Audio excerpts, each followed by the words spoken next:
Yeah. It's TDPHINSTALK. We done came so far. Gotta keep going.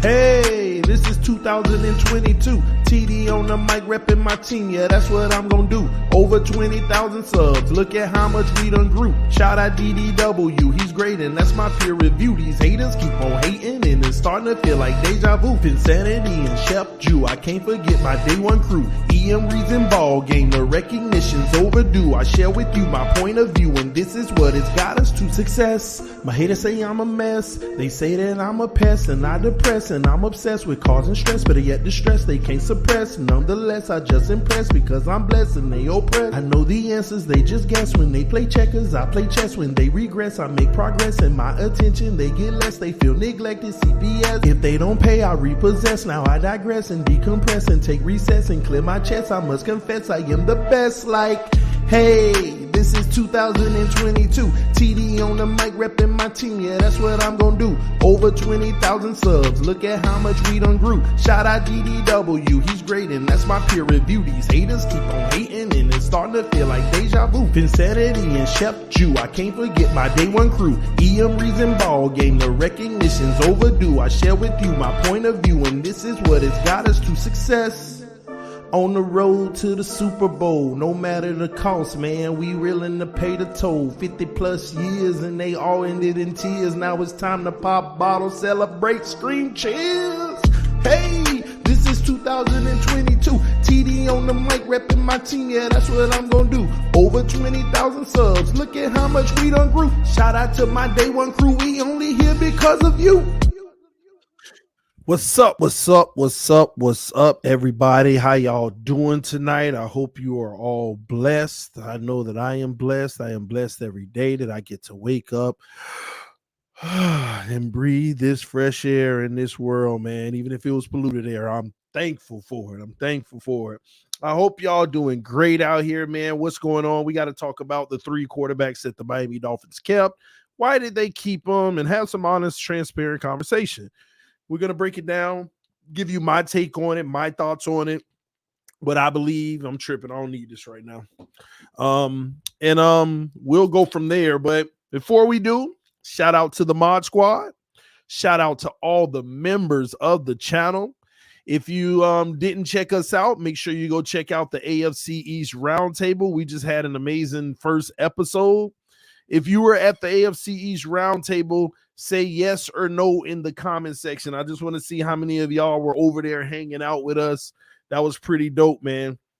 And if you joined the Patreon and you're a Dolphin fan, let me know, man. If you want to come on, make sure you come on. I want to see some of y'all represent on the actual screen, all right?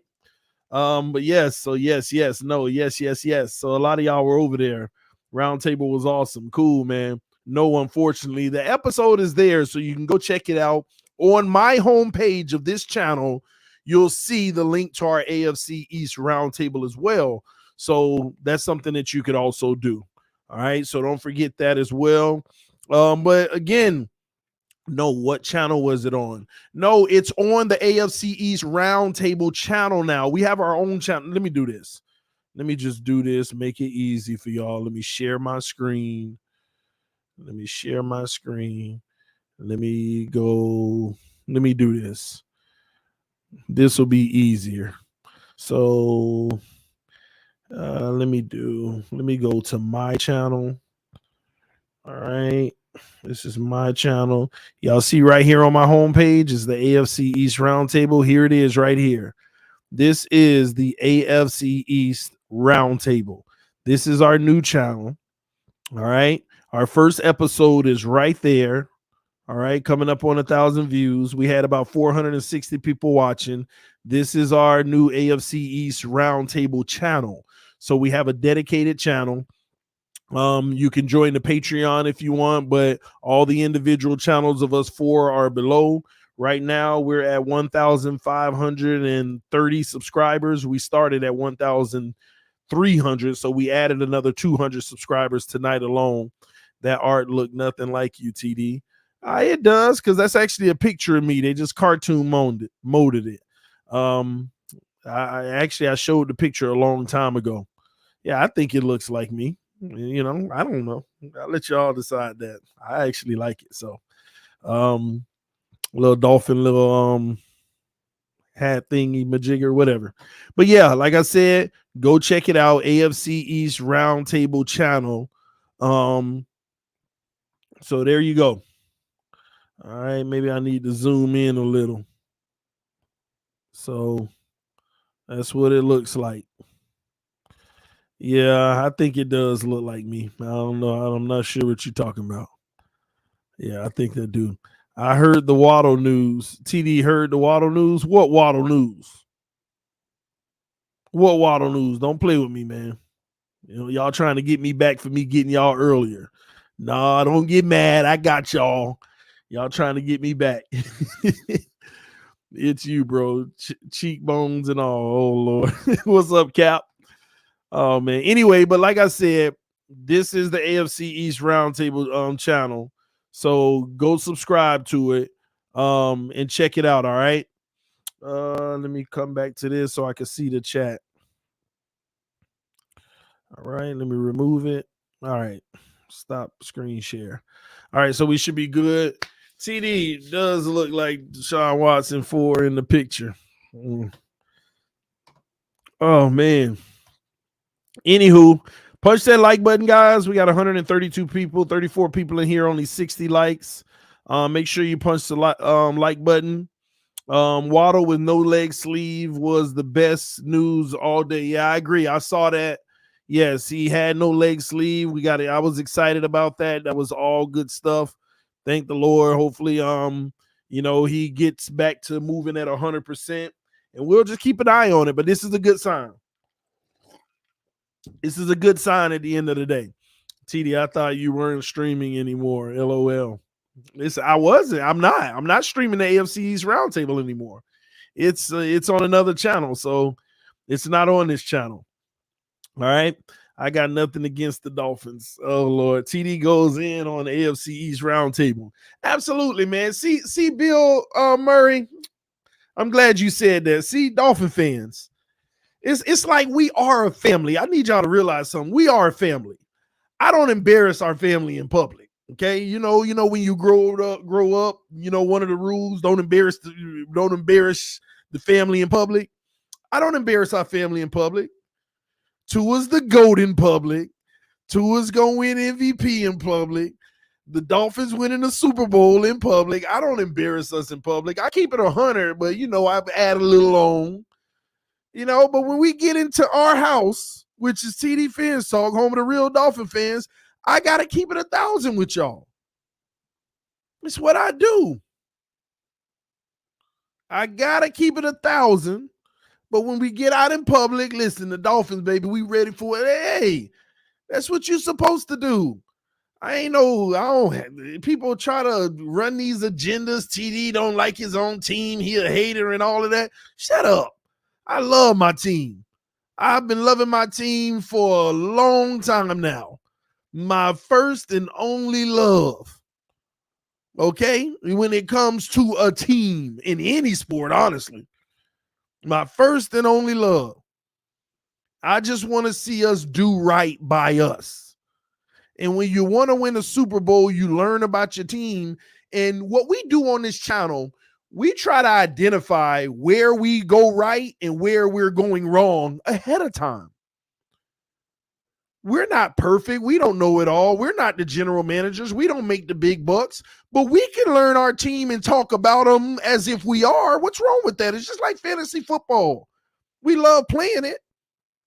So I take all the information that's going on out here in our community, and I come with my own personal conclusions and opinions, and I talk about them. Some things aren't factual, but this is what I believe. When I put 1, 2, and 3 together, this is what I come up to. And it could be a reach. It could be, quote unquote, what people say propaganda. But I'm putting data together and coming up with the hypothesis. And time always tells us if that hypothesis was right or wrong. But whenever I sit down and I talk to people and I say, can you give me any other hypotheses that I've had in the last 4 years that have been wrong? outside of Josh Rosen, and I was only me being a Dolphin fan, like, oh, getting excited because we got a new QB. I didn't know nothing about no Josh Rosen. I was getting behind him. And look where that got me. And now you're mad that I'm getting behind somebody else that ain't showed me nothing yet, but that I'm not doing that. But whatever. But that's what we do, man. And time always tells. That's why I always ask my haters, tell me something in the last 4 years I said that didn't either come to fruition or I was wrong about. Well, you were wrong about this. Well, we ain't even got the outcome yet. We on year 3. Well, did you see the Philly game? That didn't prove you wrong? Oh, Jesus. Just like the Arizona game. Just like the Falcons game where we dug ourselves a hole. Like, oh my gosh, these people. But it's all good. We're going to keep on doing it because I don't know if I'm going to ruffle some feathers or not. But this stream, I got to keep it 100 with y'all. The title is the Miami Dolphins kept 3 quarterbacks. And here's why. Tua Tagovailoa, Teddy Bridgewater, and Skylar Thompson. Without further ado, let's talk about it. First and foremost, let's just keep it 100. We are going to start out with Teddy Bridgewater. It's no different from Ryan Fitzpatrick. At the end of the day, he's a bridge quarterback, hoping that he doesn't need to come in and actually be the bridge. Okay? Teddy Bridgewater was brought in to compete with our starting quarterback and as a safe emergency valve just in case our current starting quarterback, Tua Tagovailoa, he either got hurt or just did not grow at all in the offseason. Teddy Bridgewater was not brought in to be the future unless he absolutely shocked us and we wanted to give him an opportunity. At this point, he has not absolutely shocked us. And at this point, Tua has made progression to the point where any real Dolphin fan, you should honestly feel like if Tua stays healthy, Teddy will never replace him this year. Because Tua won't be that bad at all. Like when Fitz was here, he was young, making mistakes, having his young errors. But I think a lot of those will be a lot more polished this season. So Teddy, I don't believe, will be used at all in that regard. The only way that we see Teddy, in my opinion, is if Tua Tagovailoa gets injured and Teddy needs to come in and be the backup quarterback as he is. Now, I'm not going to say that there isn't a possibility that Tua just bombs. There's always a possibility, but my official statement on that is I don't think Tua will bomb this season at all. I think this will be, when you look at the past 2 years, this will definitely be his best productive season so far, but it's just a matter of what does that mean? Yes, this is the best that he has ever been, but is it enough? So to conclude with Teddy Bridgewater, he is our backup quarterback, number 2, who is only expected to play in the event that we are still competitive as a team, and he can come in and help win games until Tua Tagovailoa gets back from any injury, if it was to happen, and or if Tua just falls flat off this earth, which I absolutely don't believe will happen this year. That's the only way you'll see Teddy.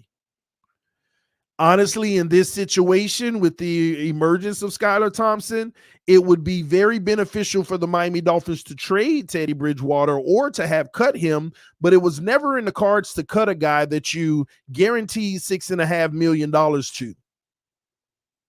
Just wasn't in the cards. You're not going to bring a guy in and waste $6.5 million and say thank you for training camp. So that was never going to happen. So the only other option is possibly trading him, but that's twofold as well.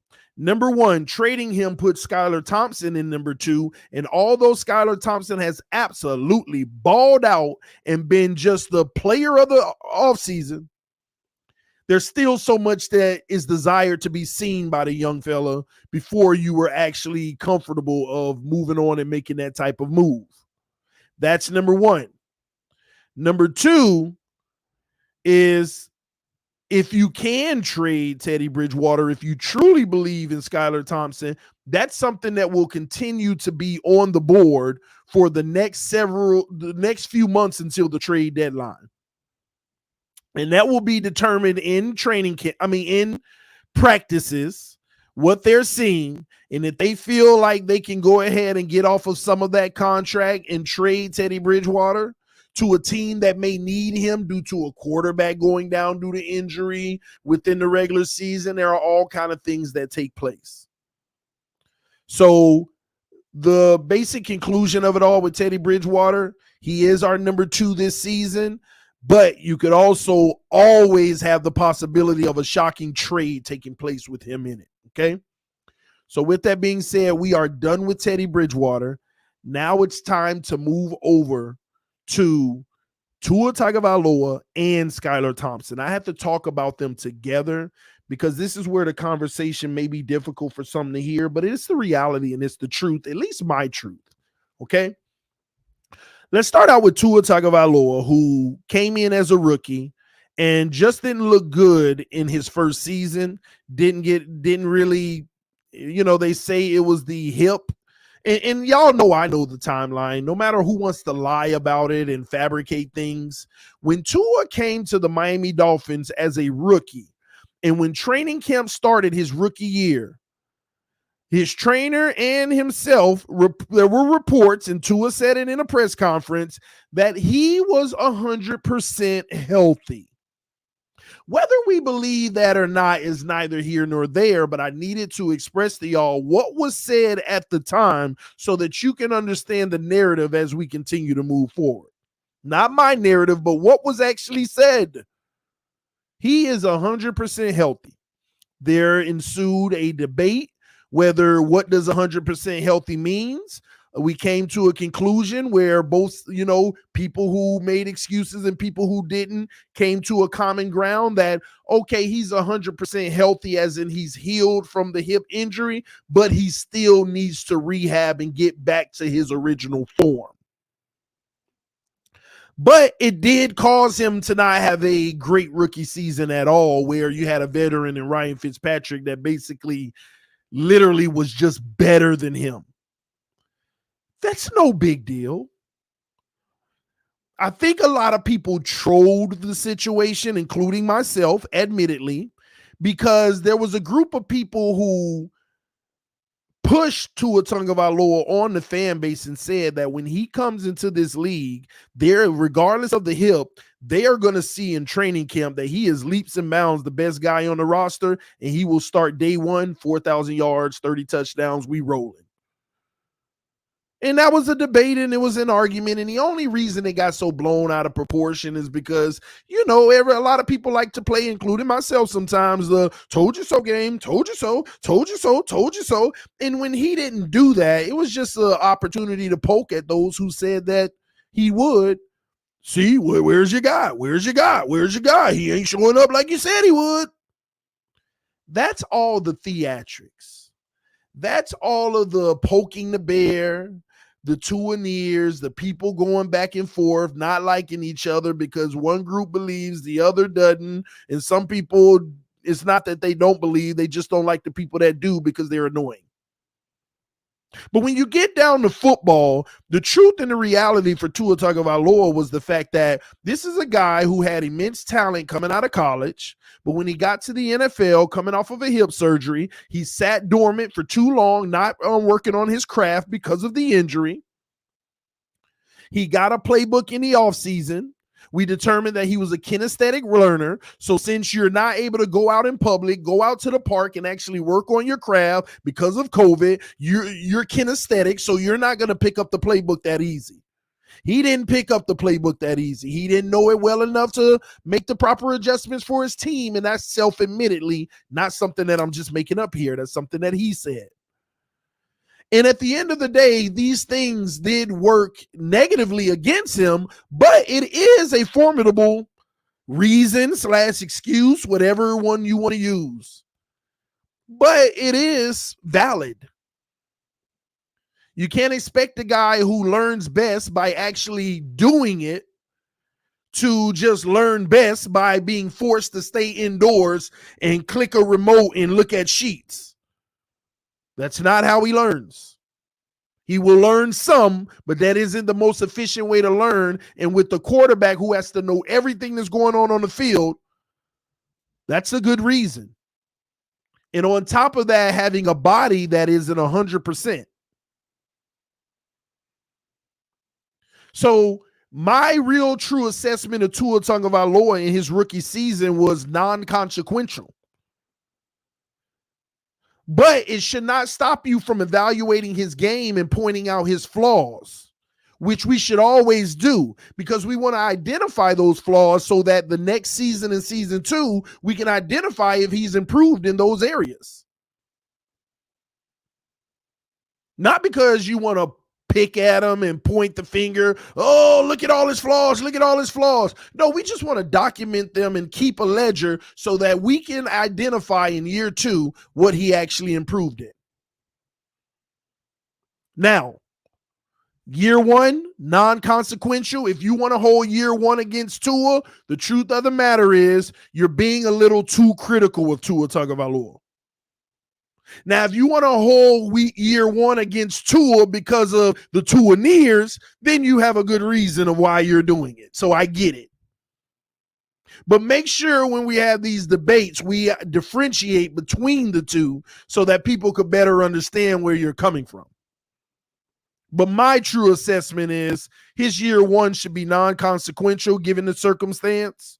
New system, new coaches. And the truth is we didn't have an O-line. We didn't have the greatest of receivers. Was there opportunity he left on the field? Absolutely, but we just talked about a lot of the reasons why. Now, fast forwarding into year 2, this team decides to bring Ryan Fitzpatrick back because they absolutely have to, because Tua Tagovailoa absolutely did nothing his rookie year that would warrant them to feel safe. But that's not a red flag. It's just the reality of based off drafting him and the circumstances. So here we are in camp in year 2, and we're looking for Tua to take that next jump. And I got to tell y'all, the truth of the matter is I was at camp. I actually saw a slight improvement in camp last year. The issue is, did it translate on the field in the regular season? And I have to tell y'all, when I sit back and think about it, it did translate in the regular season. In my opinion, there was a slight improvement. Not great, but there was a slight improvement. The problem is we never really got to see that mojo or that growth work. Why? Because of the injury that was sustained in week number 2. And sorry, they didn't bring Ryan Fitzpatrick back. It was actually they went and got another veteran in Teddy Bridgewater, another guy that they felt that could come in and hopefully win games. We've realized that just didn't happen. But year 2, he came in, and I think that he actually made a little improvement. It wasn't massive. So let me give you an example. If I put Tua at a 4 in year 1, I had him at a 5.5 in year 2. Some people may look at that, oh, that's still terrible. He just ain't the progression is all you can ask for, ladies and gentlemen. Should it have been bigger? We could argue that. I personally feel like it should have, but at the end of the day, progression is all that matters. At some point, the rubber meets the road, and we're coming up to that, but I'm giving you the timeline. So he got hurt. And when he got hurt, we went right back into that same situation. We went right back into the same situation of a guy whose ribs are busted and finger and all of this stuff. And now, once again, he's sitting on his butt, not able to actually develop because he is kinesthetic and he has to be out there doing it to get better. And Brian Flores alluded to this in many conversations and press conferences. Your best ability is availability. You know, I've heard Brian Flores say this. I see where he's making strides, but you can't make strides if you're not on the field. Brian Flores said that in the interview.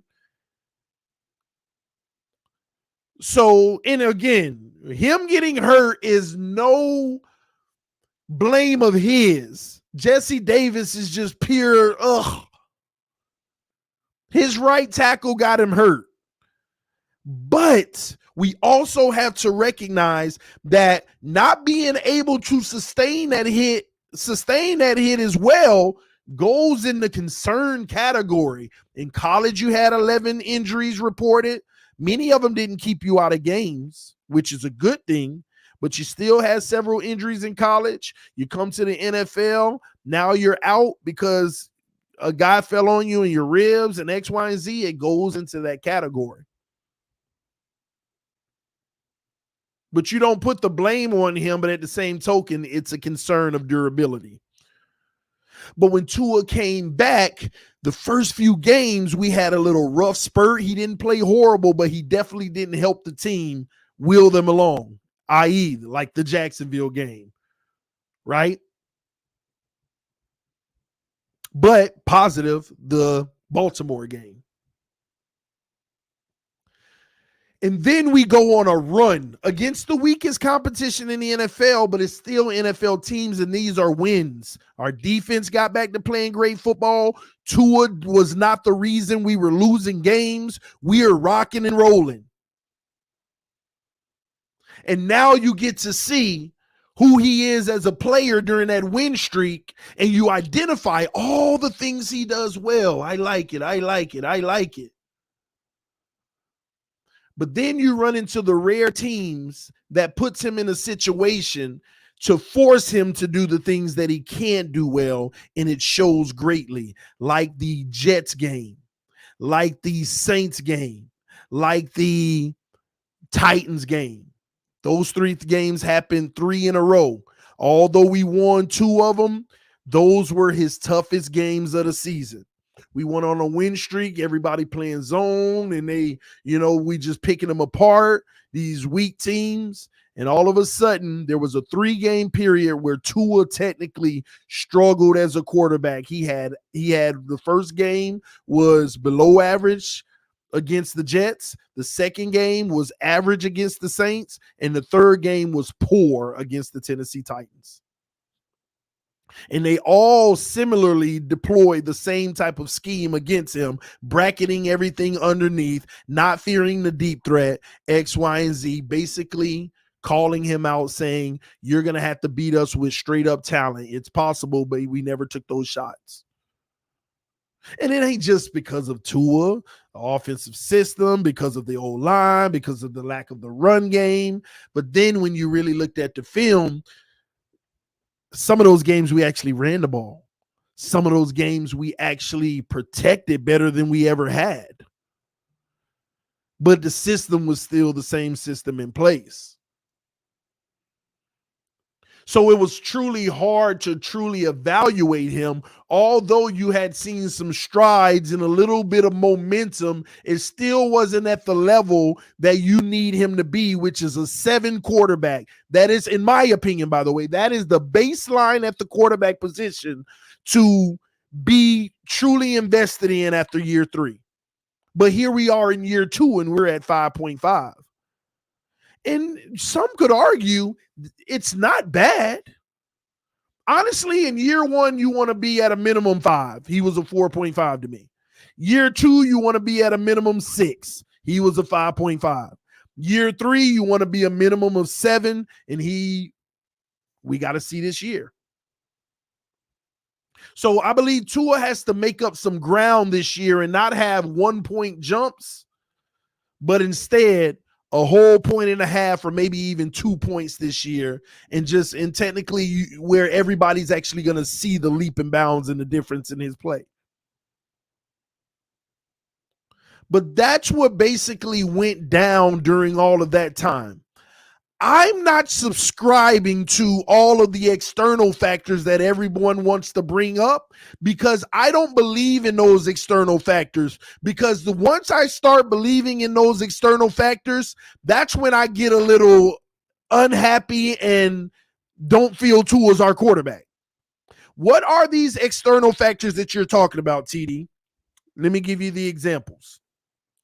Tua didn't play well because they were trying to trade for Deshaun Watson. Tua didn't play well because of the Brady situation. Tua didn't play well because Brian Flores didn't like him. Tua didn't play well because of whatever those external factors are. I never put those things in my evaluation, even if they did bother him. You know why? If I put them into my evaluation and allow that to be submitted as evidence of why he didn't play well, then that makes it even worse for me with his future outlook, because that is not mental toughness, in my opinion. To be worried about the factors that are surrounding you when all you have to do is go out there and do your job and do it to the best of your ability. I don't subscribe to those external factors. I don't believe in them, because once I do, it makes me view my quarterback as not having any mental toughness. Justin Herbert ain't no difference. His coach didn't even want to start him with the worst O-line in the NFL. The coach didn't even want to start him. Why? I have no clue. And then broke every rookie record. I don't let those things come into the evaluation. What's happening around you should not bother you if you're that dude. The number one thing you got to have in the NFL is mental toughness at that position. You have to have mental toughness. What if the other opposing team start ganging up on you saying, oh, you suck, you're trash, you're blah, blah, blah. What, you gonna go out there and shrink up? You gotta have mental toughness. So I believe Tua has more mental toughness and moxie than some of these people are making it out to be. You know why? You got corners out here talking junk, then he stick it to them. You got players out here just talking all this crap, and he stick it to them. How many times have y'all been on Twitter trolling players for saying stuff about Tua, and Tua stick it to them? That tells me there is some level of mental toughness. So I'm not subscribing to the fact that everything around him was bothering his mental. That is a cop-out, and you're actually making him look weak. Stop using that as an excuse, y'all. Stop. Please stop. Now, continuing on. That's where Tua was in the first two seasons. And now we came into a situation where our organization as a whole decided in the offseason, we don't know who our quarterback is going to be. We don't know if we're going to be going after Deshaun Watson. We don't know. Oh my gosh, we don't know. The organization is split. What they decided was to get rid of Brian Flores for whatever reason, right? A lot of stuff still being sorted out. Whatever reason. I ain't dealing with the external. And they made it very clear, Stephen Ross, out of his own mouth, Stephen Ross, what are you going to do about the quarterback position? They said it very clearly. We are going to leave it up to the next head coach to determine who's going to be the quarterback going forward. Period. You don't have to slice that no new way, nothing like that. They made it clear that the new coach would determine who the quarterback is going forward. Not Chris Grier. Not anybody in the organization, the new head coach. They hired Mike McDaniel, and Mike McDaniel, Chris Grier was very specific on the podium when he said, we are not going after Deshaun Watson anymore. And he gave you a follow-up reason right after that. Mike and his staff have mulled over a lot of film, and they believe they can win with Tua. Chris Grier was very specific, and Chris Grier has gotten this far for a reason. This guy is honestly a genius, and we're not going to give him credit because we like and then we don't like, and we like and we don't like what he does. But I'm telling y'all, he's no fool. he was very clear to everybody. Mike and his staff mulled through a lot of film, and they feel they can win with Tua. He didn't say nothing about him. He didn't say nothing about anybody else. He made sure y'all knew that Mike and his staff say they can win with Tua. Not because Chris Grier may not ultimately believe Tua can work out, but he just wanted to make it be known just in case he didn't work out. Don't come looking at me. I thought that was very interesting, his word selection and how detailed he said it to make sure everybody in the room knew. Mike and his staff mulled over a lot of film, and they feel they could, and then he added the they. He didn't say, and we feel we could win with Tua. No, and they feel we could win with Tua. These were his exact words. I am telling y'all, you can go check it yourself. I'm not lying. This ain't me making stuff up. I ain't trying to drive a narrative. And this is important for y'all to realize in this timeline. Chris Grier absolved himself of any responsibility of Tua Tagovailoa, even though he drafted him. Just keep that straight now. Cool, and he said by week 6 we shall know. Well, maybe not. All right, let's keep it moving. So now Mike McDaniel has inherited the responsibility of creating a team that can win with Tua Tagovailoa. Not a franchise quarterback in Tua Tagovailoa. A team that could win with Tua Tagovailoa. Why am I being very specific when I say that? Because San Francisco won with Jimmy G, but they no longer view him as a franchise quarterback. Why am I saying this, y'all? I want y'all to read between the lines. Mike McDaniel never said anything about creating a franchise quarterback. He made it clear that we believe we can win with Tua. Just like Jimmy G, you can win with Jimmy G. Hell, they went to a Super Bowl and an NFC championship with Jimmy G. But they no longer felt that he was a franchise quarterback. And they replaced him. So Mike McDaniel has been tasked to win with Tua. Not make Tua this 5,000-yard, 4,500-yard guy that throws 40 touchdowns or 35 touchdowns or only has 12 picks or 8 picks. He ain't responsible to make Tua this great player. He's only responsible to win with Tua. That's it. He ain't lie either. He believes he can win with Tua. I believe you can too. We have for the last 2 seasons, technically, right? With Tua, you have a winning record. So now here we go in the summer of 2022. Mike McDaniel is there.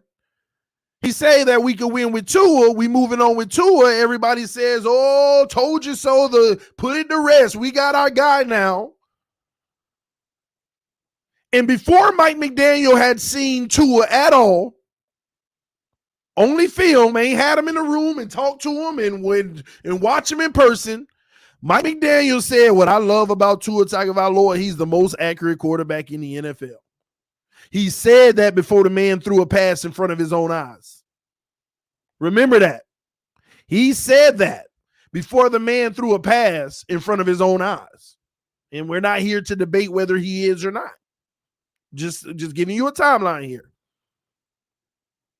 Now we go through the offseason, ladies and gentlemen, and our general manager, 2.5 years later, has never given our quarterback a glaring review and just rave about him.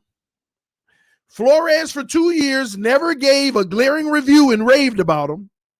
And Mike McDaniel, coming in brand new, never gave a glaring review and raved about him, just said, I think, he's the most accurate quarterback in the NFL.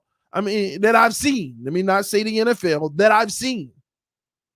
And, he's a great kid. And, I'm excited to work with him. He never gave him a glaring review. Now, I know people are going to say he went on the Levitard and he went on this show and he raved about him. Yes, he did. But listen to what he said on those shows. 3 things he said once again. He said, Tua is the most accurate quarterback once again, something he already said before he even looked at the man.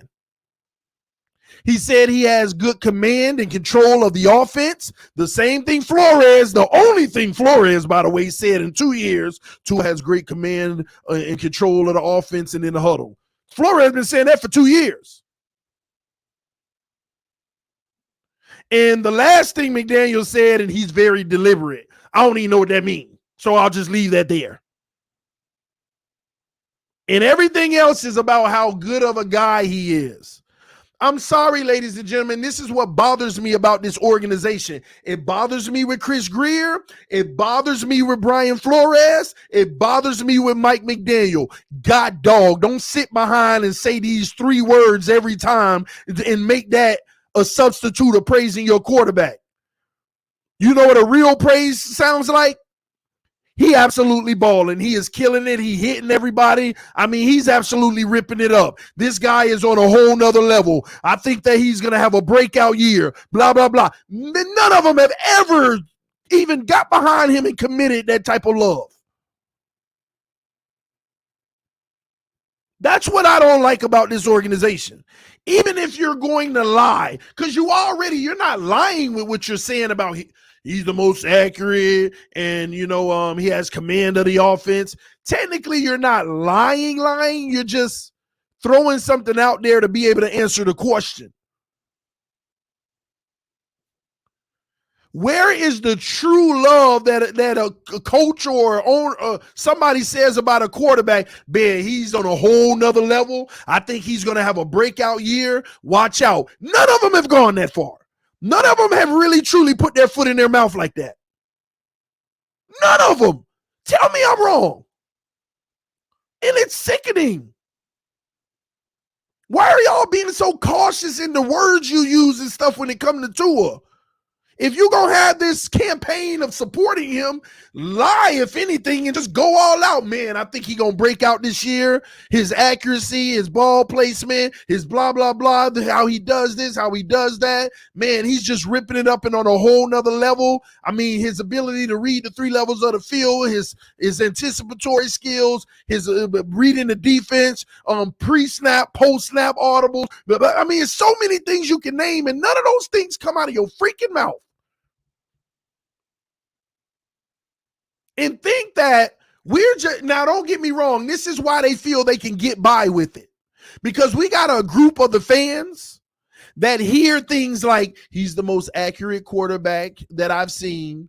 He has a good command of the offense in the huddle, and he's deliberate. And they, oh, look at the endorsement. Oh, my God, see, I told y'all Tua's it. I told y'all it. They take that as all they need to hear. And that's why they feel they can get away with it.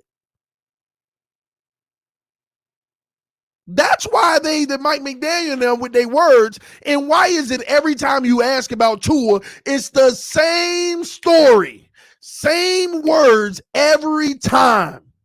This man done did 50 interviews, and the first thing he say, well, he's the most accurate quarterback I've seen. Like they're playing on that. We got to give him something. And I don't like it. It ain't me hating.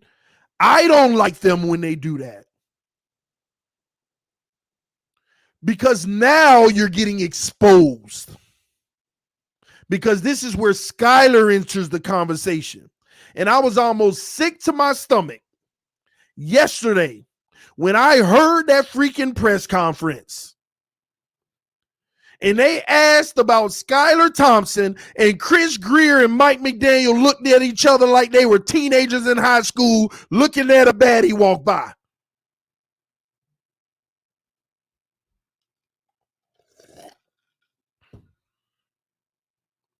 Literally. Sat there. What did you see in Skylar? Whatever they said. What did you see in Skylar Thompson? Yeah. Like, man, Yeah, no brainer. No brainer. No brainer. Like, for real? What they did right there was already more endorsement than they ever gave Tua. Am I tripping here? Maybe I am. You know, that's why I ask y'all. Y'all help me with my posts. Acknowledge me if I'm right.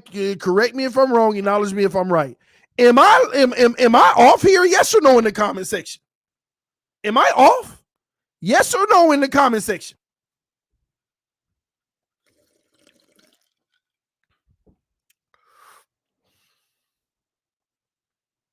I know my haters gonna say, bro, you just hating, you creating this narrative. These are facts. These are facts. I'm glad. I'm glad. It's almost like my haters ain't showing up because I'm getting all no's. You ain't wrong. Wow, I'm shocked. I'm shocked. Okay. These, like, when I saw that, I said, God dog, man, y'all making me mad, man. Y'all ain't even like y'all having a moment right now where you're not realizing you're hiding it, that you're not hiding it well.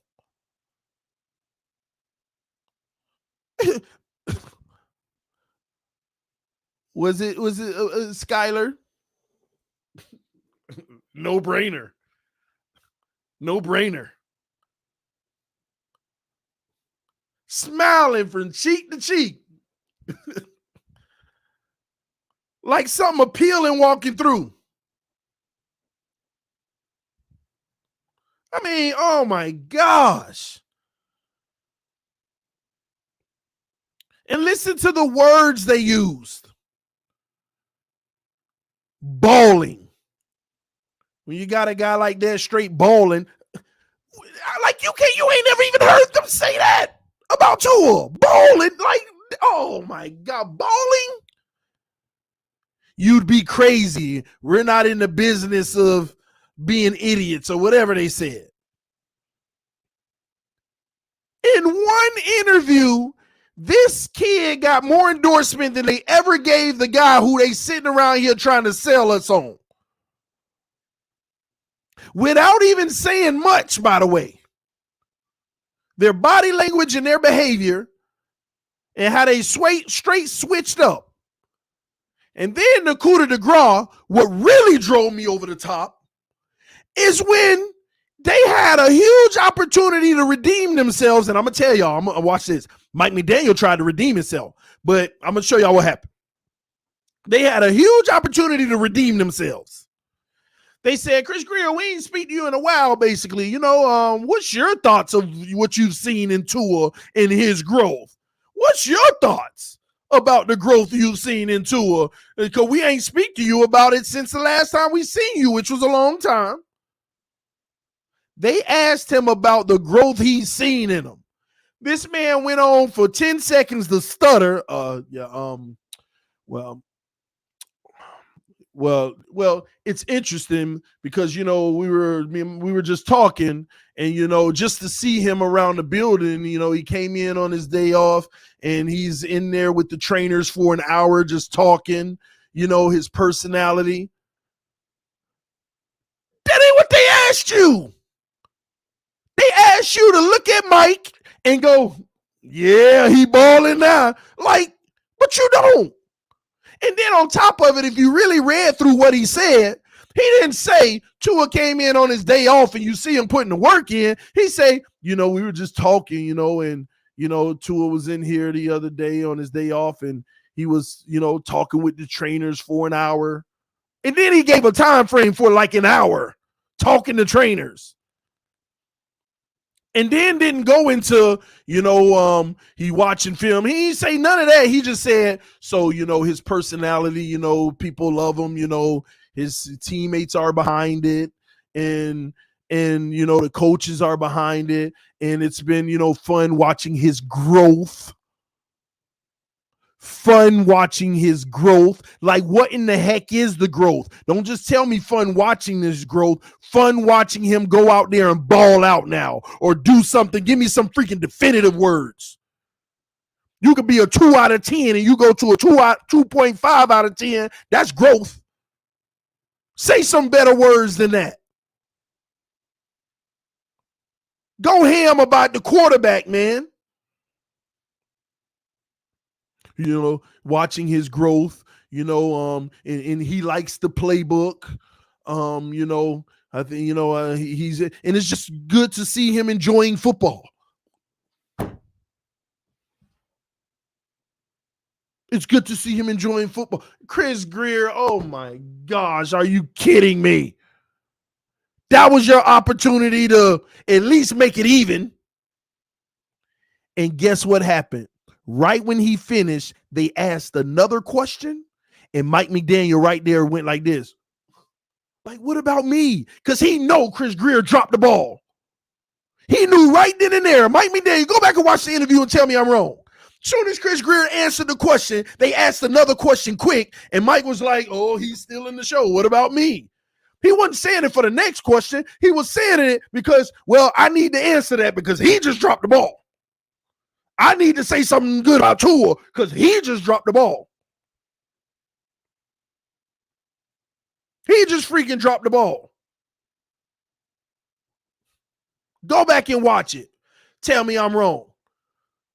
Mike was ready to say something, and they asked another question. And he was like, what about me? I mean, he's still in the show. Mike should have jumped in anyway and be like, listen, I'm out there with Tua every day. This is what I'm seeing. And that was his opportunity to say something. And it better not have been the same crap that they've been spewing. Something other than control of the offense in the huddle, deliberate, and the best accuracy. Something other than that. But then we get to the end of the interview.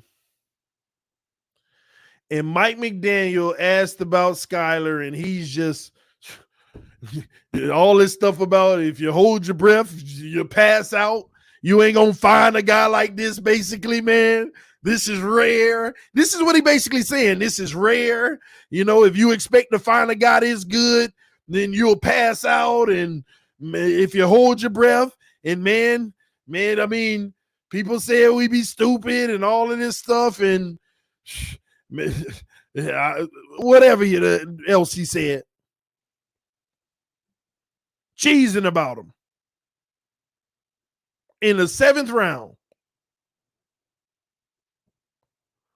You can say I'm reaching all you want, but I have been paying very close attention to every press conference that our coaches and our players have had over the last 4 years. And I know, at least I feel I know what I'm talking about right here. Skylar Thompson in one freaking interview got more authentic love than Tua has ever gotten in 2 years. Authentic love. Not speaking points. Authentic. Authentic is when you read body language. What about Skylar? Ooh, you see that thing walk by? Ooh. Authentic.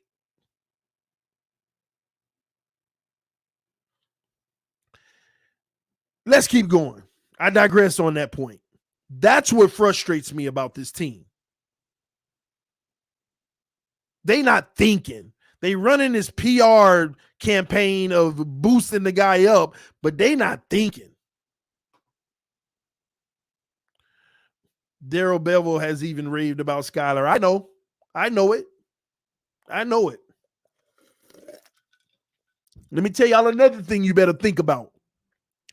Chris Grier made no calls about Gesicki nor Skylar. He say he got 2 calls on Gesicki, but he got several calls about Skylar. And how did that conversation go? If you read between the lines with Chris Grier, because some people got mixed conflicts, they think that the conversation went like they called Chris Grier and said, hey, man, I'm just calling to tell you, you'd be crazy if you let him go. That's not how the conversation went. How the conversation went, hey, what y'all going to do with Skylar? Are y'all going to put him on waivers, or would you consider trading? What y'all talking about? And Chris Greer basically told him, we ain't doing none of that. You could probably offer me a second-round pick, and I ain't getting rid of him right now. And then they replied, yeah, y'all would be crazy. That would be ridiculous to let him go. This league already know what time it is. This league is begging to find the next Brady, Russell Wilson, Dak Prescott, Tony Romo's, or those type of guys. Those are the diamonds in the rough. Because you ain't got to pay them tons of money. And even on their second contract, you technically get somewhat of a discount. Those are the diamonds in the rough of the league. The only scary part about those guys, you got to make sure they're a guy before you can go all in on them.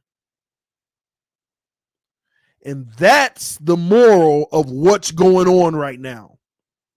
You got to make sure you know what you have in Skylar before you could actually truly feel like considering that you're going to move forward with him. So let's dive into the meat of the conversation, what I want to have with y'all. So brother number one said they're talking about Skylar the same way they did Romo and Bledsoe was QB. I agree. You got it. You know what's happening right now, so let's talk about it. So here's the state of the Miami Dolphins. We got Teddy. We done already talked about his situation. Now we got Tua and Skylar. Let me tell you what's happening right now. Tua will have every opportunity to become the franchise quarterback of the Miami Dolphins right now. But Tua has to be so exceptional to get that done. Follow me here. Don't zone out. Follow me. If Tua is the 16th ranked quarterback, which is a 10-point jump, that's huge. And Skylar's practicing well and there's no difference, Tua won't be here next year. And if he is here next year, there is an official open competition in camp. Regardless of winning 10, 11, 12 games. It's no different from Jimmy G. If you're the 16th ranked quarterback in the NFL and you're not hurting your team, but you also ain't pulling them along, there is an open competition in camp. Teddy will be gone then, and it'll be Skylar and Tua and some third wheel guy. There will be.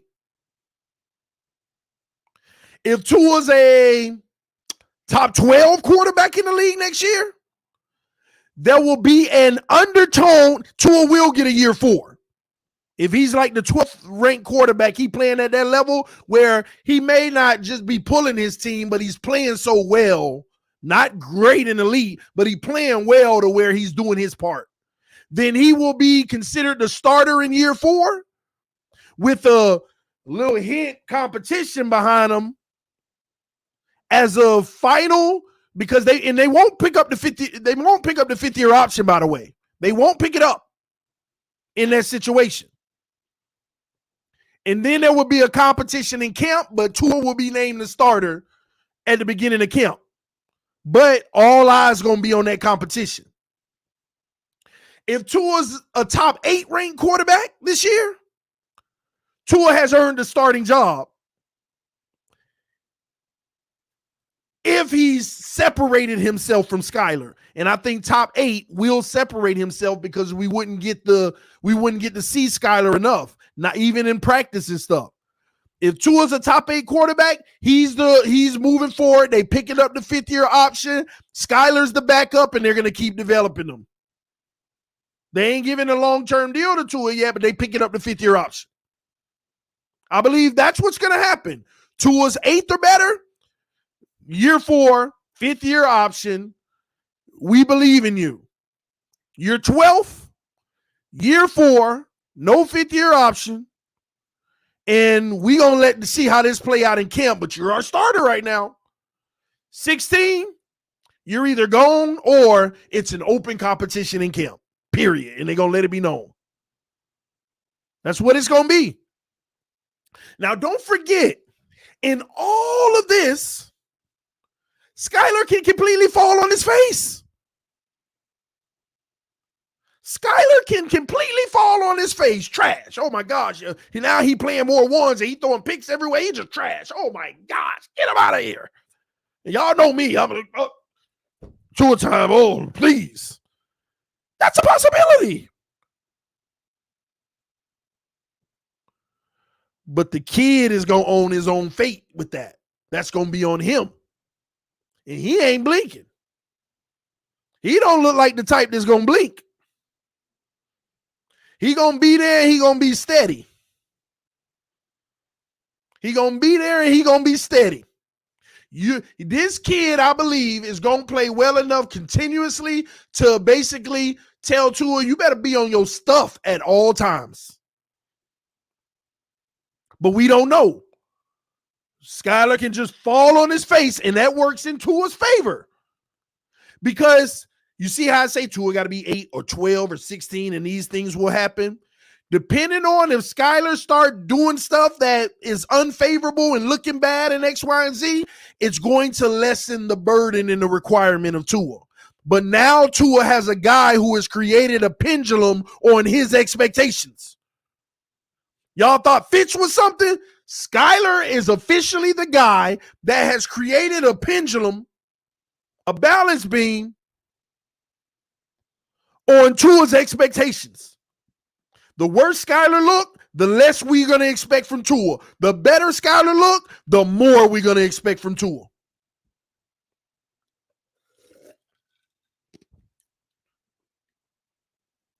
I told somebody this earlier. Imagine having Patrick Mahomes for 2 years, balling out, and you draft Josh Allen to come in and develop him as the backup. And then here we are 2 years later in year 4, and Josh Allen is Josh Allen, and Mahomes is Mahomes, but Mahomes is going to need $50 million a year, and Josh Allen got at least 3 more years of $1 million. What would you do? Let me know in the comment section. What would you do? Give Patrick Mahomes his 50 mil, or you going to give Josh Allen 3 more years of that 1 million? Because maybe you've done something successful with Patrick Mahomes, but now you can't afford Christian Wilkins, Xavier Howard types, and all of that unless you go with Josh Allen. Which one you going to do? What are you going to do? Don't tell me it's a bad example. I had to use that example. The reason why is because now you got 2 great quarterbacks, and now you got to decide what's more beneficial for the team. They both studs, but one of them is going to allow you to have 3 more years of a loaded roster. The other one is going to have you cut some of that talent because he needs his money now. This is business. If Tua ain't taking off on Skylar and they end up being the same, or truth be told, Skylar start looking better, it's a wrap. Why would you keep the guy?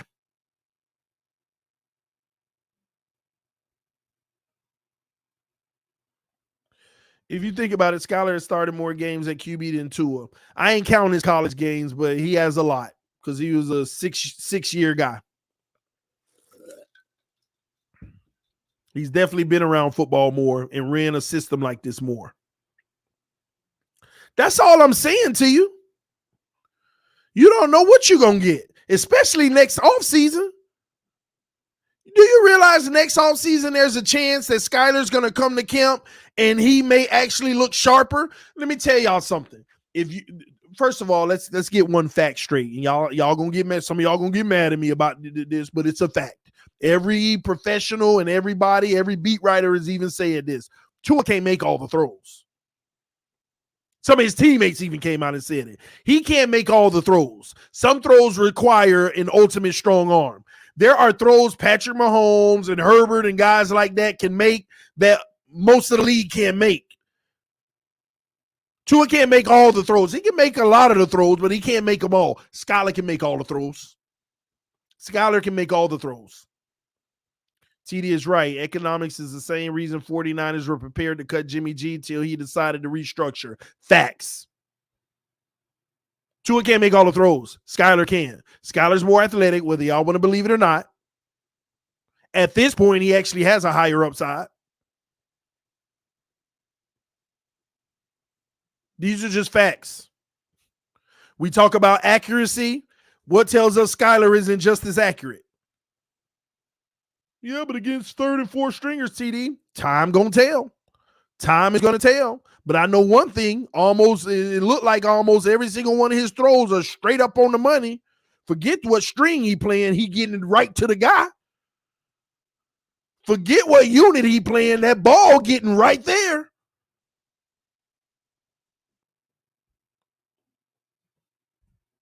Y'all seen these throws he made in preseason, regardless of the string of players. There's some of these are ridiculous tight windows that he's shooting.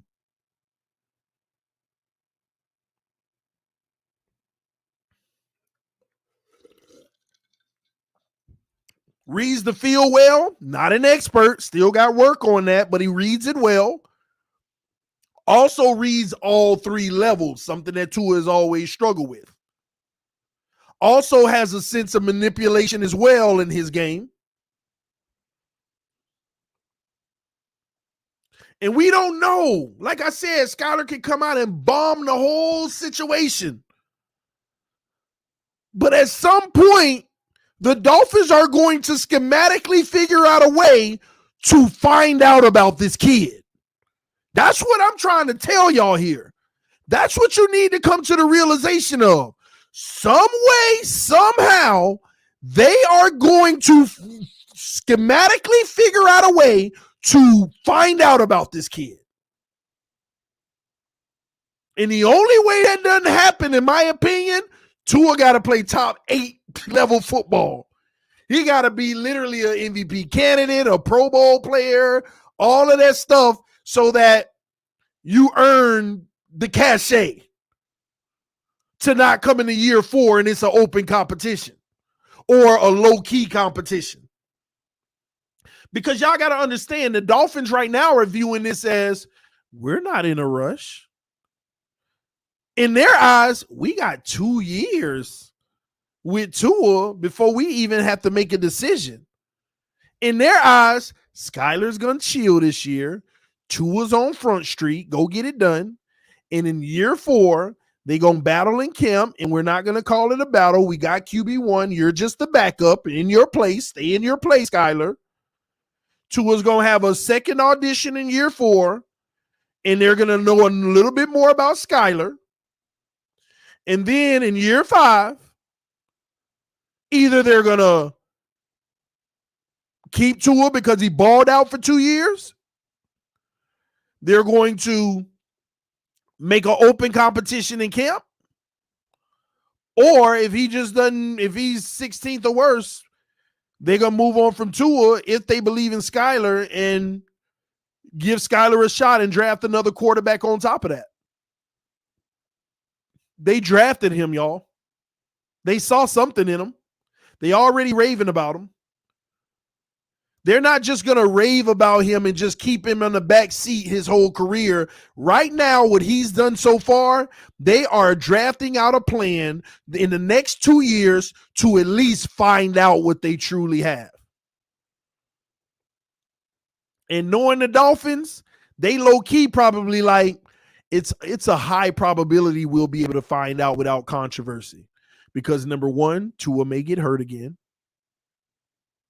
And we may not need to find out right away. Let Teddy go or whatever it may be. If we're struggling this year and we're losing, then we may want to dial it down with Tua. Even if he plays well, dial it down. We're saving him for next year, but let's get a look at Skylar.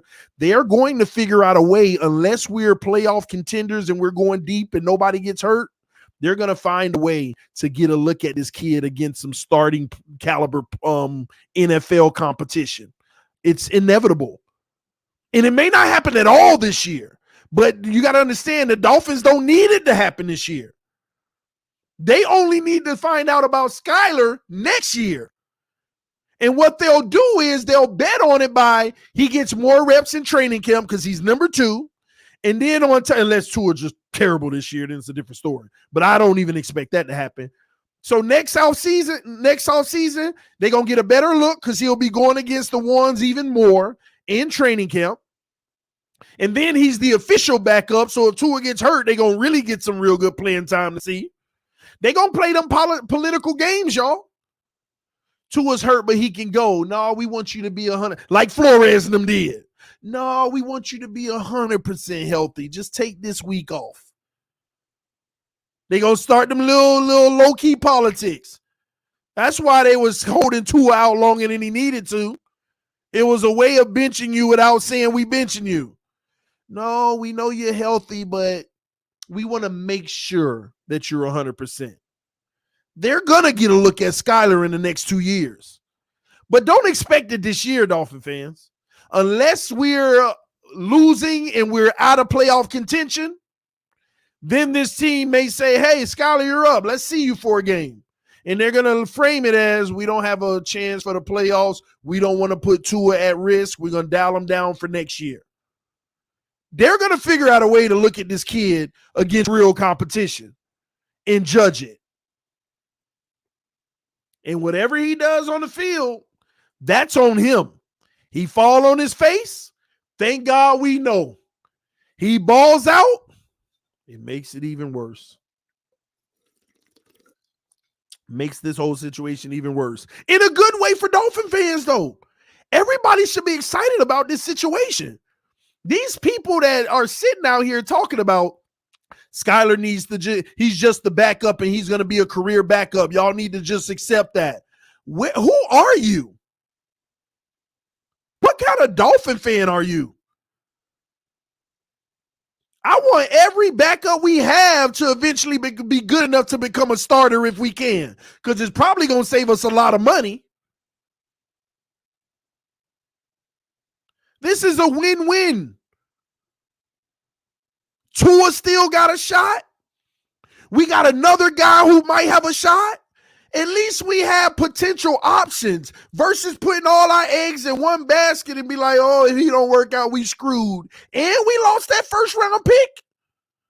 Do you know that Skylar Thompson makes the loss of that first-round pick more absorbable right now? Because that's the only reason you geared up all that capital anyway, just in case Tua didn't work out.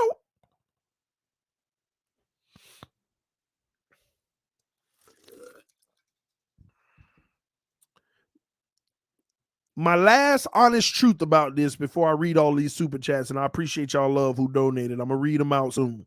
My last piece of information on this subject, which is going to bother a lot of y'all.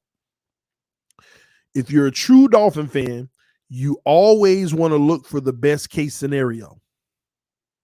And unfortunately, the best case scenario for the Miami Dolphins is Skylar being so good that he becomes our franchise quarterback, because now our window with the built team is a lot longer. We can actually have a chance to win a Super Bowl all the way into like 2027 with Skylar. With Tua, it's like 2024 before he needs money. Just keeping it a buck. If Skylar's just as good as Tua or better, he's the best case scenario for us to have a loaded roster and be able to afford him. Even more, Tua at least makes $8 million. Skylar, what, less than $1 million?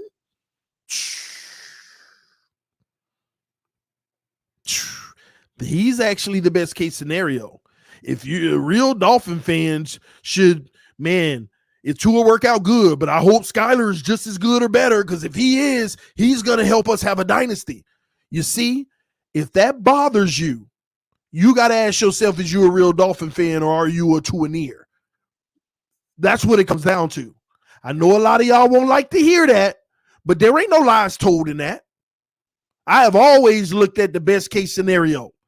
The best case scenario had always been Tua working out as our franchise quarterback, because we get to save all those draft picks and keep great talent, keep recycling talent.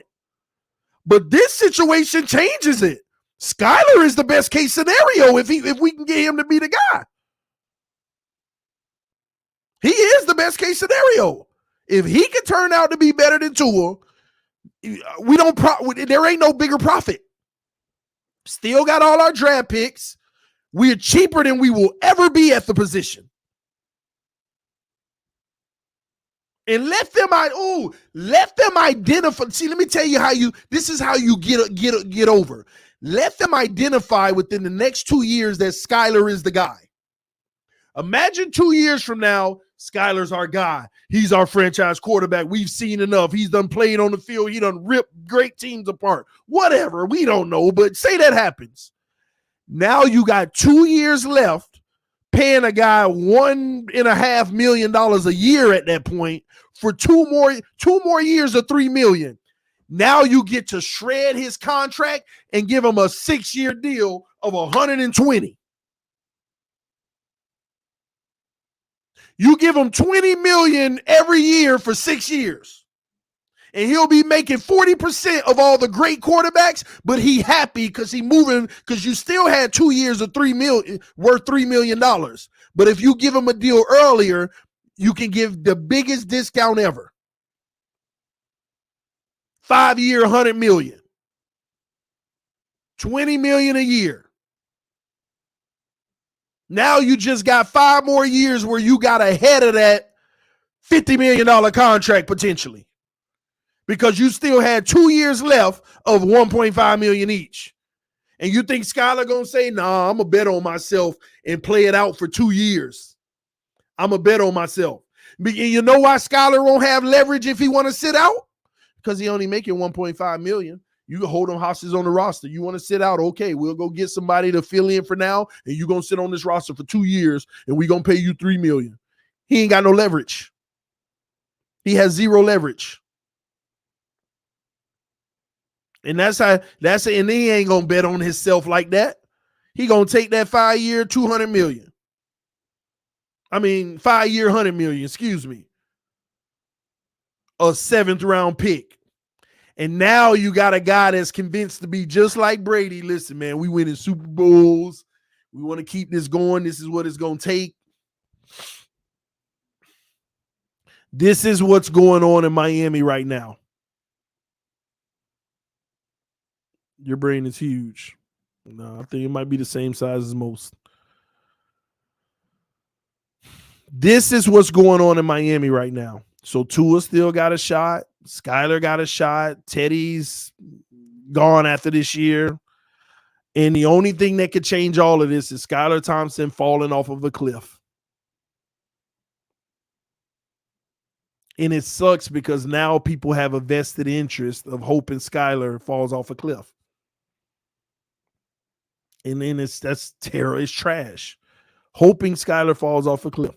Because I don't even hope Tua fall off a cliff. I hope he balls out. I hope he make it hard. And if he become our franchise quarterback at this point and Skylar's still balling, then Tua is that dude. Tua is that guy. But that's what's going on, y'all. In Miami, that is what's going on. Let me read these super chats real quick. Carlos said, any chance Skylar could replace Tua if Tua bombs? That's what's going to be interesting. Say we're struggling, Tua looks bad, and here we are. See, I don't think that they're going to replace Tua unless he's playing bad and we're mathematically unable to make the playoffs. You're not going to replace Tua unless we're mathematically eliminated and he's playing bad. And I don't think he's going to play bad this year. He'll have a few bad games, but who doesn't? But I don't think he's going to overall play bad this year. I think he's going to be a solid quarterback. We're going to win some games. We're going to lose some tough, close ones. And at best, he'll be the 12th best quarterback. That's my take.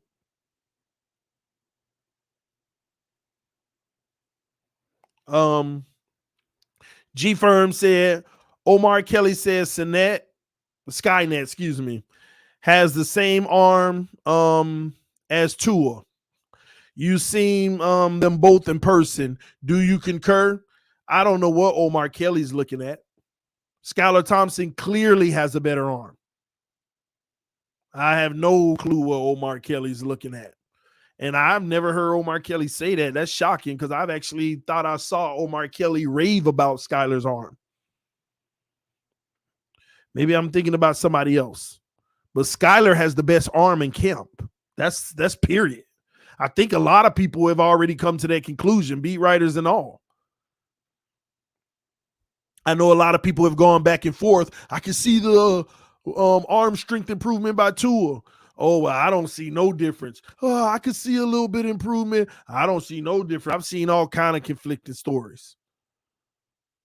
I think he may have a little bit more arm strength because he worked on it a little, but let me tell you something about arm strength. You can work on it all you want. Marginal difference at best is what you can get because your arm is your arm. Talent is talent. You either have it or you don't. Tua ain't gonna miraculously have Herbert's arm. It ain't happening as much. You can work on it all you want. You ain't finna have that type of arm. Not to compare, but that's just a fact. You're not going. You can work on it all you want. You are not like some guys you can look at and you can actually say you will never have that arm. It is what it is.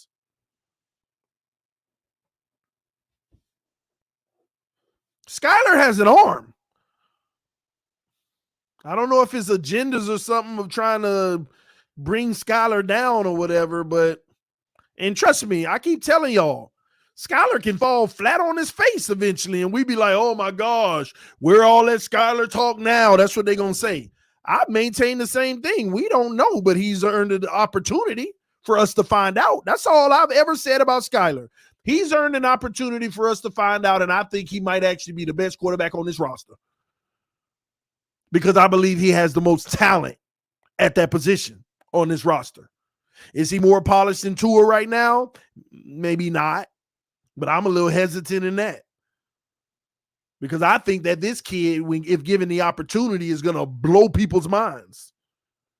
But these people kill me that make it seem like it's not possible at all. Like he's nothing. I mean, he's a 7th round pick. He's not going to be anything. Like y'all just write him off all together. Imagine if we drafted Brady this year and he was behind Tua. You know what? They would be saying the exact same thing. Look at this scrawny kid. Y'all raving about him because he had a decent game. And Brady wouldn't even all that at first. Y'all are the same people that we would have never seen the greatness of Tom Brady in our life if it was up to y'all.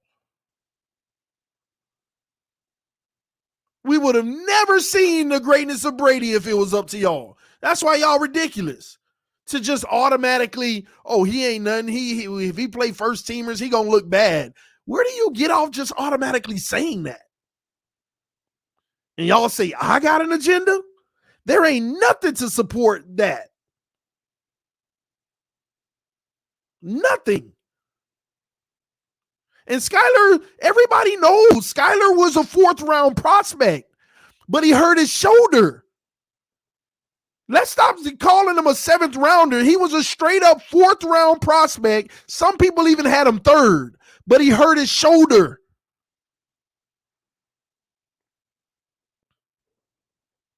Seventh round. This kid was looked at in the 3rd and the 4th round by most scouts.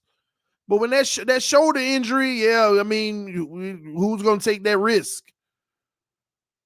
The Dolphins, because you took one with Tua in that hip.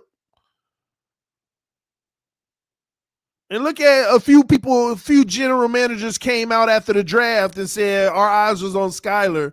We're like, look how many GMs said we were hoping he went undrafted.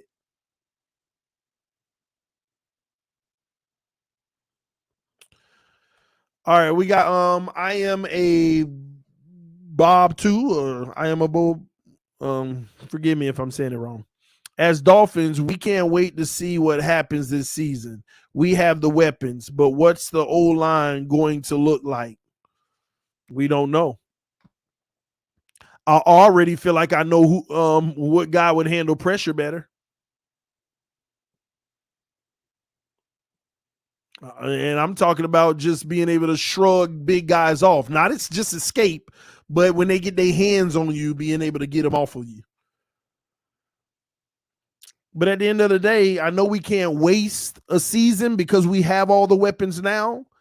But like I said, if Skylar ends up becoming the guy, you can keep the weapons because you extend how long you can have them due to the cap.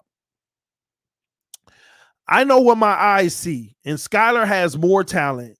Too bad about politics and draft order. Wish a decision could be made based on who's the best, period. I get that. I get that. I get that. But I don't think you need to rush Skylar. There ain't no need to rush throwing him out there. And on top of it, again, you would like to know who's your starter coming into the season so that you can give him primarily the first team reps. If you took the other approach, they all would have got first team reps, but nobody would have got enough reps versus the first team. So this is just how it plays out. Now, like I said, if Tua ain't just that GOAT dude this year, them reps going to be split next offseason. They are going to be split. Next offseason is going to be very interesting unless we got an MVP, a top guy this year.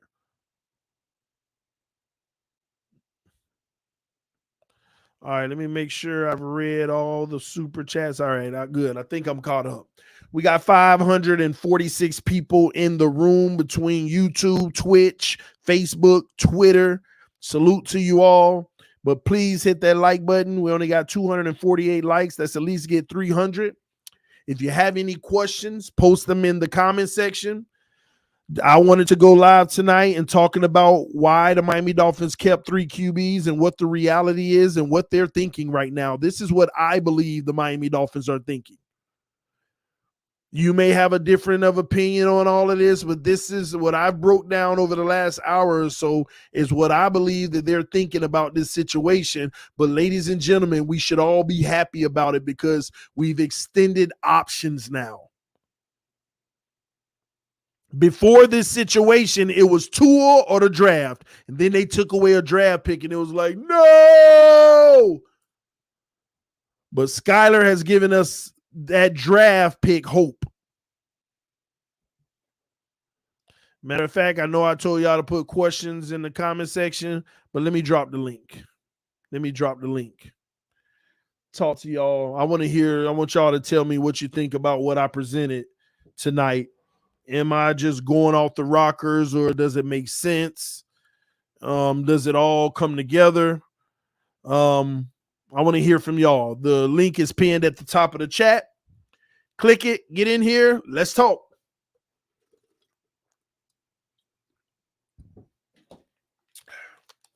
Let's chat it up. Vic Papo said, you on point. Appreciate you, man. I'm so happy they kept Skylar. It will keep a fire lit under Tua and Teddy. That's also what I'm a little concerned about. I have always wanted a fire lit under Tua. But does he even care whether or not a fire is lit under him? Sometimes Tua makes me feel like he's the guy that's like, whether it's competition or not, I just come and do what I'm supposed to do every day. And, I'm not here to be a superhero or do more than I'm supposed to. Just doing what I can do and nothing more, nothing less.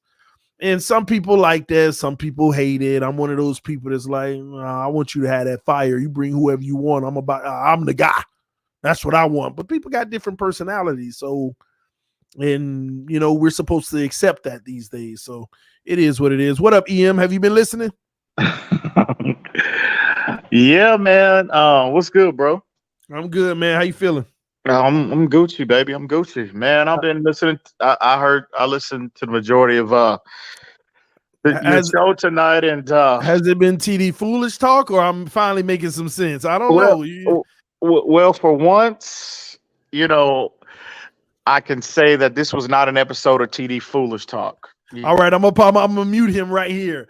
Y'all know how many times EM come up here and say for once, for the first time, for once. Listen, baby. For just needs to once, admit it. for once, I can honestly say this was not an episode of TD Foolish Talk. I will say, you touched on first off, bro, you trying to shake up Dolphins universe before the season start, bro. Dropping a What you bomb like mean? this. A bomb? Is Man. it not the truth? Well, yeah, I'm not saying I disagree with you, but Tuanon is always listening.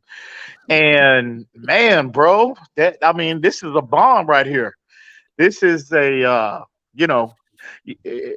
that's a bold statement. But not to say that I disagree with you. I see a lot of what you see in Skylar. I've been on a record as well. And what you touched on tonight, it makes a lot of sense. I mean, you look at long term now that Skylar's on a roster showing this level of promise, so soon. I mean, if he continues on this trajectory and, if you're Chris Greer, you have to look at it from that standpoint because, again, a GM's not only, not only is his job to acquire talent through the draft, the free agency, and whatnot, but managing the cap. And again, it's all predicated on Skylar's promise, Skylar's ceiling. If the competition is close, if Tua can't separate himself from this kid, Chris Greer and Mike McDaniel, that is a conversation that they're going to have sooner rather than later. Because go ahead. Let me throw a wrench in there, and I want you to think about this, and you tell me what you think. I think it's even worse for Tua now in that front office because Chris Greer got his peers calling him and telling him you be crazy to let this guy go. And if this guy becomes the dude, who is the one who looks like a genius? I told you, I said that, TD. I said that 2 weeks ago. Well, I've been consistent about that. We've had this conversation multiple times privately and publicly. And Chris Greer be scheming, bro. Right. He be scheming, and this would be the biggest. He just locked in 10 more years as general manager if this happens. Yeah, and also from Chris Greer as well, but also Mike McDaniels. And again, I don't want anybody I don't want anybody to really, misunderstand or misinterpret what I'm saying right now. I'm not saying I want this to happen. I think us as responsible fans and when we get up on these platforms, it's our job, right? Don't to be ducking.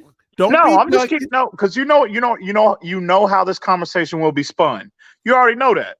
So again, look, this is just a perspective. That's all it is. Both of these, we're talking about members of our team.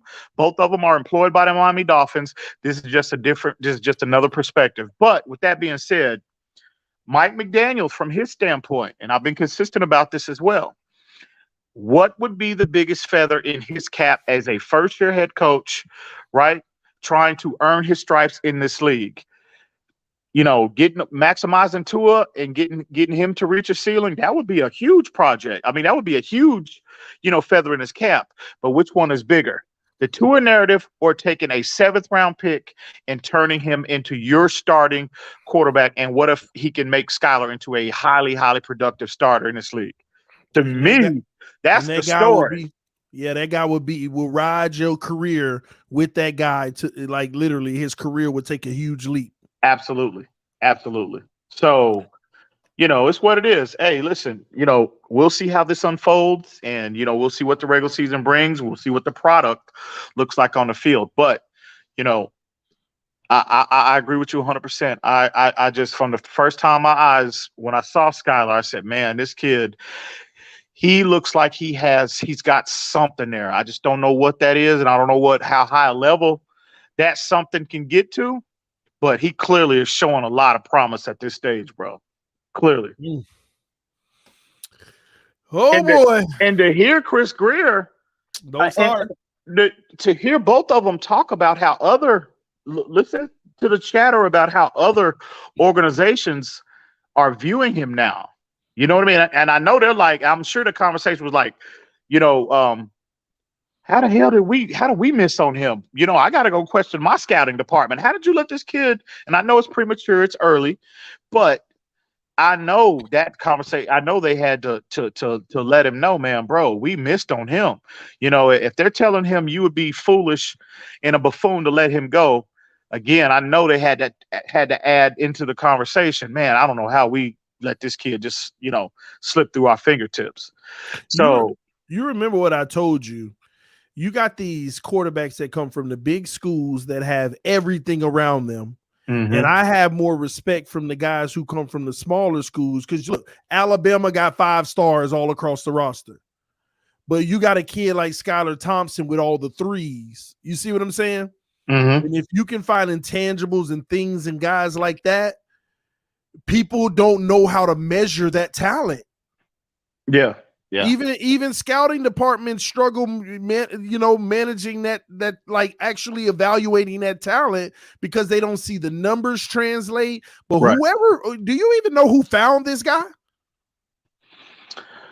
Well, word on the street is Darrell Bevel is the one is as of right now what that I heard is credited to really, you know, was banging the table him during, you know, bringing a table for him, you know, during the draft process. So I mean, I don't know how true that is, but that's what I heard. So well, let's get some pushback here. You know, it's been TD sense talk. I've been making some sense tonight. Now it's time to bring the nonsense in here, man. Hey, TD foolish talk. Casual takes. Hey, my goodness. Let's go subscribe to Casual Takes with CB83. From the first time I locked eyes on Skylar. Oh my God. Hey man. Hey. Hey, bro. Hey, but this is a beautiful thing. Hey, I'm glad y'all having a little cool y'all Skylar today. It's beautiful. I love it. Hey, CB, you can laugh all you want, but obviously there's people around the NFL, bro, that they have a similar opinion of this kid, according to Chris Greer. Hey, so I hear you. Just saying. I hear all the chatter about, you know, Tua being on the hot seat, and you know, if he don't play well, then he could be ousted. You know, I hear it. I mean, it's talk. Tua done had talk since he's been in the league, so. I mean, so he's not. It's not do or die right now. Is it? Yeah, it's put up or shut up. It is. Do you agree? I mean, with it? It's the NFL. So it's, no matter where you at, where you at, where your position is, who you are, it's always put up or shut up. Then why the giggling? I mean, why the kiki? Because what is that about? The from the first time I locked eyes on Skylar. The first time I laid eyes, I'm like, man, this kid has got something. Yeah, so we got to put you on the spot, though. We got to put you on the spot. What do you think of Skylar Thompson? I think he's a good quarterback. I mean, I think he's played well within the system. I mean, I can't even say that he's a fantastic quarterback. I could just say, hey, you know, in the system so far, he's looked good, and that's what I feel. I mean, I think other quarterbacks who would have been drafted here could have probably done the same thing within the system. The same thing, like so. Has Teddy Bridgewater done the same thing? No, that's Teddy Bridgewater. Now I think he's just. But you're saying other quarterbacks is drafted. Teddy hasn't played bad. I mean, he's just. I feel like Teddy's just kind of going through the motions at this point, which is a bad thing. I think Teddy is deep fried right now. So you're saying I don't know about Teddy being deep fried. I just think he's just going through the motions, man. I don't know why. Maybe he has something personal going on, or maybe it's stuff outside of football. He's still making some good plays. It's just not electric or anything. Yeah. So and that's what Teddy is. He's just gonna be. You know, he's gonna try to be efficient. That's what it seems like. So let me ask you this: you said Skylar's been good. He's a good quarterback. So how do you think he would look with Waddle and Tyreek and Gesicki? He would look good. He would probably look, you know, just the same. He would probably look similar to how Tua looked. I mean, no, I'm not talking. Hey, hang on.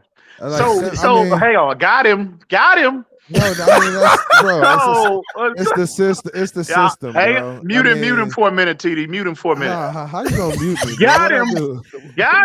Let me get him. We've been waiting on this truth moment. So you came up here laughing and kiki-keying and the first time I laid eyes on him. And now you are saying he would look just as good as Tua with the ones. That's what you just said, CB. So what are we debating up here? What's the debate? What's the jabbing? I don't think he ever said a debate. I never debated you, bro. What am I debating you about? Why laughing? Why jab? Why come up here jabbing like that? You know what? I got respect for CB83 because he's basically saying right now he is a Tua near and a Skylar near. This is the first. I'm a Dolphin. Man. Hey, 2-9. Y'all hear that? 2-9 is listening. Y'all get him. Y'all come for him tonight. 2-9. You about to lose your membership like no other. Come get him, y'all. Do I think Tua is losing his job to Skylar? No, it's not. It's not gonna happen, guys. I appreciate the conversation and you know, I mean, he may not about what can happen. You know, it's cool to have conversations about what could and couldn't happen. So is it possible? Is it possible? Anything is possible. Anything, okay. Anything is possible. No. I just want to highlight the fact that's the Tua near backpedaling. Hang on. No. I want to highlight yet again. CB thinks that Skylar can look just as good as Tua if he actually had the time with the one. Similar. He could look similar. Now, okay. Well, that's the first time he used that word similar. Now check this out. I think he'll look like Tua. You put Skylar in that system last year, and if we're talking hypotheticals, Waddle would have went to the Pro Bowl. Waddle, he had a Pro Bowl year. I mean, but he would actually win. He would actually win because he would have had that 2 to 3 more 60-yard bombs. He had Pro Bowl numbers, bro. He should have been there. No, he would have went because he would have had that 2 to 3 more 60-yard bombs. Delivering TD. Tua was delivering the Waddle. That's one thing you can't say, bro. Gosh, you can't say he wasn't delivering the Waddle. Anytime I got receivers. Anytime I got a clean pocket and a receiver like I'm open, fool, and it don't come, that's all that matters. Did you see the bomb he threw to Waddle in the Tennessee game? He threw a bomb to Waddle in Tennessee. Don't bring up nothing about no Tennessee. Oh my God. It was a good throw. It was a good throw. That was a good throw though, T. That was an excellent throw. But Ian, what did I tell you? What did I tell you, Ian? I said to a favorite route that he'll never miss is what? A post. That's not a post. That was a corner route. So that was a post. You got it wrong. No, that was a corner route. It was a corner route. He started on the left. You're right. And he hit him in stride too. He hit him in stride. It was a great ball. Hey, probably his best ball of the season too. Yeah. Best ball. But he always hit you on the corner. Yeah, he hit. That's the only one that he pretty much hit. Everything else we out here debating on. Was it too short? Was it too? That throw? I'm not sure if Skylar makes that. Oh man, stop! You done already seen him make it. We already got you. We already got you, CB. I seen it live in regular season. Tua did it. I don't know. Skylar only did it in preseason. He only did it in preseason. Come on, he made clam up, bro. You never know. No, somebody else clam up when the lights come on. When the playoffs are on the line, we have a perennial clamor. When playoffs are on the line, we got a perennial clamor. Man, clam up. That's just the 2 years ago. 2 years ago, playoffs on the line, Buffalo. Last year, playoffs on the line, Tennessee. I don't know who started that quarterback. Hashtag blame Flores. He the head coach. Hashtag blame Flores. We're going to be blaming Mike McDaniel soon. I know EM don't like to hear that. He don't like to hear no blame on Flores. But you got to blame the head coach for something. We're going to be blaming Mike McDaniels soon. I know. Mike McDaniels is in trouble. I can't wait for that. I can't wait for that. I can't wait for that. I went to I can't. They going to be saying, oh, man, all these people that was banging the table and saying Mike McGenius, and they're so eager to label him prematurely the coach. Bro, let him not make the playoffs. Bro. Let that man not make the playoffs. Last night before I streamed, I said, man, who live in this YouTube world? I was checking out all the channels like, everybody cooking right now. And I saw one comment section. Everybody, they should have cut Skylar. He's the ultimate distraction. What are they doing? He could have been a better person to make the team. Was that? Who stream was that? Call him out. Where was that at? Where was that at? Call him out. It was Fence ID NFL. Oh, damn. Damn. That ain't, hold on. That ain't on him. That was the comment section. I saw El Capitan live. Now, everybody was like, now TD, you said his comment section is real biased. That's what you're saying. No, I said this is what I said. This is what I saw in the comment section. EM, you don't like you don't like it over there no more. No, I don't. I don't. Now there is no way in the world I'm gonna be up on that platform and I see that in the comments. There's no way I'm gonna tolerate that kind of foolishness. There is no way in hell. I'm sorry I missed that one. You are not welcome here. Oh yeah, Tua on. They strong arm reason. They said, "Hey, we can't have EM on the show no more." You know, Reason had to call me. Reason said, "EM, bro, I love you, bro, but man, you know, Tua on pay the bill." Oh man, boy, you shady for that, boy. You shady for that one, boy. Man, now see, but real talk though, real talk. If I was there's no way I'm tolerating that level of foolishness. If I'm on that platform, there's no way. Nobody was saying nothing about no cut, no. Man, no. People in the comment section were saying that. Bro, you know they trolling, bro. No, they did. Stop. They dead serious, bro. Stop. No, they were. Some people were making compelling arguments. We could have used that spot for another old lineman or another linebacker and all that, and another corner. They were making justifications for it. Boy, y'all silly, boy. I can't deal with y'all, man. Hey, man. You stop, CB. You know people out here in this community truly feel that way right now. Hey, real talk, though. Hey, I haven't seen that on FinSide, but I've seen people post that on different platforms, on Twitter and also Facebook. Literally. I mean, they're like, I just wish Skylar Thompson would go away because it's distracting Mike McDaniels. He can't get an accurate assessment or evaluation. Mike McDaniels is being distracted. This is what we're dealing with in our fan base now. It's always a quarterback narrative, though. It's like Lamar is one thing, Skylar is one thing. It's like, bro, I just get tired of it. But it's only a quarterback narrative with us. You know how you stop that? Bro. You know how you stop that narrative? You play like Josh Allen. You play like Patrick Mahomes. You play like Herbert. You play like Brady. You play like Rodgers. You play like these guys, man. Yeah, Tua's play is the only thing that can unite this fan base. Period. Is Kirk Cousins in this conversation? Honestly, is Derek Carr? Honestly, I don't. At this point, I think some people are so far gone that even if he plays well, they're just gonna be like, "Hey, I'm not. I'm gonna give him credit for what he earned. No. Come on. Listen to what he just said. Listen to what he just said, Em. He said, "No. It's the talent around him." But you can't discount the factor. Of course you can, but you still gotta. He still gotta deliver the ball. But that's why you can't have marginal improvement. It can't just be marginal. It's got to be astronomical. It has to be pretty doggone big at this point, coming from where he's been. You gotta, bro. You're like the 24th or 20-something ranked quarterback. You need to drop that down. You gotta drop that down by like 12 spots, bro. So that is astronomical, is it not? Top 12. Yeah, like to go from 26, 24, wherever he is, to 12.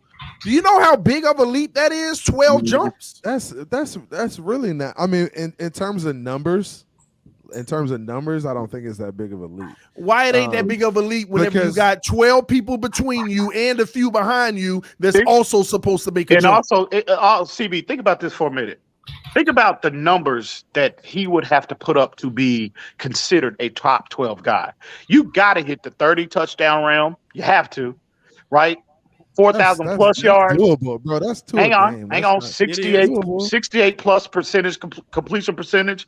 Hover around there. Hover around a 98 to 100 plus quarterback rating. To go from 16 touchdowns and 10 interceptions to those type of numbers, that is a massive leap. Don't forget, Em. Those numbers keep, just like the salary cap, those numbers keep going up. Yeah. That is a massive leap, bro. Guys, but I ain't saying Tua can't get there. I'm just saying you said that's not big of a leap. Oh, yes, it is. No, that's not. Massive. It's not anything he can't obtain with this offense, bro. It's not. It's not unattainable. Okay, well, I know you like to say it is, but it's not. Here's how I look at it. Guys. Take the top 12 guys right now. You could say that all 12 of them will attain those numbers this year. Like none of them are going to fall under that this year. Who are the top 12 guys? Do we have a list of them? Yeah, I mean, we can go through, just talking it out. You got Brady Rodgers. We're going to automatically throw those two to go. I mean, the top of the NFL. That's two. You got Mahomes, Allen, Herbert, Burrow, Russell Wilson, Dak Prescott. Yep, Kirk Cousins, Derek Carr. That's 10 right there. And we got to just think through it because Lamar Jackson. Deshaun, we ain't mentioned Deshaun Watson yet. But that's not include him because he's not going to be primary. But he would be a guy that would be standing in the way. But we'll leave him off. Okay. Matthew Stafford. Guys, I always forget Stafford. I think that's 12. That's 12 right there. You tell me Tua can have better numbers than Lamar. We can say what he will have. This is what I'm saying. The numbers we just laid out for Tua, all those guys are likely to achieve them. Now, here's my point. Let's take the other 20 guys that aren't in the top 12, and now you got to say how many of those guys this year will achieve them. And that's where you got to pay attention to. We always look at the top 12, but you also got another 20 guys, including Tua, that 5 of them might creep up this year and achieve those numbers. Kyler Murray could possibly achieve them. Am I wrong on that? Do y'all think? I don't know. Tannehill is a guy that could achieve the numbers. Yeah, you got Baker Mayfield those are the tweeners. Baker Mayfield could accomplish those numbers. Yeah, that's this year. That's like the third tier guys that But what I'm saying is, Tua's got to separate himself from that group. But we put stats out there as this is typically top 12. But y'all got to understand the quarterbacks, they're getting more and more. Remember, 12 years ago, there was a issue in the NFL where there were only 4 quarterbacks they viewed as guaranteed to be the face of the NFL. And I'm saying 12 years ago. Now it's actually like 16 plus years ago or whatever. The NFL newsletter came out where they said we need to do something for the face of the game in our advertisement because we're running out of quarterbacks. That's when they expected Manning and all of these guys to be gone soon. When Brett Favre and those guys were leaving, the Vicks were leaving, and all of those guys were leaving, there was a quarterback deficit. And they changed the game and made it quarterback friendly. And the stats just keep going up every freaking year on what a top 10 quarterback is. This year, I'm telling you, bro, do you know what a number 12 ranked quarterback might have to put up? 40, he might have to be 4,200 yards, 34 touchdowns, cool. And 10 picks. I just don't measure a quarterback success on being top 12. Like nobody's looking at that during the season. Like you're looking at how efficient he is, how he plays. Are they winning games? I'm not. These are the teams that's in the playoffs. After the season, it's cool to look at the top 10s, the top 12. Show me the top 12 quarterback. Show me the top 12 quarterback that don't make the playoffs. 90% of them every year. Mm-hmm. I mean, it's a couple here and there. I mean, 90% every year. That's what you got to look at. But you know what, CB? The 49ers took that same approach the last 3 years with Jimmy Garoppolo.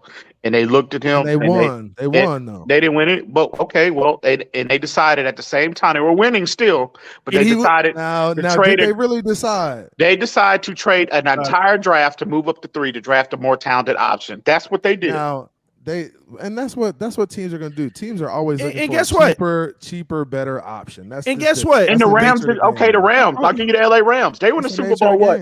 They were in the Super Bowl 5 years ago, right? Hold on, EM. And Garoppolo actually was the number 7th ranked quarterback the year they went to the Super Bowl. Yeah, remember we went through those stats? Oh yeah, that's right. Look, Jimmy G was also a riddled. He was always hurt.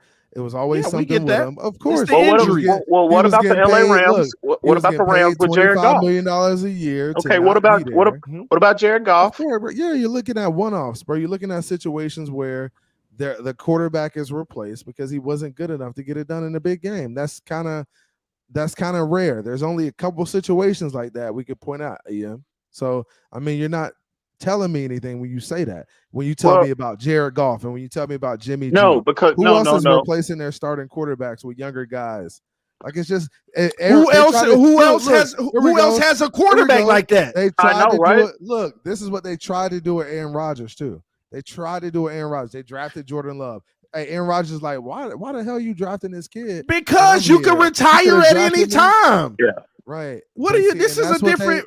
That's a different situation. They're gonna constantly try to draft. But no, CB. What I was addressing your comment about as long as we're winning games, and the quarterback is efficient, I'm good with that. I'm telling you, we got two examples, Super Bowl examples of teams in the LA Rams and also more recently the San Francisco 49ers took that same approach and they said, no, there's a ceiling to that approach. Clearly, and they hit their heads on it. They said, "Nope, we need to move off and get more talented options." And you know what? And how it's relative. So you can't use the 49ers. Hang on. He didn't move off Jimmy G. He's still there. He's the backup now. He's the backup.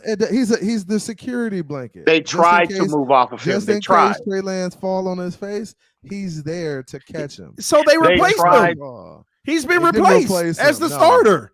He's no longer the starter, CB. What are you talking about? He has been replaced as the starter, but he is still there as the backup plan, bro. As a backup, okay. He's a backup quarterback now. There. So they went and got a better option that they felt. They moved heaven and earth. They used all their draft capital to go up.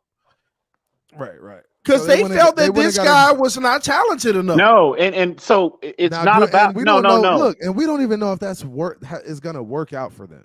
We don't know. It may not. We know it worked out for the Rams, bro. It did. What do you mean? They won a Super Bowl last year when they first team with Matthew Stafford. We know it worked out for the Rams. Yeah, but CB, that doesn't negate the fact that for them in that front office, they have determined that Jimmy G is not the guy that's going to get it done for us.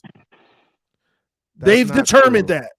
That's not true. And the Dolphins still there. And the Dolphins will be in the exact same situation. If he was out of that locker room, TD, I would be all for that. Oh, so the Dolphins feel like Skylar's going to be the guy to get it done because he's the backup, right?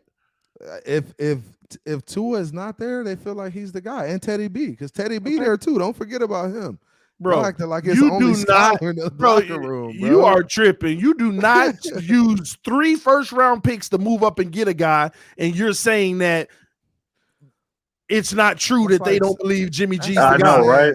That's like saying having Aaron Rodgers and drafting a first-round quarterback is stupid. No, using 3 first-round picks to move up for him.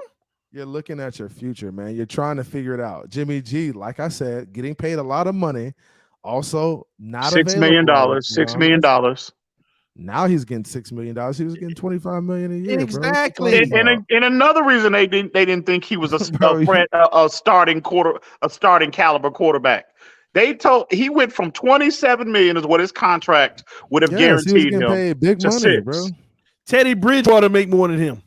Hey, but Jimmy G was stealing money, bro. He was barely there. So he got his money. Hold on. So Jimmy G ain't worth $25 million? He wasn't worth that contract when he got it.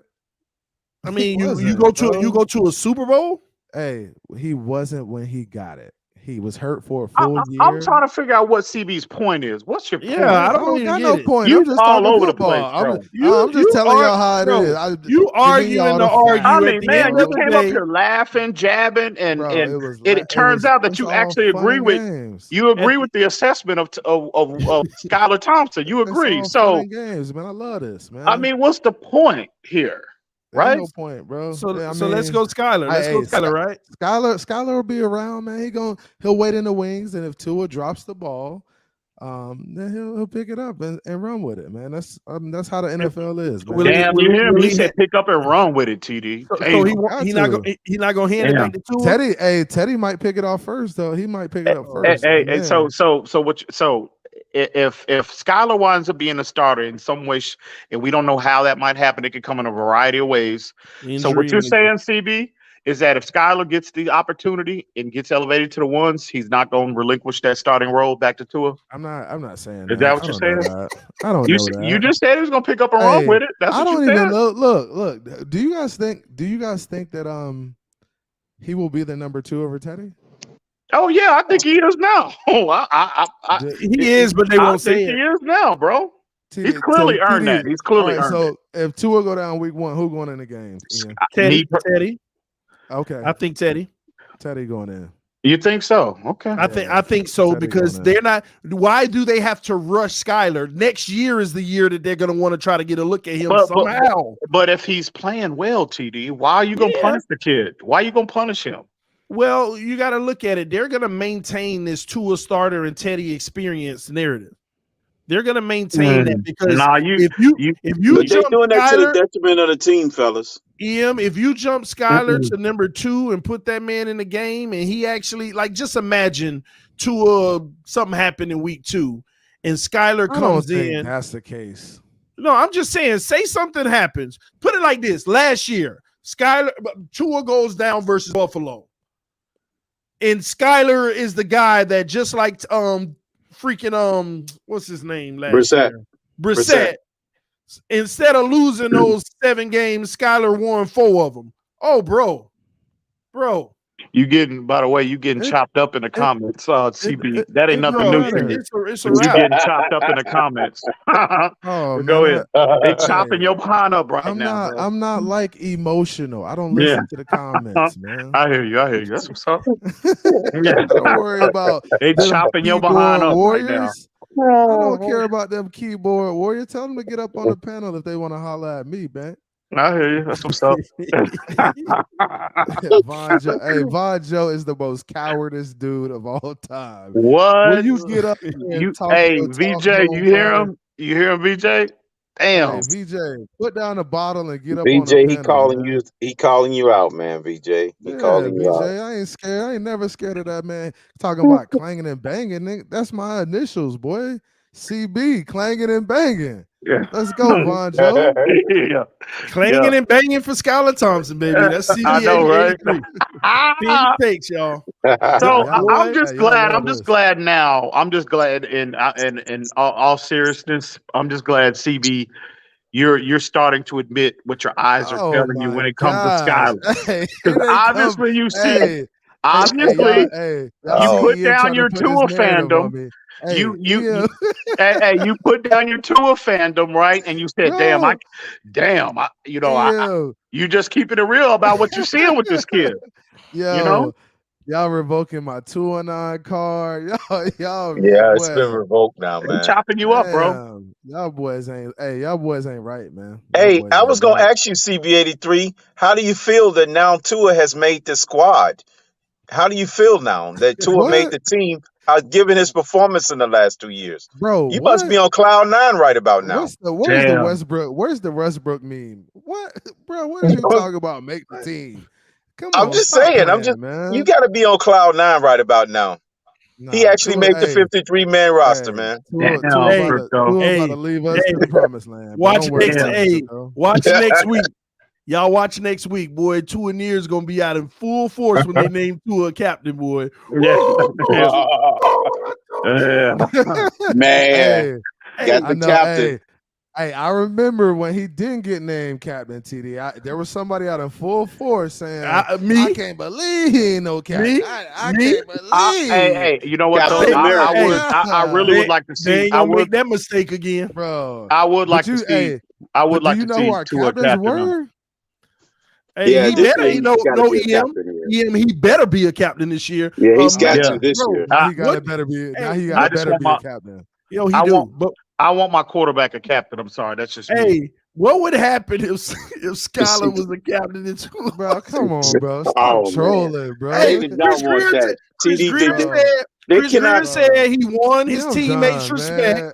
See, I'm done with Chris this. Greer said he won his man. teammates. I can't do this. TD. I can't do this, TD. Hold on. Chris Greer said he won his teammates' respect. Your boy nasty, man. Your boy Damn, nasty. TD. Damn. I told you he dropping them bombs tonight, bro. He dropping them bombs. I just asked a question. Imagine that happening. That boy the Skynet cap. Imagine that happening. Though. They gonna come for TD tonight. You gonna have Tua on. You gonna have perform. You know perform listening. You know they gonna come at. They gonna be on your neck tonight, TD. So you better vest up, baby. You better vest up. What if Skyler getting named the captain? I clap back on a few tweets and I go to sleep and I sleep like a baby. You better vest up tonight, bro. Damn. You gotta get them fingers ready. Why are y'all scared to answer the question? What if that happens? Come on, bro. I ain't answering that question, bro. They about to throw a Molotov cocktail through your Dolphins window, bro. Burn all your stuff up, bro. What if something like that actually happened, bro? It's oh not my happening. God. Bro, I wouldn't even, bro. I wouldn't go live and talk about it. I wouldn't. Boy, stop your line. You boy. wouldn't go live, TD. Hey, come on. That's the headline he's been waiting for. The two Nears won't be proud. I wouldn't go live and talk about it. Oh, he would definitely. Yep. He marinated on it for a day and then he come out. I ain't gonna lie. I ain't gonna lie. You know what I would do? I would put the title of the video, Skylar named captain over Tua, and I'll go live and I'll just look at the camera for about 2 minutes in the stream. Just in the stream. Dirty. No, hell no, TD. You know damn well you're gonna be foaming at the mouth. No, bro. That boy, if that happens, that man could have a visit with the president and that news come across the bottom of the screen. Oh, Skylar's been voted a captain and Tua hadn't. TD said, all right, Mr. President, give me about an hour. Give me about an hour. I'll be right back. I'll be right back. Hey, that would be man. See, that's why I can't come up here with the trolls, man. The trolls be, man, on another level. Hey, listen, Mike McDaniel better do us right. I don't care what the votes say. He better, and Tua gonna be captain. I'm telling you, bro. But listen, I think there's still dissension in that locker room with the votes, bro. Well, what votes? You think it's coming from X? them captain votes. But Tyree gonna get in front of everybody. All right, we gonna vote. I can't. Hey, look. I can't take our captain serious. Don't even submit it. Don't even submit it. So Tyree working behind the scenes. Man, Tyree got 30 million. He been behind the scenes. Tyree, hey, I'll tell you this. Tyree get to choose. Hey, Tyree get to choose the captain. He making 30 mil. He get to choose. That's in his pay grade. Like he said, that's in his pay grade. He earning that 30. So you think he's gonna choose the captain? No, there ain't no way in hell Tua won't be a captain. He better not be. There's no way in hell. Tua better. He gonna be a captain, bro. Yeah, he will. No, he got to be. I think he's earned it. I think he's earned it. Yeah, he's earned it. But when you look at our captain situation last year, it was like, what was Brian Flores thinking, bro? It wasn't Brian Flores. That wasn't Flores. It wasn't his decision. The players voted that. But the way he did it, like the way he did it was the way he did it. I don't think he just get left. But you know what though? I don't have a problem with his system about the players voting. I thought every locker room does that. The players know more than anybody. The players know better than anybody. They do it different. They do it differently though. So some teams make guys everybody has to put their name in the hat, or everybody has an opportunity to be voted on. Some guys don't get an opportunity to be voted on. Like Tua, I don't think he had an opportunity to be voted on. I think he might have said, "Hey, I feel I'm young. I don't want to be a captain yet." That's what it looked like to me. I'm just what advantage is to Flores to not make his quarterbacks the number 5th overall pick a captain? 32 quarterbacks. No, I'm not saying. If that was true, 30 were captains. And CB, if that did happen, and Tua was like, "Well, I don't want to be," are you cool with that as your 5th overall pick? You'll be fine with that. I don't look. I don't want to force guys. I don't want to force guys to do anything they're not comfortable. Hold with. on, So man, come on, CB. No, I don't want to. Quarterback is the leader of the team, though. CB83. I mean, No, that's bro, not guys. That's not necessarily. All right, I gotta say every this. team. I gotta say this because don't just say CB, don't just say because you're the quarterback you're automatically the no captain of the team or the CB, leader of the CB, team. bro, you're the face of the franchise. What are you can be talking the about? face.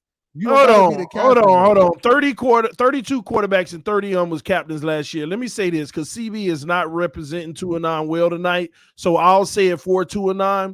Tua didn't want to put his name in the hat for captain because it would have meant more responsibility with Brian Flores, the guy who hated him, and he didn't want to be around Flores more. That's what Tua says. Is that the case? Where do you get that script from, You know that to be the case? I done heard it all from Tua. I have a major problem with that, bro. So CB83, you're supposed to give the Tua answer, bro. I shouldn't be doing this for you. I don't have a Tua answer, man. I know CB83. I am a Tua supporter though. That is my guy. Hey, he might got two. QB1. Nah, he my guy. He my guy just as much as your guy. No, you're not. Yeah, he is. Yeah, he is. So, but when he start balling, I'm gonna come holler at you. He my guy when he balling, and when he trash, he my guy. But I'm gonna tell you, he was trash. Nobody's allowed to root for the Dolphins. Yeah, everybody is. No, you're not allowed to say he your guy if you're critical of him. No, you could be critical, but the trolling and the hating, that's a different story, though. I don't hate on Tua. I just tell the truth. That's your opinion. You ain't never once heard me troll and hate on Tua. I just kept it 1,000, bro. Period. No, you don't troll. TD's a troll. I know I troll. I troll. I ain't hating, but I troll. And the trolling is for these obsessive, compulsive. Man, why is it always that? I always hear that from everybody who says they're a troll. They say it's because people obsess about their QB or no. It interests me. No, it interests me the hypocrisy in our community with those people. So you need a taste of your own medicine. You always want to sit here and talk about how critical we are of Tua and how that's wrong. But then when Skylar does something good, since it'll boost Tua up to be critical of Skylar, they'll do it. It's hypocrisy. It's too much. I don't necessarily see that to be the case, TD. I think. You ain't seen the group of people trying to diminish what Skylar's done in preseason. Yes, he does. He see it because he was doing it too. He was doing it too in the beginning. CB83 was doing the same thing, bro. What was I bro, doing? you know damn well you was doing the same thing, CB. Tell me what I was doing. First off, he said, you should have. I just said he's not the next coming of Jesus Christ. That's all I said. Stop, bro. You was falling right into that. Giving him the rest of the damn 2 minutes. I was not hitting him with the EM. Ever since I laid eyes on him, I knew he was the one. I didn't do that. Bro. I said he's the one now. Oh, okay. I said he's the one now. All right. Okay. All right. All right. But CB know damn well he was one of them ones in there hating on that man. Talk a 7th round pick? There's no way he's going to be playing as well as Tua. There's no way. That's what he said. That's what you said, bro. Hey, you said he was a 1st round talent, though. That's the thing that gets me. He is the 1st round talent. He is the 1st round talent. Bro, you saw him in a couple games. Wait till you evaluate him during the season or if he gets some game time reps. So hold on. So what round talent is Tua right now? But I'm not comparing them. What I'm saying. Oh, I asked you the question. Don't skate. No, you trying to go somewhere else. So you deflecting. I'm talking about what Skylar is. This ain't no deflection. And what round talent is Tua? Now I want to see if you apply your same logic right here. Bro, you're deflecting, bro. I'm talking about this is what I'm talking about. They don't, it's the hypocrisy. They don't want to apply the same logic. What round talent is Tua so far in the first 2 years? And you admitted, CB, that Skylar is more talented than Tua. You admitted that Skylar was more talented than Tua. That you admitted that. I said what? You said yes, you did. The other night you said that. Yes, you did. Stop putting words in my Oh, mouth. my God. Don't make me get Reason and Martin on this damn stream right now so they can blast your behind. I never said you said it the other night when we was talking on the phone. Bro, all right. We were on a damn conference call. We got some breaking news here. Hey, You've been officially kicked out of Tua. Yeah, we were on the phone. Me, you, Martin, Reason, and you were saying that he was a way more talent. I said he's a better quarterback. I said Tua's a better quarterback than Skylar to me. We're not talking about better. We said we said talent. We said talent. No, talent is a different thing from being physically. Who's more talented? Who's more talented? What are you talking about? Who's more talented? What did you say? I think Tua's more talented. Oh, so don't let CB83 escape the question. What is Tua's draft status for the first 2 years? What round talent is he? Look. So it's very hard to determine because of the inconsistency. But you can determine that Skylar's not a 1. No, I didn't say I can say he's not a 1 because I haven't seen him play in the regular season yet. That's why okay. But you just seen Tua. You've seen Tua play the red. What round talent is he? Tua so far, look. Tua so far, he looks like a second or third round quarterback. Yeah. With the ability to do it's official now. You're definitely out of Tua now. Perform, you hear they coming for your bank accounts. They coming for your Twitter accounts. They coming for you now. The NFL, you hear that? Oh man, isn't a thing. Oh, they coming for you, CB83. Oh man, you better change all your passwords to your accounts. You're done. Your imagination. Oh man, they freezing all your money. You're done. Inside the NFL, y'all better change all your passwords to your account because it's about you about to have a new identity. Reason you hear that? Hold on, crypto. Mr. Magoo off the TDPHINSTALK. What's up, bud? See, you know, CB83. I want to apologize. I want to apologize. I feel like I'm getting you set up, bro. We know how. Yeah, I came in here to try to save him because this person you're applying on him is not fair. Okay, hey man, need to stop. You see that, hey, Gavanja, you see that ganging up on me, bro. They trying to corner me with because your takes are questions. They got you. They got CB, you all over the place. CB83 said Tua is worth the second year Josh Rosen. Nah, no, come on. Didn't we trade him? Didn't we trade him for a second round pick? He said that Tua is worth the second year Josh Rosen. Hey, CB been hitting that cabinet behind him way too early today, bro. He been in that cabinet early. Way too early today, bro. That's some open bottles behind him. EM, why you did this to him? Why you did this to He did that to himself. What do I tell y'all? If you let CB talk, I've learned something over the last few months with CB. I'm not gonna argue with CB no more. I'm not debating. I'm gonna let him talk, and he will seal his own fate every time. You let him talk long enough. You just gotta listen to him. Listen, I literally hear CB said provide the context. Tua not being a captain. Hold on. Here's the context. Hold on. Y'all give me 1 second. Y'all give me 1 second. I got to make sure that this get clipped correctly for Twitter, man. Let me make sure. Bro, what are y'all talking about, man? Hey, don't try to put me in here, and I ain't saying nothing criminatory, man. We good over here, man. Tua the man. Tua the man. He about to take us to the promised land. Nah, CB, you in trouble, my guy. Not Kahari too, boy. Y'all don't put everybody in. Hey, I got some software that's gonna help you change all your accounts and your passwords because they're coming after you tonight. Hey, Tua and I love me, man. This man said, hold on. This man said it was Flores' fault that Tua was a captain. Then I didn't say it was Flores' fault. I said Tua didn't want the responsibility. Don't say I said it was Flores. Right. They go that dancing. Nope. You're a man. Go back for your decision. Go back and listen. CB, I feel sorry for you, bro. Moonwalking now, bro. Hey, bro. CB, you need to vest up tonight, bro. You really need to vest up. I mean, like real talk. Come on, bro. I'm gonna go put my Tua vest on, man. I'll be right back, man. All right. Listen. Damn. That thing might, Like we're all put that vest on. You responsible for the definitely getting decisions hit. we make, man. Hey, We're with the real company talk That though. vest on. You Hey, definitely getting hit. You definitely getting hit. I CB, got a that question vest for is y'all, kinda man. This is for all my Tua doubters, man. Hey, so what? Like, why do y'all feel like Tua won't get it done this year? What makes you think Tua? Because I feel like a lot of you guys define get it done. What has he define get it done. Exactly. What's your Get it- definition? It hasn't gotten it done in 2 years. Is the proof?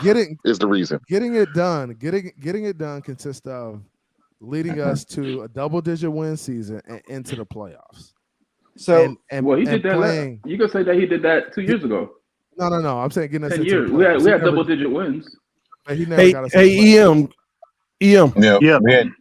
cook for me because I got to roll for about 10 minutes. All right, go ahead, bro. Go ahead. EM ain't cooking nothing over Hold there. on. Hold on. You said EM take the wheel? He's definitely about to go. hold up for a second. Hold on. No, go Hold ahead, on. CB. EM The got floor the is yours, wheel. bro. Go ahead. Yeah, Going so my question was like, why? Ciao. So You got Salute. to Al Oh, Cappy my fat. God. Yeah, Bro, you what's got- up, What it is, man? what it do, What boys. All the heavy hitters coming. They heard CB, Y'all bro. got- They had to get in on this. They had to come get him some. Bro, It was some y'all- breaking y'all- news, man. They I heard CB and they had to, all the heavy hitters This is had to come out and get him wild, some, I bro. love This is CB. wild. And I love that he EM. takes It's an his easy licking win. to keep on ticking. But CB, Bro. It's an you easy get win. So exposed. you got to let come and get an easy win you let sometimes. EM come out here and expose you like this, bro. Nah, Letting the man. casuals See, be- No, that man exposed himself. Cap, I said earlier, I've learned I'm not gonna argue with CB anymore. I'm a I've learned that if you Dolphinaire. let him talk long enough, he will seal his own I'm a fate. And that's Dolphinaire. exactly what I've been doing, bro. I'm a Dolphinaire, bro. I'm a Dolphins fan through and through. Hey, but like I said, Hey, just tell me, give me some reasons why y'all think he can't get it done this year. What's and up, why he won't get it done. CB83? What's up, Pete, what's everybody? good, I'll man? Can't get answer it that. done. Let me I answer that, Let's CB. let Pete go CB83. first. I want Go Pete ahead, to go Pete. first. Okay, Let's this is gonna be real quick. Let's establish some order up here, one at a time. Pete, you just came up here, and I'm majority addressing you right now. Let's establish some order up here, one at a time. All right, go ahead. You felt good about that, EM? All right. No, real So, talk, bro. I'm just being real. Go ahead. alrighty. So this is the reason why I feel Tua's gonna fail here. All right, CB83. Okay, I'm Mind listening. you, this is what I'm sold by all you Tuaneers coming out of college. He's the best RPO quarterback you guys ever seen and witnessed with your own two eyes. What we're doing now is moving on what Tua does best with your own two eyes. Is we're moving off of the RPO. He's not very good at a pro style offense.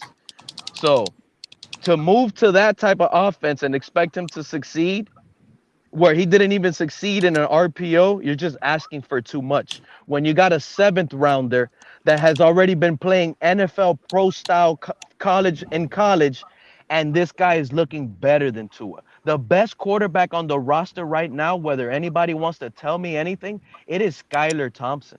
I'm sorry to tell you guys. That is the best quarterback on the roster, and it's not even close. This offense is actually built for him. A blindside you left done? tackle. I'm done. Okay. All right. So, in regards to your take, so you mentioned the RPO first. You're saying he's going to struggle in a pro style system. So, from what we've seen so far in this pro style system, Tua's looked pretty good. Okay, he looks pretty efficient so far. We haven't seen him in a regular season, but it looks like with the run game and with the play action, with the ability to move and get outside the pocket, it looks like this is kind of playing to his strengths. The RPO, especially when you don't have a run game, is not a good system. It just becomes a pass option at that point. So we ran RPO last year a lot, and we just didn't have a running game that was going to move linebackers and try to get them to go downhill. So I think you're just a little off balance when it comes to the RPO versus pro style. I think Tua's going to be better suited in this system than he would be in the RPO. So yeah, but that's kind of not what Pete said. He said he was saying Skylar Thompson's better than him in this system. Oh, so he said, oh yeah. So that was another thing. We'll see. That's to be seen. Like I said, it's Skylar. I mean, it's basically Tua's job to lose. So, Hold on, but he didn't say it's Tua's job to lose. But he said that Skylar Thompson looks better in the system so far. So if you're judging on what they both did in this system, you would sit there and say that so far from what you have seen, and that is in the preseason, that Skylar has looked better in this system. Are we arguing this? Oh, I'm not. I'm arguing that because I mean, Tua's only played 3 series, man. So like, I can't. But we're just going off based off what we're seeing. All we're saying is that based off what you based can off find what he's excuses if you seen. want. No, I can't. I But can't we're saying say based that. off what we see. Yeah. So, I can't. so if I may, So why you can't say that? Here's the curious question that we're all gonna have to find out between now and the season's over, but hopefully a playoff, filled season and whatever. But here's the question: with the additions made on weaponry and Skylar Thompson knowing what he can do with potential weaponry and the output I expect us to have schematically, as we're saying, through the run game we're gonna have, how much versus to what Tua can get done in this offense is worthy enough to be a franchise quarterback? Because there's a difference. There's starting NFL quarterbacks, there's good system quarterbacks, but is this a guy that we're going to sink hundreds of millions of dollars and write off our future to him and continue on? And that's something that we got to have answers to because of guys like Skylar, because of guys coming up in the draft, because I promise you, come next year, if we don't have that certainty, and the NFL world will know it, it won't just be Dolphins fans arguing about it, it'll be the NFL world still arguing about it. There will be quarterbacks that will line up around the stadium that are guys that can say, I can operate this system with these type of weapons, with this type of defense, and be successful, that are veterans. So Cap, with that being said, what does that look like for you? How do you quantify that for me? I'm glad you asked. So and I've said this a few times, there's a scenario in which Tua goes to the playoffs, even wins a playoff game, and he's still not viewed, at least in my eyes, as a franchise quarterback. There's also a scenario in which we don't go to the playoffs at all, saying a lot of people go down and all this stuff. But we all unanimously look at Tua and go, all right, that's our franchise quarterback, because in this system, he just balls out per se. So there's the dichotomy between the two is somewhere in the middle of as far as where we can put a realistic expectation, because those are two extremes. For me, I got to see the young man throw for 32 plus touchdowns. I got to see him throw for like around 4,200 yards, because the weapons dictate that type of passing attack. And if you're looking at Jimmy Garoppolo in this system with his type of numbers, it's got to be his best numbers. And those were right around what his best numbers were for me to say that's my franchise guy. Because if not, and we're continuing with a Jimmy Garoppolo type of execution of this offense, then we're going to move off him just like the Niners just did, because that's the future of it. And all the teams that have installed this system with system type of quarterbacks, either they end up upgrading the system guy for the dynamic guy. They go, hey, I'm sorry to tell you, Capitan. I'm sorry to tell you, Capitan, this is what separates the best teams from the worst teams. You just got to know when to get rid of an athlete. You just have to have that talent evaluation. You got to know what's best for your organization. You can't have feelings into the player you drafted. You still drafted Skylar Thompson in the 7th round. It makes no difference where you get picked. At the end of the day, it's what you're doing on the field. And you can't take this swag that Skylar is carrying into right now. This guy's feeling it. He has the fan base behind him. He is on fire. And you're telling me if this guy doesn't have the highest ceiling right now for the team with this offense, and we know he has the highest ceiling with this offense, just potentially displaying, I don't know just by displaying the deep arm. Just by displaying the deep arm. We can't make that judgment. We can't make that judgment right now, Pete. There's so much more football we have to see from Skylar to really jump to that conclusion. Skylar Thompson is basically a poor man's Trey Lance at this stage. At this point, you have to let this guy ride it out. Start week 1. This is what I'm saying. I believe Skylar is the best one. Don't worry, fellas. We'll know and we'll figure it out in 4 weeks. I'm sorry. Let him look. We'll know about a Jets game. This is what I'm saying. Get off the ledge, bro. This is what I'm saying, CB. Look, don't jump. Don't do it. You just don't understand, CB. No, I think no. Hang on, real quick. Coach McDaniels will make the decision in the Jets game. We gotta let that guy get his bumps and bruises early on. He has to learn and play. Well, Pete, you gotta let it run its course. Don't worry. Week 5, we'll figure. Coach McDaniel make the decision. Yeah, see, we don't. Hang on. Hold on, guys. Go ahead, EM. Go ahead. You're making some really bad assumptions. We don't know what's going to happen those first 4 weeks, so just let the first 4 weeks play out. Right, and also that's why I said in the Jets game we'll know. Hang on, Crypto. Hang on. EM, then Vonjo. I think. Listen, we got to consider where we are as a franchise. We are in win now mode. All systems go. So Tua, even though again, Skylar has shown so much promise in the preseason. We haven't seen him in the regular season. We all know we've been watching football long enough. Yep. All of us up here, we know the preseason OTAs, mandatory mini camps preseason, and the regular season are completely different animals. We don't know how Skylar's going to respond in a regular season format. We've seen Tua. Tua has that experience, even though he's still developing to some degree, to a lesser degree than Skylar. But we've seen Tua in that scenario and how he's respond to regular season type defensive looks that teams have given him, right? And again, Tua needs development just like everybody else, but we don't know. Skylar could start week 1 and completely fall on his face, turn into a turnover machine like Sam Darnold. Too long, take sacks. Exactly, bro. We've seen that. We've seen it. Aaron throws. So we've seen that. So no. This now's not the time to put critical. That touchdown to Hunter Long in live exercise probably would have gotten. You're gonna tell me. This is my thing. Hold on, Pete. So this is my thing. You just made a very good point. He could fall flat on his face.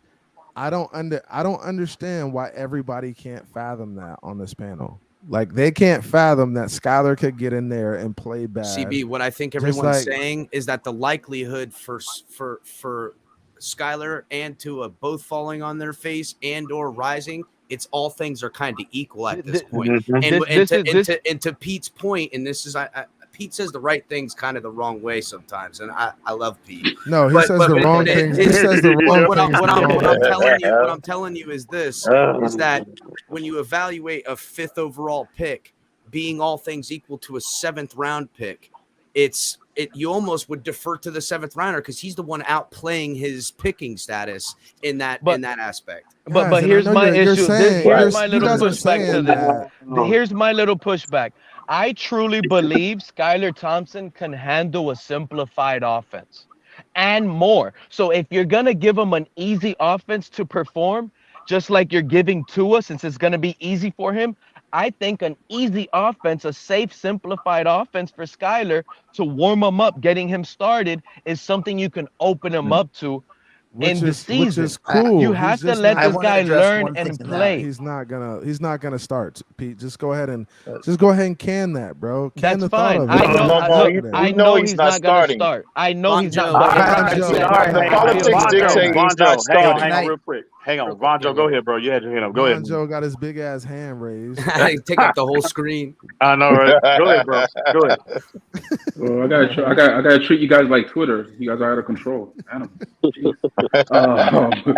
But I said this a while ago that when it comes to starting quality quarterback, it's late, guys, and it's been a long day too. And your backup quarterbacks in the NFL. There's one thing that really determines quality backup and starter, right? Starting caliber. And I always said it's been consistency, and consistency. Consistency of play and your consistency of health. Yeah, right? We had this conversation. You could be a good. Yeah.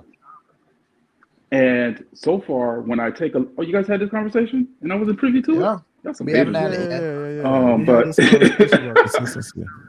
But and the thing is, from what we've seen so far, I made this point, and somebody actually went off on me when I said this, is that we literally have 3 backup quarterbacks on our team right now. One of them hasn't shown us enough because he's a rookie. One has a history of getting hurt and getting kicked around and been a journeyman because of health reasons. And the other one, his play has been inconsistent. He's been up and down. That's guys, and you said it right. He's flashed, and that's a really good take, Vonjo. Like, he has been inconsistent, right? Me and Ian had this conversation the other day, and I was like, hey, so he's been inconsistent. Like, let's talk about inconsistencies within the offense. What's been inconsistent around him as well? The wide receiver unit. We could talk about everything bad Tua does. CB, tell me where he excels at. Hang on, Pete. One at a time, bro. Let the man finish his point. You'll have an opportunity to respond. Go ahead, CB. So there's been inconsistencies with the offensive line and their play. There's been inconsistency with the wide receiver unit. There's been inconsistency with the running backs and the pass blocking in the running back room. So there's been a lot of inconsistencies. I'm so tired of hearing that excuse. Oh my God, Kahari, it's killing so me, so can I finish, guys? What top quarterback comes into a perfect situation? KP, hang on. Let him finish. Right. Go ahead. So there's been inconsistencies around too, and I know every quarterback doesn't come into a situation where it's rainbows and bunny rabbits.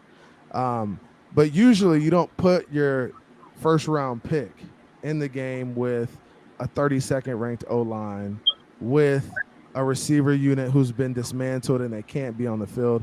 There's a lot of things around him that cause these inconsistencies in play. And I know you guys don't like to take it into context, but you have to kind of consider it at some point when you look at the overall unit and how they play. It's really 11 guys, right? So 11 guys are basically tasked with going out there and individually doing their job in order to help the unit excel, right? So excel. CB, so you're basically, I gotta stop you, bro. I gotta stop you. They gotta win their individual battles. Zoning out. Go ahead, get him, Cap. Get him, Cap. Get him, Cap. I'm fucking zoning out, bro. I'm zoning out. I know. You're talking in circles. It's freaking making me dizzy, dog. I can't. I know you just don't like to hear it, bro. You don't like the context. I don't like to listen to rhetoric, bro. And that's so. So what is so? So you don't like to listen to the context? No, I don't. I don't want to listen to context because I'm sorry, but I'm pretty sure the 32th ranked team his rookie year, that quarterback had a rookie setting year. And that's Herbert. Now, I don't want to measure the two in what I expect out of Tua. That's not what it is. And I don't judge him. I don't judge him when things aren't his fault. The problem is I judge him on the things that are his fault and him missing in his inconsistencies in his game. And yes, I attribute that 80% mental. I do. Bingo. So you 80%. Bingo.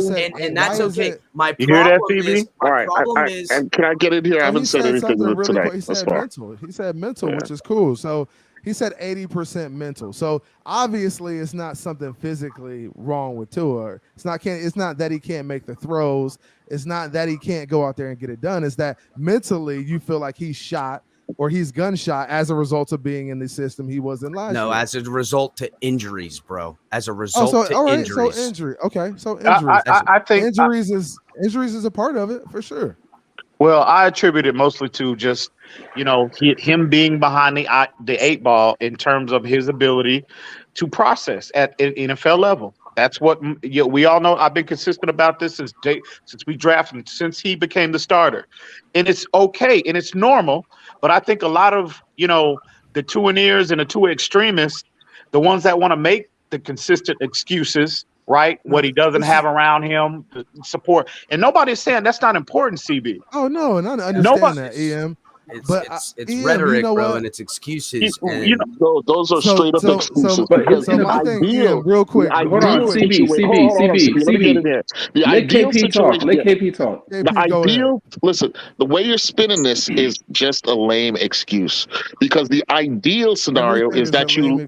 Well, can I finish? I didn't interrupt you. Go ahead. All right. Because the ideal situation is, in fact, the situation that Tua was placed in, where a young quarterback is allowed to come in with young teammates around him and they grow together. Why don't you see it that way? But instead, you turn around and bash the young players who were placed around Tua. Every successful unit needs veterans in it. I know you want to get up here and say, "Oh, no." You want to get up that. Don't get up here and say, "Oh, they need a bunch of rookies Devontae who are going to grow together." Bro, come on, bro. That don't make sense. CB83. Let me just how do you even Albert Wilson was here. CB83 4 passes. Albert Wilson never played a field. How did you name him? You had a young weapon in Mike Gesicki. Hold on. Kahari, how do you name Will Fuller? He never played. Albert Wilson was here. EM said something that you're not listening to. Subpar weapons. I agree. I agree on subpar weapons. But there's no elevating. No, subpar. That shit was trash. Every NFL tries to pair a young quarterback with young players and have them grow together. Don't give me the How subpar. can you Don't give me that subpar talk. That shit was trash. Exactly. We have a subpar quarterback that can't elevate people around him. Come on, That's man. the problem. Y'all just not being realistic. At the end of the day, y'all gonna get me on my box. Don't get me on my box. Slow processing. You're not listening, CB. Your box is trash. Oh, hey Von Joe, man, if you don't take your grandmama robe off right now, bro, you could go. Nah, bro, this is my little dolphin cloak, man. You know, I gotta get comfortable when I'm taking these things. And you know, hey, real quick. You know what, CB? You know what? EM, hold on, EM. Go ahead. Let me just go off what you said. Go ahead. EM said his processing really hinders his development, right? But when you really think about it, if his processing is not up to NFL speed, right, it's probably why he's so gun shy to take those shots. He's not trusting what he sees, and he ends up dinking and dunking all over the place when he has receivers coming open.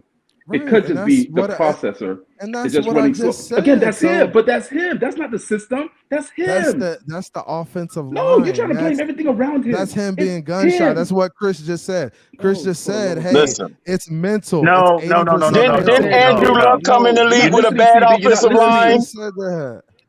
Didn't Andrew Luck start out with a trash offensive line? Herbert did as well. Retired because of it. Cap brought up Herbert earlier, and Cap was spot on. Herbert had the 32nd ranked O-line, no running game, nothing. Don't say he had no running game. He had Austin Eckler. No, bro. But he had no line. No. CB, the top difference is we're willing to listen. Bro? I'm willing to listen to your context. Top 5, CB? Come on, bro. Him having the top 5 running back had to do with his performance. Hang on. Let's get some order here. Real quick. Let's get some order here. Let's quiet. Can I ask you, let me make this top point 5 real running quick. Game this year? Hang on. I want to address CB real quick in terms of what this is going to, basically back up what I think is Tua's biggest issue from a processing standpoint. When they interviewed Mike McDaniels, and I've said this before on different platforms, but when NFL Network interviewed him about at the beginning of training camp, sitting in that chair, him, Willie McGinnis, and that other guy, and they asked him, they talked about the team in general, but also, Tua is the topic of conversation. Okay, get to the good part. Hang on, and they asked him specifically. Yo, stop interrupting people. I know, right? They asked him specifically the areas of growth that he wants to see, that they want to see the biggest jump in.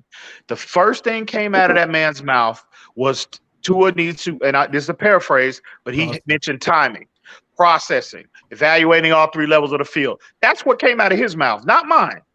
So again, here's my pushback. Now, TD was, so when Tua was being drafted, TD came out and TD was like, yo, Tua is a one-read quarterback. And he is very bad at processing the field. There was a lot of pushback from you and other guys in the community who felt like Tua was a good processor. Absolutely. At the college level. Right. So what happens from the college level? If he's a good processor at the college level. EM has already been on record. Come on, now, this is a question. That's a good one. Hang on, real quick. Hang on. You know what went wrong? No. You know what went wrong? No, can I finish? I thought you were finished. Go ahead. Okay. Finish so up. TD said, and I was here for all of this. Don't forget, guys, I've been around. I'm an OG to this too. All right. So TD, don't let that man up real quick. Don't let Stephen D up here. I refuse to be on a panel with Stephen D. Yeah. Leave him backstage. Hey, somebody. That's Stephen go ahead, D? TD. I thought that was Post Malone real quick, man. I couldn't even tell. TD right now. I'm not controlling. Stephen D, you better be glad I'm not controlling that because your behind would not be on this panel tonight. I guarantee you. Go ahead, CD. Hold on. Somebody donate $10 to get Stephen D. Yeah. Y'all drop that 10-piece real quick to get him up out of here. Let's get him up out of here. Let's get him up out of here. You know what I got to say to y'all? He let somebody kick. Fuck y'all. Let's give him a dose of his own medicine. Somebody drop that 10-piece real quick. He let somebody kick. He let somebody kick me off of his show for $10. I can't believe it. Yeah. Drop that 10-piece. Let's get his behind up out of here. Let's get him up out of here. Hey, TD, I be kicking Steven out of his own show for that. I don't tolerate flip-floppers. Absolutely not. I'm wearing flip-flops. I'm wearing flip-flops right now, EM. I'm wearing flip-flops. You ain't to say a word. I already know. I'll be rocking the flip-flops too, you know. I hear you. I'm just saying. Somebody need to come through and get him blocked. Skylar season. Skylar all day, baby. It's Skynet out here. Let's get him up out of here. Let's get him up out of here. Hey, can we get back to the point? Here we go. Anyway, let CB go. Oh yeah. CB was talking foolishness. Go ahead. Yeah. Let CB go. I apologize for interrupting you, CB. Go ahead. Hey, hold up 1 second. CB, 1 second. Hey, Bonjo, do the Alex Diaz real quick on my show this morning. Somebody paid $10 to get this man out of here. Sorry, CB, I had to. My bad, bro. Go ahead. Hey, go ahead. All good. Good seeing you, Steven, man. It's been a while. Steven, you old for the swear jar. We don't do that over here. You don't fucking cuss over here? What the fuck are you talking about? No. Get him up out of here, TD, and leave him back there. You gotta pay his swear jar. Stephen D be drunk at night. That's what it is. Yeah. CB, go ahead. Because the dark be different. Hey, hang on. Y'all let CB finish. Different animal. Hey. Y'all let CB finish his soliloquy because he only got two more. He got only 2 more times to speak because I can't tolerate you anymore, bro. You got 2 more times, so go ahead. Go ahead. So pre-draft, TD was banging the table about Tua being a run-rate quarterback, and he was putting on the film showing Tua's running the RPO, and he was saying he was a one-rate quarterback. Mm-hmm. You, on the other hand, were saying, hey, Tua's a good processor.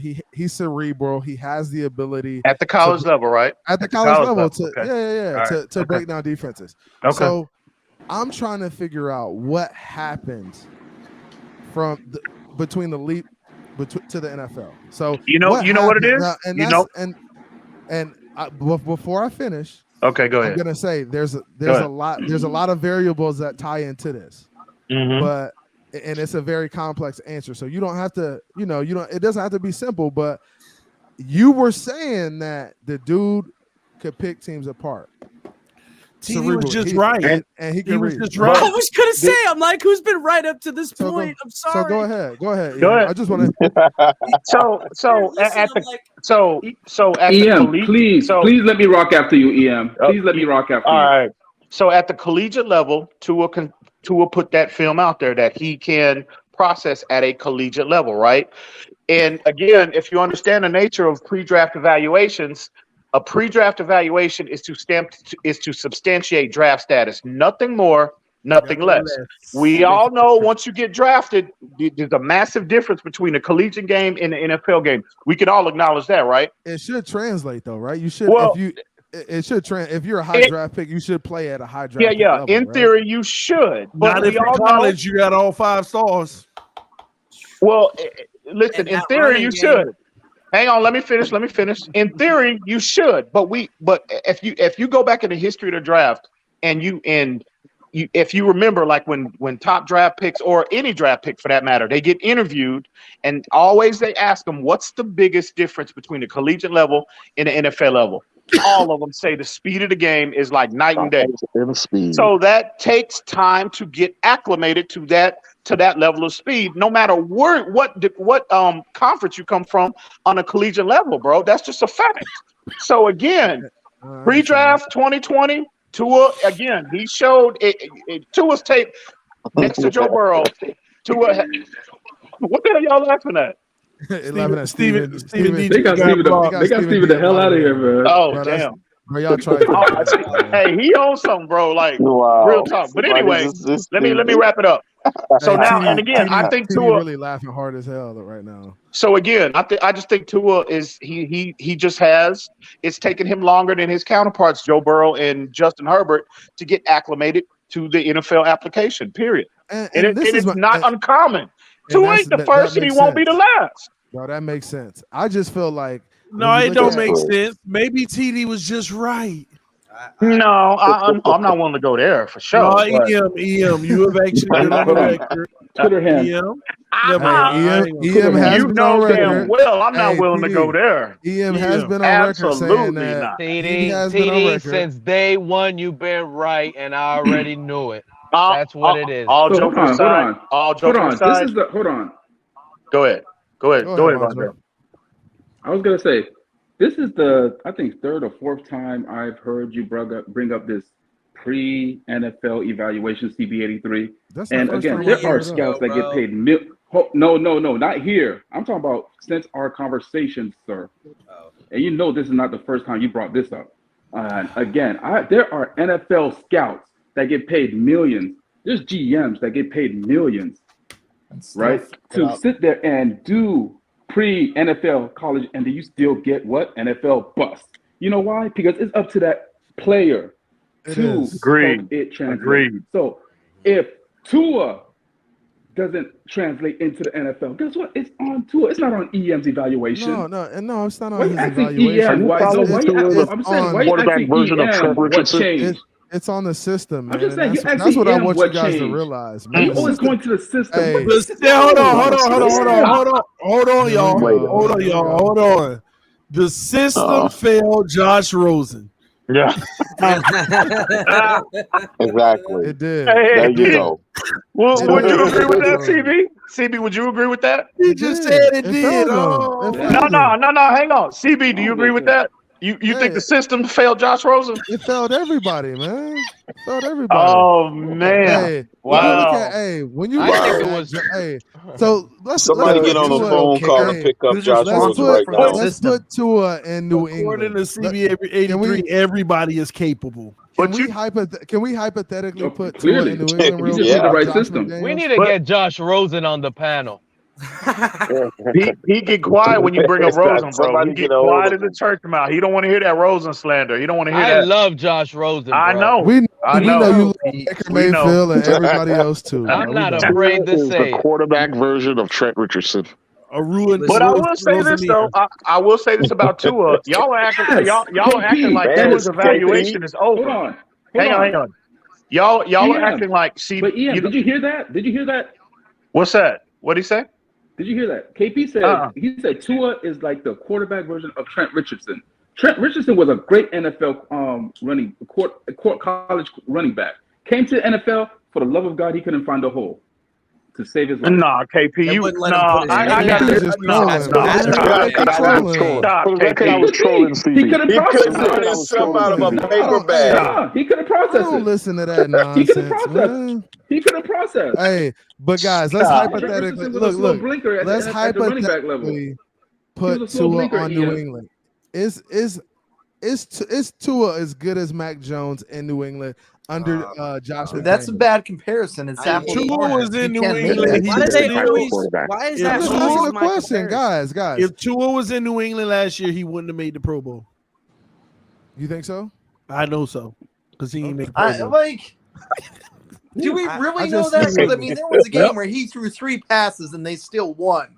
He didn't even have a swing because New England was going to take the ball out of Tua's hands more, and they would have ran the ball a lot more, which would have made his stats even worse. Stephen D, that's defense would have played it differently. Stephen D. So they give Tua more freedom. And there was also some games Mac Jones threw it 50 times. CB, who ran more of a when he pro-style throw 50 offense? times? Let's listen to the players. Against Cleveland. Let's listen to what the players said about Mac Jones. They voted that man the 85th best player in the NFL in his first year. That's what the players did. Hey, that's a credit to the system. So you can say whatever you want. I'm not trying. The players know better, more than anybody. I bet you he won't be the man this year. All right, well, maybe not. Maybe not. CB. Maybe not. We don't know. But Dolphin fans have never taken time to actually watch all 22 film on Josh. On Mac Jones. Well, if you watched it, you actually see certain intangibles that are actually he does. Pretty he plays good. well within that system. He does. It's a great system. It's a perfect scheme for him. So hold on, CB. You keep bringing up the system. Hold on. You keep bringing up system. How come we won't bring in? Why don't we just go ahead and rock with Skylar Thompson? He's been in this system for 5 years now. No, man. What are you talking about? This is a new system. Mike McDaniels is a new head coach. You're saying it's a system. It's a system. No, in Kansas State, they run a similar offense. Stop making these dumbass takes. Real quick. Let me pull this comment up. This is you saying it's a system. Listen. It's a system. Everything is a system. Let me pull this comment up real quick. You need to stop. You need to stop with this system. Go have a drink, man. Hold on, guys. Hold on. TD. Nando Talk. I don't know who that. This guy Nando Talk in the chat. He says, "Okay, Bill's a scheme mastermind. Are you gonna put? Yeah, there you go. Hey, he would have maximized to his strengths. He would have maximized to his strengths. The same strengths that allowed Tua to start over Mac Jones for years. Tua in Mac's system would smack Mac's numbers. Always has. Thank you. See what I mean by that's all fandom, bro. That is all. Clearly, this individual has his Tua why come he have better numbers in his last year than Mac Jones did? Hold on. Do we even know what Tua's strengths are? Everybody be quiet. Everybody, please be quiet. Please be quiet. Can we all have some order and respectful? We all just talking over each other. But to answer Nando, Mac Jones put up better numbers than Tua in Alabama. What are you talking about? Right? Broke all his records. I know, right? Mac Jones had better numbers than Tua in Alabama. With less weapons. Wow. With less weapons. Consistently, man. No, he didn't. What do you mean consistently? Mac Jones, Tua's last year. Tua's last year and Mac Jones' last year. Tua's last year. What about his junior year? Who That's took the only over year for Mac Jones was able to start. When he got a chance to start, he shattered every record Tua had on the collegiate level. He crushed Tua's numbers in Alabama. So that makes absolutely no sense. He didn't with one wide receiver, Devontae Smith. It makes Water was absolutely hurt. no sense. He broke all his records. Hey, Nando, that was a good comment, man. Thank you. Clearly, whoever the Nando Talk guy is, he clearly has his Tua cap on extra tight right now. Real quick, but he needs to go put that tinfoil hat back on. TB, I don't want it to be misconstrued. I think we can see or hope that maybe things will be different. That Tua will show something, that the mental part gets figured out, and in this system. But again, bro, when you're trying to measure him up to where the ceiling of Mac Jones is, which he did good, and I'll give him that. I don't even think I'm gonna be happy with that kind of production as my franchise guy. You know what I'm saying? Like, they're gonna build more on that. Because if I look at Mac Jones and think that's exactly what I want, I go back to what Von Joe said. Put freaking Skylar in there because they look like he was the 85th best player in the NFL. But Skylar looks far and away more dynamic in being mobile and using the run game. I think Skylar can be way better than that. Man, I don't get the Mac Jones hate though. The man, I'm not trying to hate him. No, I'm not saying you, Cap. I'm talking about. I'm talking about the chat. The man, because there's a comparison with Tua. His first chance to start, he shatters every record Tua had established before that, and also the man started every game and won it. He won a national championship. You got to remember this from beginning to end. Miami Dolphin fans. The last time we saw Mac Jones, Mac Jones is the winner. Holding his job. Mac Jones. That's what we remember. Like everybody wants to label Tua. And listen, like us as a fan, we're not afraid of him. But I put respect on his name. I feel you. Hang on, Pete. I'm gonna say this, and I'm gonna say this, and I'm gonna keep it 1,000. The winner's narrative that they try to label on Tua. Stop. Mac Jones is the definition of a winner. The man won a national championship. The man shattered every record Tua had before when he became the starter, and he got in his first year his team to the playoffs. when the opportunity presented himself. Now, who is the winner? And that all of these things that Mac Jones achieved last year and on the collegiate level, but y'all want to label Tua, who achieved none of those things. Y'all want to label him the winner as when you're comparing the two players? No, really? Winning is a team accolade, Comparing bro. apple to oranges, man. Winning is a team accolade. What are you talking about, bro? No. Like, no, the first thing comes out of y'all's mouth, and I'm talking about Tua 9. CB, you included. Oh, okay. Tua is a quote-unquote winner. What has Tua won at the collegiate level, and what has he won on the NFL level? Bro, he won a national championship, bro. No, he didn't. He did not. I don't give him credit for that. Absolutely not. EM, you're not going to tell me they snubbed Tua for a rookie of the year, his rookie year? What? What's that? I'm sorry. Tua was snubbed at a rookie of the year, bro. What? Oh my God. Man, get Pete off the hey, hang on real quick. Does anybody want to go and let anybody else on? Hang on real quick, TD. I'll take off, TD. I'll back it out. All right, appreciate it. No problem. Hang on, TD.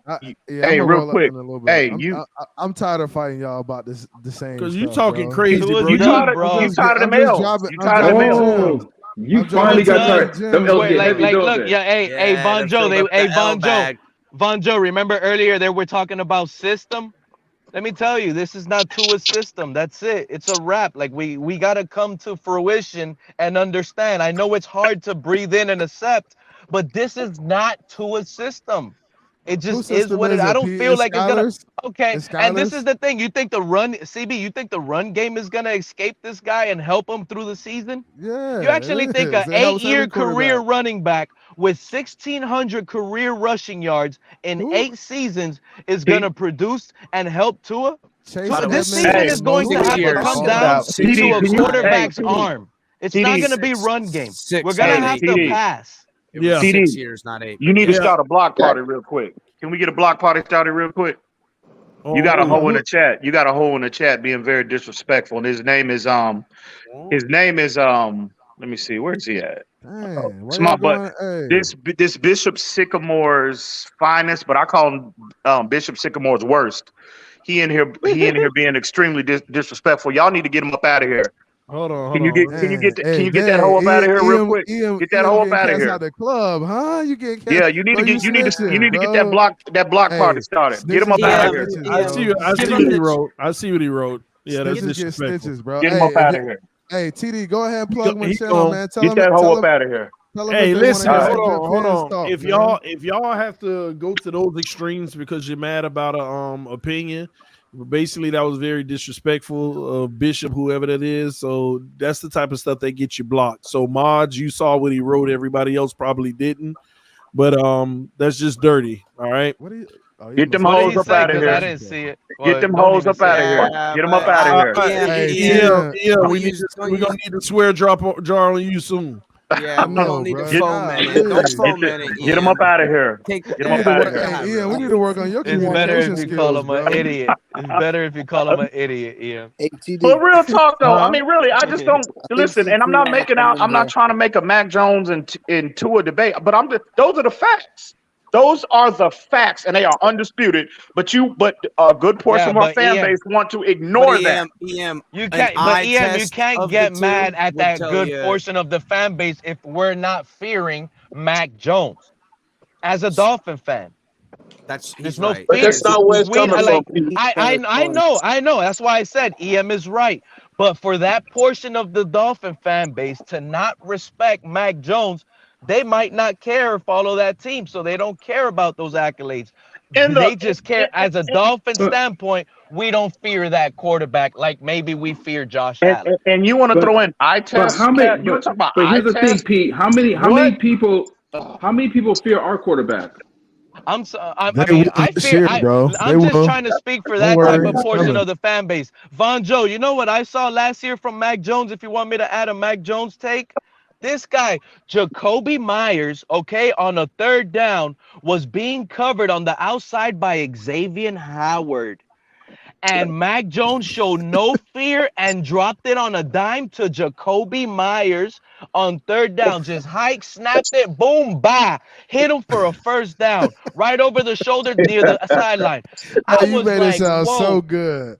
You made it sound so good. But this is what a rookie quarterback did to who I believe is a top 5 cornerback in the NFL.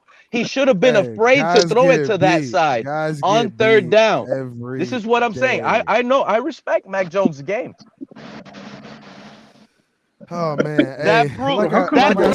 that throw Tua doesn't make because he's afraid to make those type of throws. I'm sorry to tell you. That's just what it is. It sounds like y'all rather have Mac Jones than Tua. Is that what y'all saying? Biased. No, we just give him respect. Is that what everybody on the panel is saying? They have Mac Jones over Tua. King to No, an air. that's what they say. What they're basically saying is the simple fact that everybody disrespects Mac Jones, but at the end of the day, he's been better than Tua. Hey, they would take Mac Jones over Tua. I'm not saying he's better. I'm not saying he's better. Mac Jones threw into 6 tuple coverage. Who was the last? 6 fucking defenders in one area, and he threw the fucking ball. Who was the last quarterback that did not succeed? CT. No cussing. That was no cussing. CT. Give me a quarterback that had 4 bad games. My bad. I got it. Pretty high. Hey, let King Tua go ahead there's and no talk, way man. that bro. You play for New England, you get Mac contracts Jones as a backup. Like every guys, one at a time. Y'all both talking at the same time. I'm saying y'all trying sounds to say like not drunk the Tua system. talk. Hey, right everybody be quiet, man. King Tua near. Go ahead. Y'all saying it's not the system, it's just Mac Jones. I get the whole college thing. He killed it. 40, yeah. I know. I hear 41 touchdowns, 4 interceptions in college. Tua had 36 touchdowns and 3. I wouldn't say he shattered it, but he did better. I mean, they were great. He records. played more games and did better. Yeah, he played more games, so he got better stats. But there's also quarterbacks that play less games. It was better. Speaker Waddle. But I'm saying, when it comes to New England, I think y'all fail to realize the point that's being made here. Nobody said that Mac is better than Tua.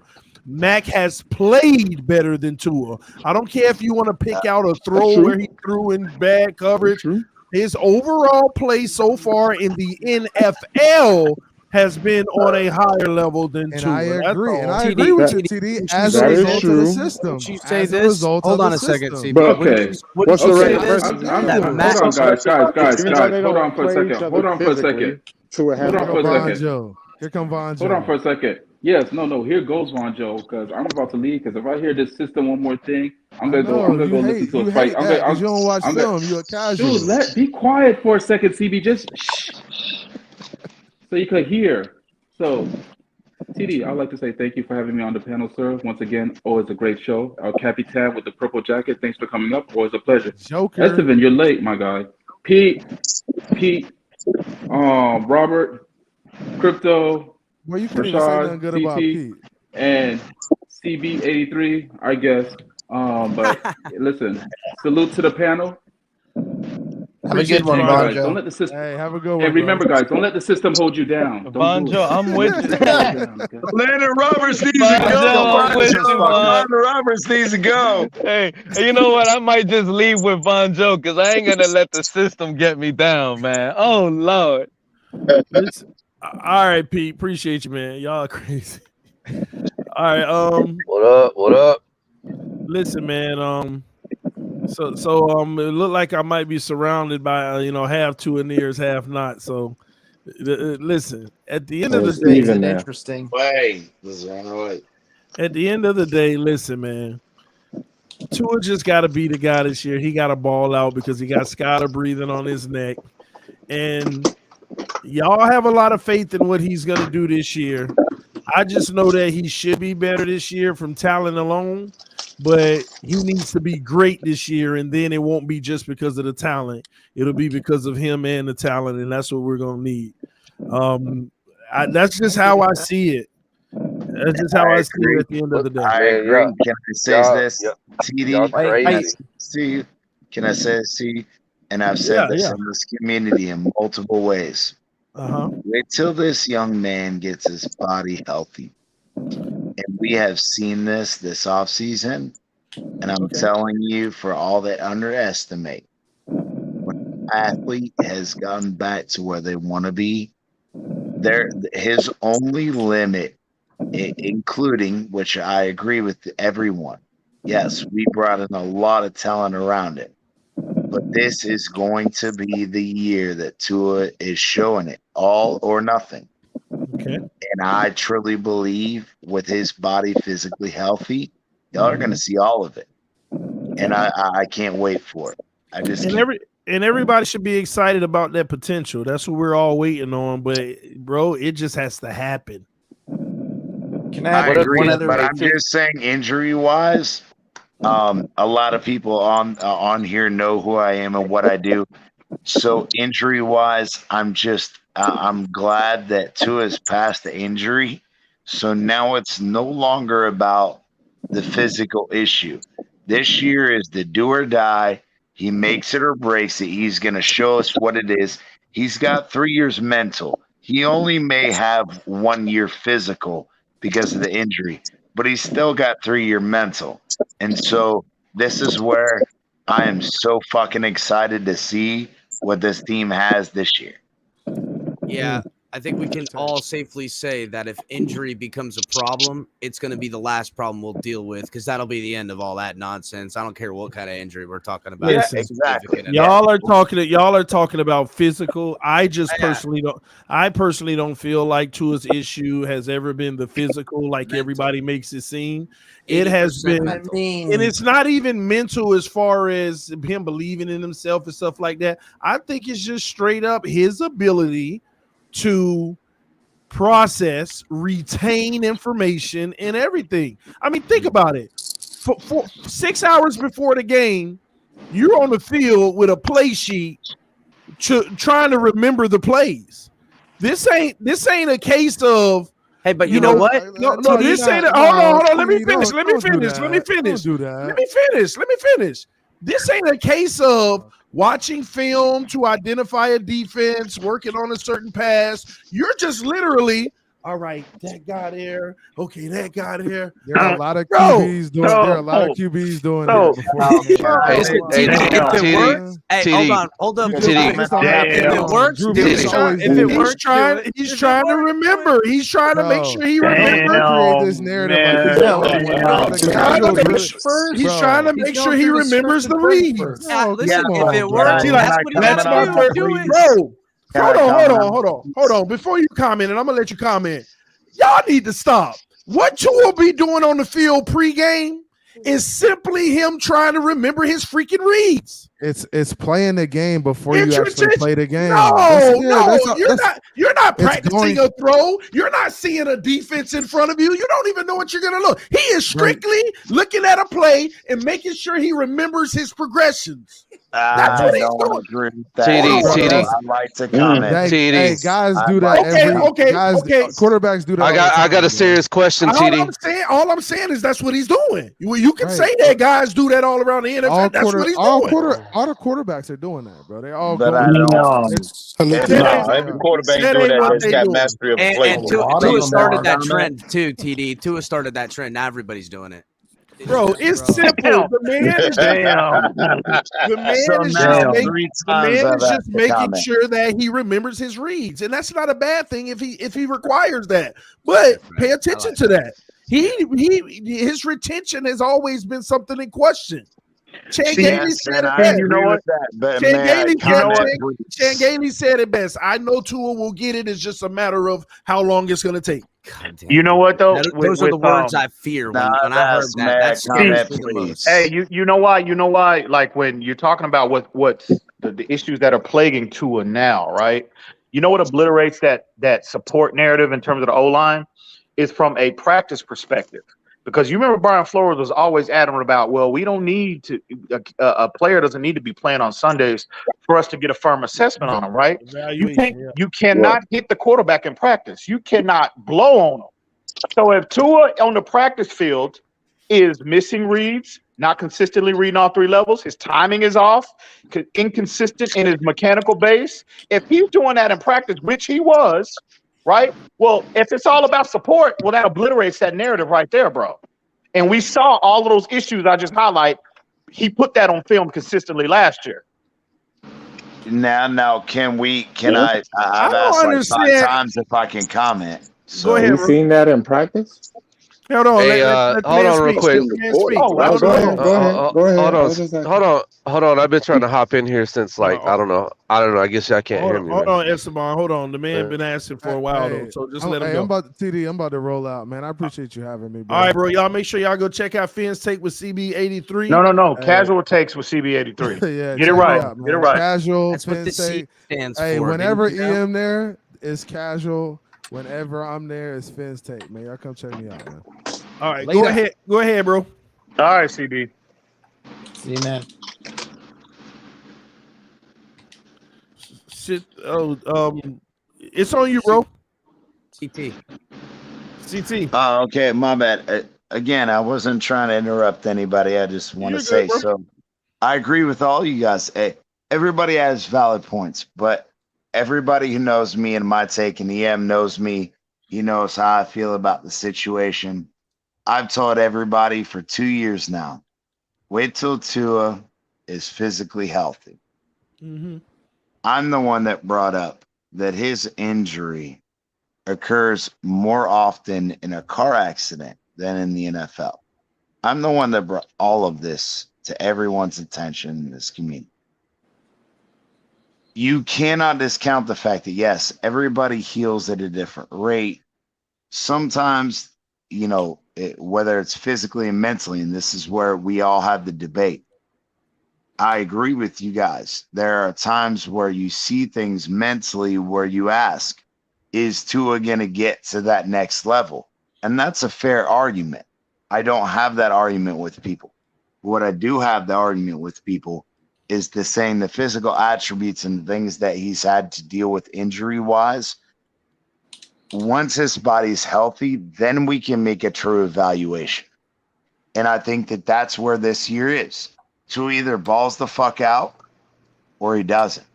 And there's no saying that his body will ever get back to that college because you're right. No, mentally, physiologically, no, not even mentally. Really sit there and wait. Physiologically speaking, he will never be physically the same.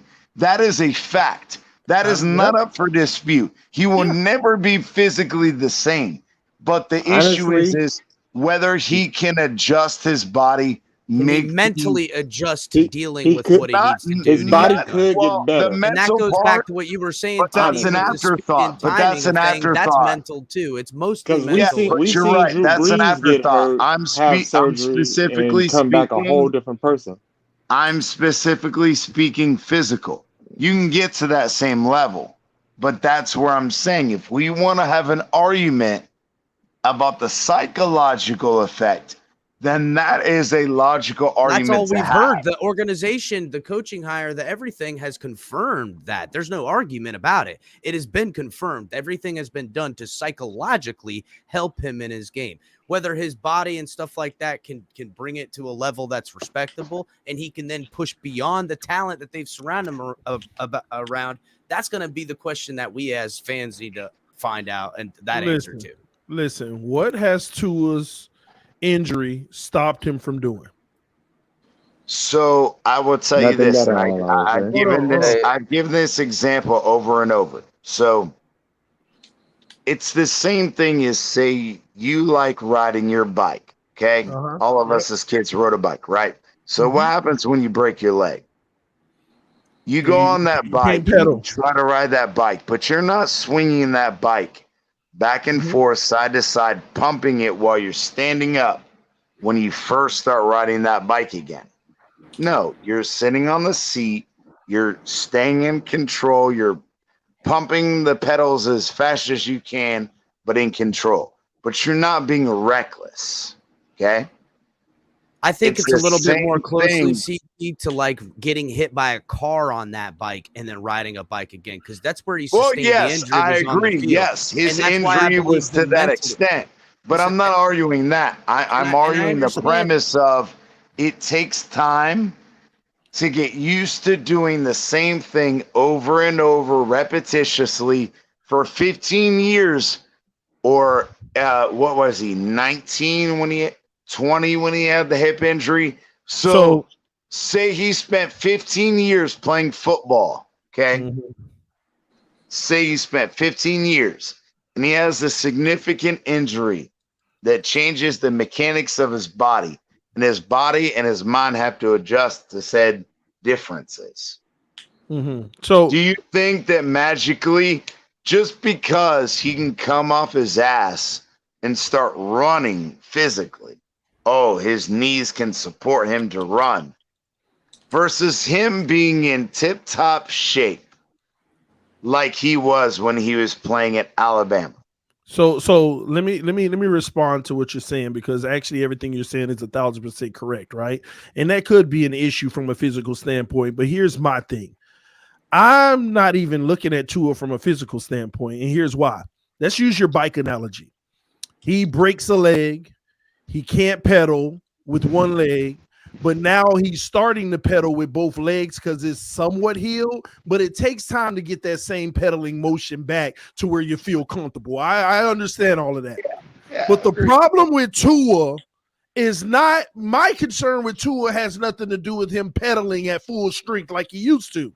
My concern with Tua is that little black and metal horn on the handlebars.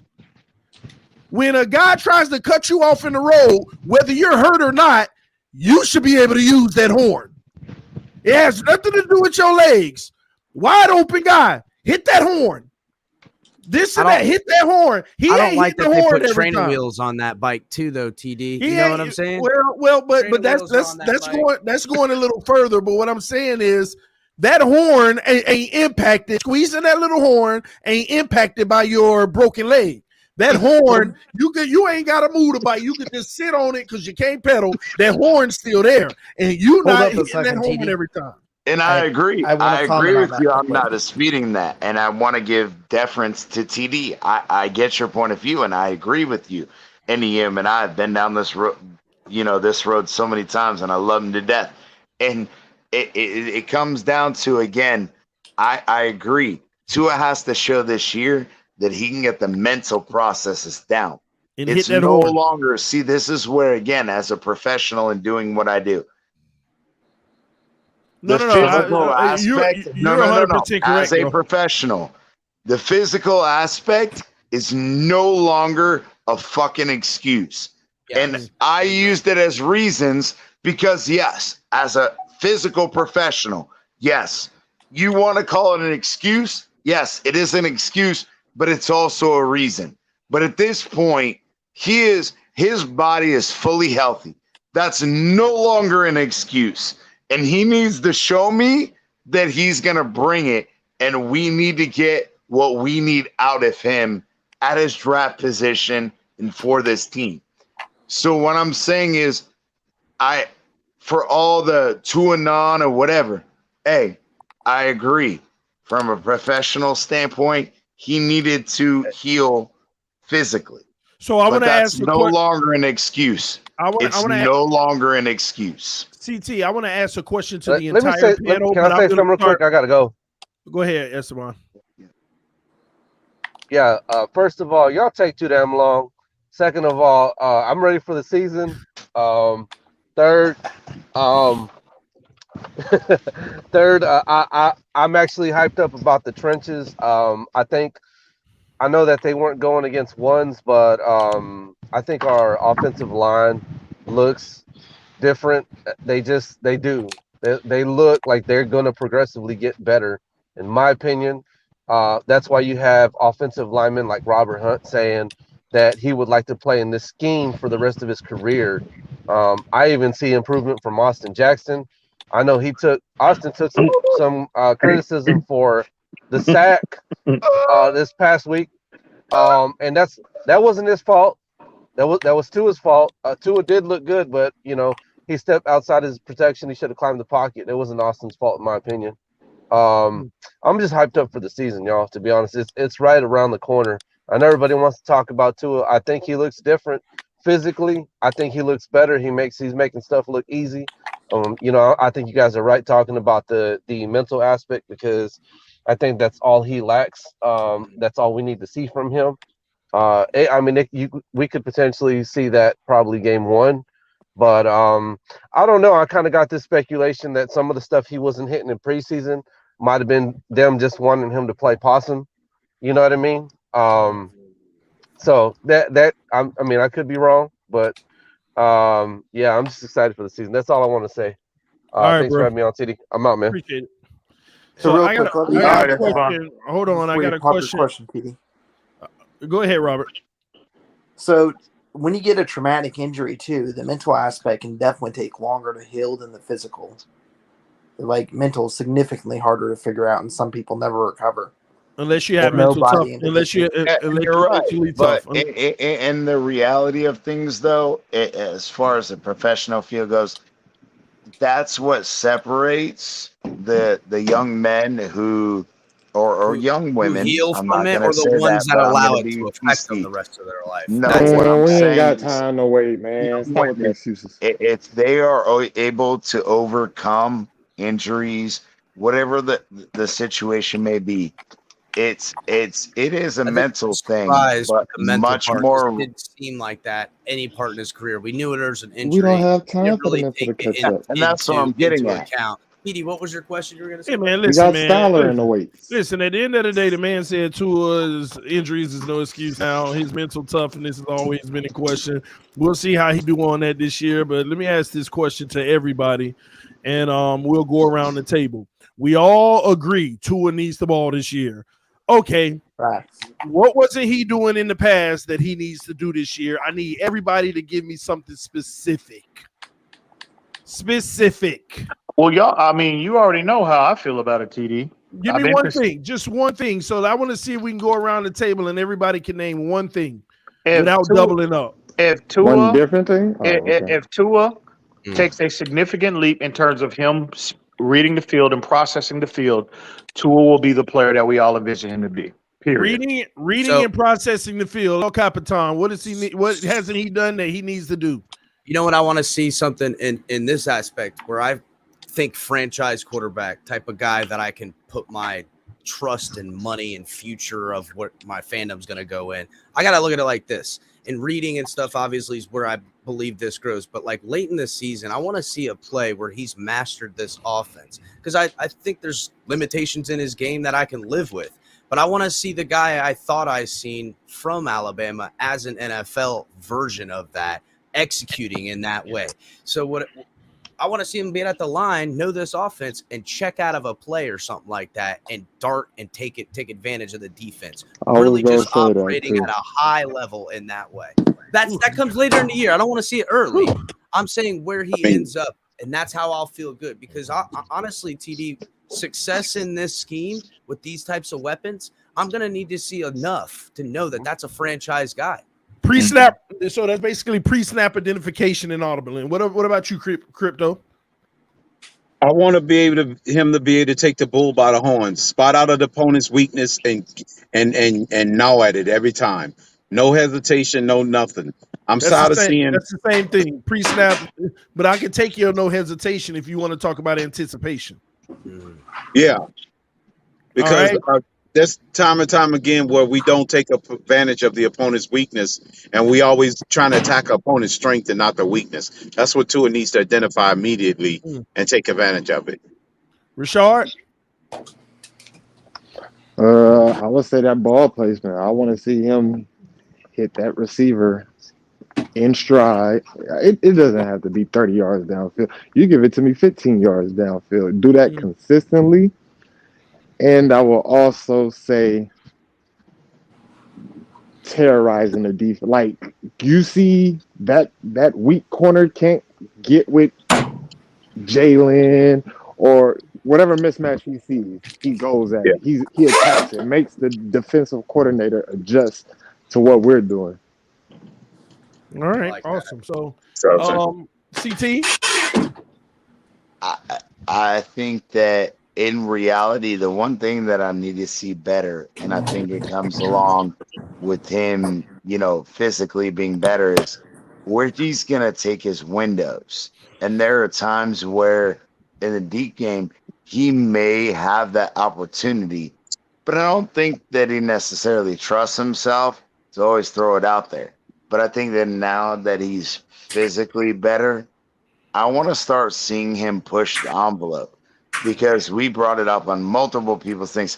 Hey, in the preseason, even if it's a game where we're seeing you test the field, downfield in game situations, I'm not necessarily going to be mad. Am I going to be upset? Yeah, but I can also say, okay, you're going to test the windows. That's what I want to see with Tua, because we all know that in the short intermediate, he's money. That's not an issue anymore. It's when you're going to take your shots, you're going to take your shots and you're going to be successful. That's where I want to see Tua improve, is trust the window, trust your arm, trust your body, make the play. And if you don't, and it does end up being an interception or whatever, learn from it. Say, okay, I know I can't make that throw anymore. I got to either make it cleaner or quicker, whatever it is. You know what I'm saying? I want to see him be more aggressive, but also do it in the right situation. That's all. Got you. Derry. Hey, Teddy, how you doing? Awesome, man. Give us one thing, homie. I think it's Tua, when he gets out the pocket and everything, and off platform throws. All platform, yeah, off platform throws. But I know he can get out the pocket. He can throw 3, 4, 5 yards down the field. I want to see him throw a little farther down the field. Off platform, rolling out and different things like that. Right. Okay, awesome. Robert?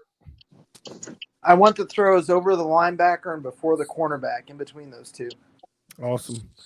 Lewis? I'm going to be honest and salute everybody on the panel. I know I just got up here.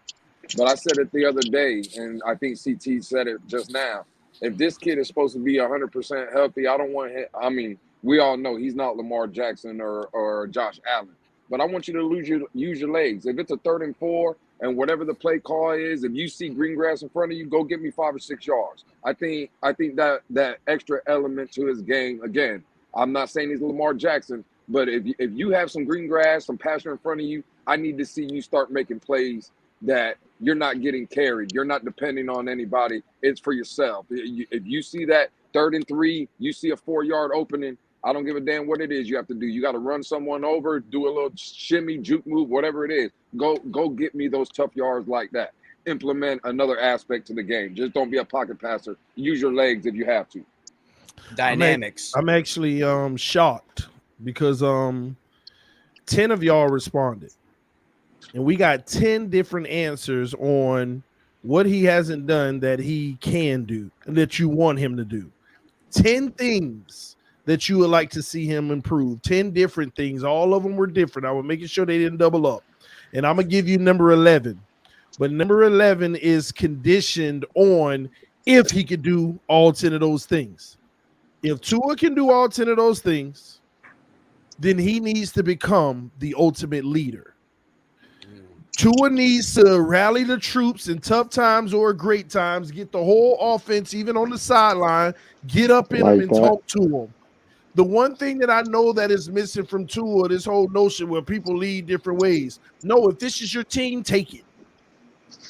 When you get to that sideline and y'all don't have a good drive, call them over, wide receivers, O-line. Let's talk, because that's something he never does. He go over there and he sit down in his seat and he waits on his turn again. No, you need to be communicating with your team. You need to be getting them together, telling them this is what we need to do. This next drive, we need to make it count. Get them to work for you. Don't just go on that sideline, sit on that bench, and do what you always do and stare at the tablet a little bit. So if he could do all those things y'all said, that's the last step, in my opinion. And then a little bit of Brett Favre TD in that way, a little bit of that Brett Favre type of charm, type of leadership. But be a real leader. Don't let people smash you down, even though you said it yourself. You know, and people lead in different ways. Man, this is what this league requires. You need to demand greatness from the players around you. Don't just expect that's the coach's job for them to do that. I'm just doing what I can do. It's on you to be the leader. Demand that these guys be great. Don't drop my ball. Don't drop my ball again. Don't mess that block up. But I used to look at Tannehill crazy when he used to do that. But then the second time I seen him do it, I was like, okay, you know what he's doing. Before Tua is able to achieve that, TD, he's got his performance on the field has to be at a certain level. Remember what I said? I said if he does all those 10 things y'all named, this is the last thing he needs to do. And then you'll have your franchise quarterback. But remember, that's 10 things he need to do. Yeah. 10. TD, we literally just named 10 things, bro, and they all were different and they all were right. Yeah. He's got we literally named 10 things. The question is, the $1 million question is to the panel, do you believe that he will be able to achieve, will he be able to improve upon all of those areas of his game that we just highlighted?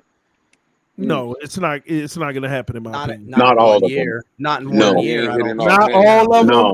In the ones that he does improve in, he's just like, it may not even be he does that. It's just he improved at it.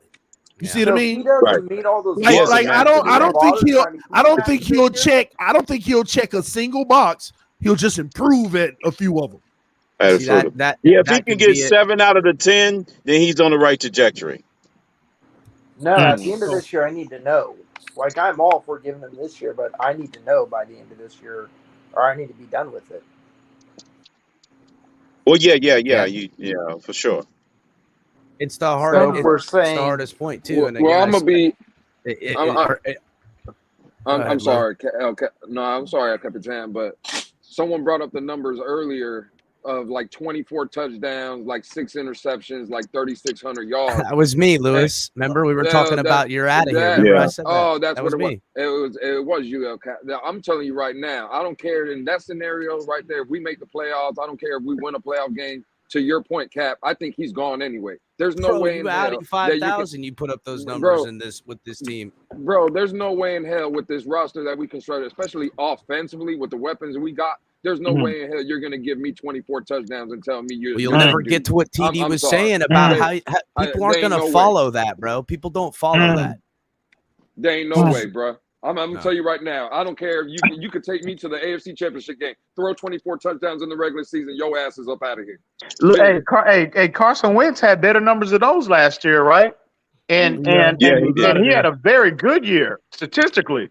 But the Indianapolis Colts looked at his body of work last year and said, you know what? And I think he was like 27 touchdowns, like 9 interceptions or something like that. They looked at his body of work and said, no, that's not good enough. I remember his. He was 27 touchdowns and 7 interceptions. Wow, yeah. There you go. There you go. They still moved on from things were. Things were so limited. This NFL demands you, to everyone's points, to lead, to take those shots, to push the ball down the field because of the nature of the position. You can't survive with weapons like Waddle and Tyreek out here only throwing those kind of yards and those kind of touchdowns. No one's gonna follow that, bro. No. That's not what it is. I think Tua is going to have a similar year as Carson Wentz last year. Remember, they went 9-8, and I told y'all my prediction is 9-8. I told y'all that. Carson Wentz had 3,600 yards. I think Tua gets about 38, 39-ish, because this is definitely better weapons. Carson Wentz had 27 touchdowns. I believe Tua may be somewhere around the 28 range. And Carson Wentz has 7 picks. And I think what's that number, Ian? What's that? How many picks Tua again? I keep telling y'all. 20. He's going to be taking 20. way more. He's going to be taking way more shots. And listen, 20. Let him keep I don't think he's throwing. gonna take more Oh shots. my God! Let He him. throws 20 with them Let numbers. him. If he plays 17 games, let him. I don't think he's gonna take as many shots as you think. Let him throw the ball like he did 20. to Tyreek. Let him throw the ball like he did to Tyreek the other night 3 times a game. It's I happening. don't see. I Y'all don't see that come happening up 3 out of times here a at that game. point. Y'all come If he up. throws 20, that means he's that gonna have like happens- 15 by If that week happens 10. 3 times a game, You throw But that fir- ball like you threw to Tyreek the other night. That's Tyreek costing you football Tyreek games. might snag 2 of them, but 1 of them coming back. he throw that ball 3 times a game, 2 of them breakdowns. Because the first one go get picked off, and he ain't throwing it again. I can guarantee you that. Oh man. Man. Well, So you gonna be shell shocked with charge? Well, I ain't gonna front on that either. As soon as Are that you big saying the hit- man gonna be shell shocked? soon as that big, soon I'm as that saying he big, not gonna throw it. He know better. soon as, yeah, he soon only as throws that, it when it's a breakdown. soon as that big interception, because what we saw from Tua, I thought was amazing. The fact that he even threw that wasn't NFL open when he threw it, like he always processed in the past. Right. So No, it wasn't NFL open. So when he gets some of those picked off, he gonna second guess because now he gonna start feeling like I'm losing this for us. My biggest concern. And does he have the mental to keep on They hit swinging? those to Gesicki in the flat. That's part of the evaluation. God, that's part of the evaluation.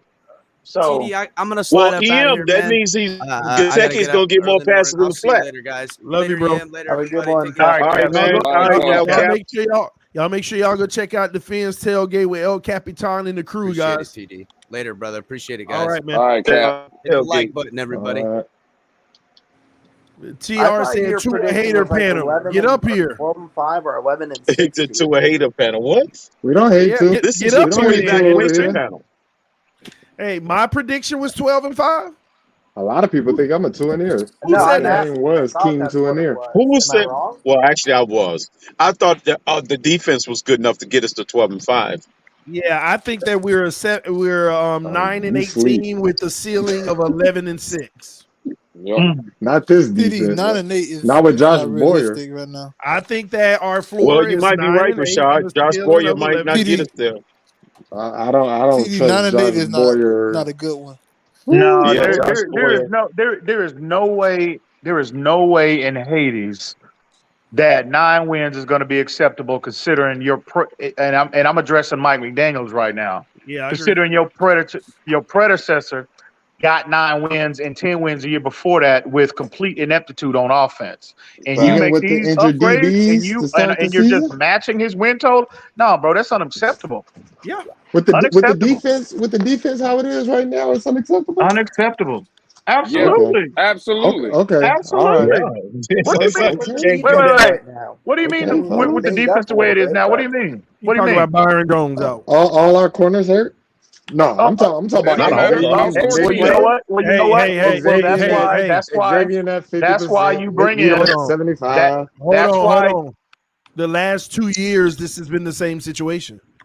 Yep. Yeah. Facts. And what did we do? We lost. And exactly. But look at the end result. So you got to do better than that because now you got the offense. Exactly, So Rashawn. That's why you make. That's why you bring in this high-end talent right here, so the offense can pick up the slack. I agree, if the but defense the is stuttering. schedule is a whole lot different. But I hear you. Yeah, but look at what all you brought in. You don't just have Waddle. You have Waddle and Tyreek.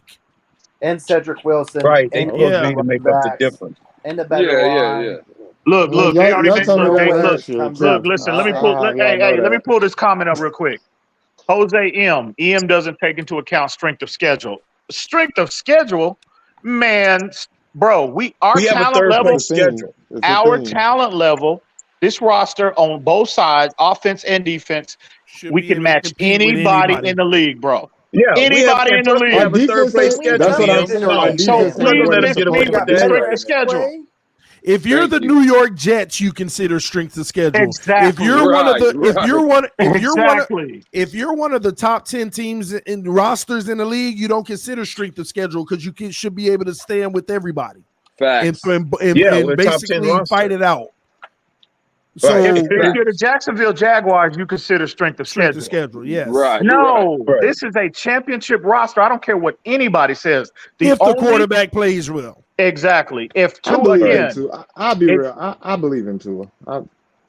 I believe in him right now. Well, yeah. I'm just waiting. I want to see Skylar Skylar till the end of the year, but I believe in Tua. I believe in Tua too. I think he's a real human being, and he's on his earth. When I say that, I mean it as in at least we have some. You gotta say what you believe in.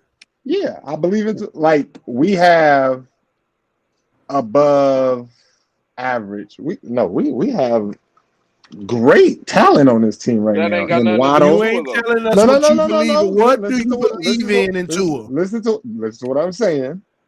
Last time we seen Tua with great talent around him was when he was at Alabama. I would love to see him come close to what he was in college at a professional level. If he can't come close to it, listen, bro. This our this talent what you gotta, is. All right, go ahead. My bad. This is what you got to understand with this whole talent gap with Alabama versus the NFL, okay? In Alabama, you had a team with straight 10s across the board playing against typically 7s or lower, and on occasions like a national championship, 8 or 9, which he lost one. So there you had that. But and they're trying. Real quick. Then, hang on, real quick. And look in the chat. Like Rashawn, to his point about with the defense the way it is, didn't the defense pick up the slack for the last 2 years because of what we didn't have on offense? Talk to him, EM. Please don't start that narrative. I don't want to hear nothing. We ain't got Please Flores don't no start more. that. So Rashad, then when you get to the NFL, you can have a Tyreek and Waddle, but what you need to understand is even if they play at a 10 level, that defense you're going against is still going to be those 8s and stuff like that. The gap is not going to be as big just because you got the great talent in the NFL. So it's the best situation you could be in to help you get close to Alabama, but the gap is still not as large because the NFL is the best of the best. I agree. My thing is, we ain't have nothing.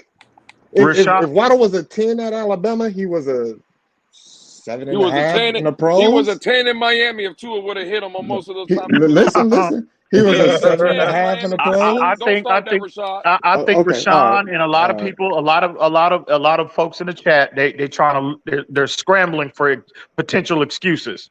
Right? No, that's what you they're didn't doing. hear what I just said. When they bring up, with a defense better step up with it. Bro, stop. Y'all didn't say that last year with the offense when they was carrying the whole team. Just said this includes the defense with what surrounds to it. If he can't do nothing with this, I wash my hands with him. Now, Rashard, I just want to make sure. Rashard, but I don't let anything go on this show. You still haven't told us what is it that you believe in with Tua. I believe that he can do something with what we have. That ain't an answer. What do you believe in? Yeah, define something, please, for me.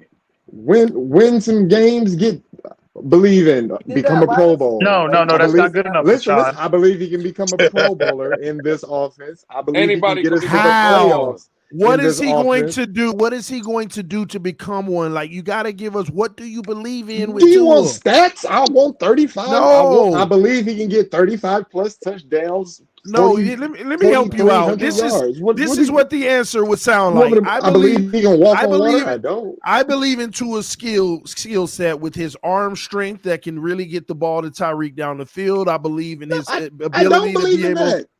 I believe he can manage the game well enough to become a Pro Bowler. Exactly. You're not giving any intangibles. A game with his. Intangibles ain't it for me, bro. The reality is quarterbacks win without intangibles. The reality is you won without intangibles. Rashard, I'm not hoping. Rashard, you don't believe. You hope. Because if you believe, you would know what intangibles he would actually. The same thing in a way. What then? Tell us what intangibles is he going to display that's going to get us to what you believe? Managing this offense.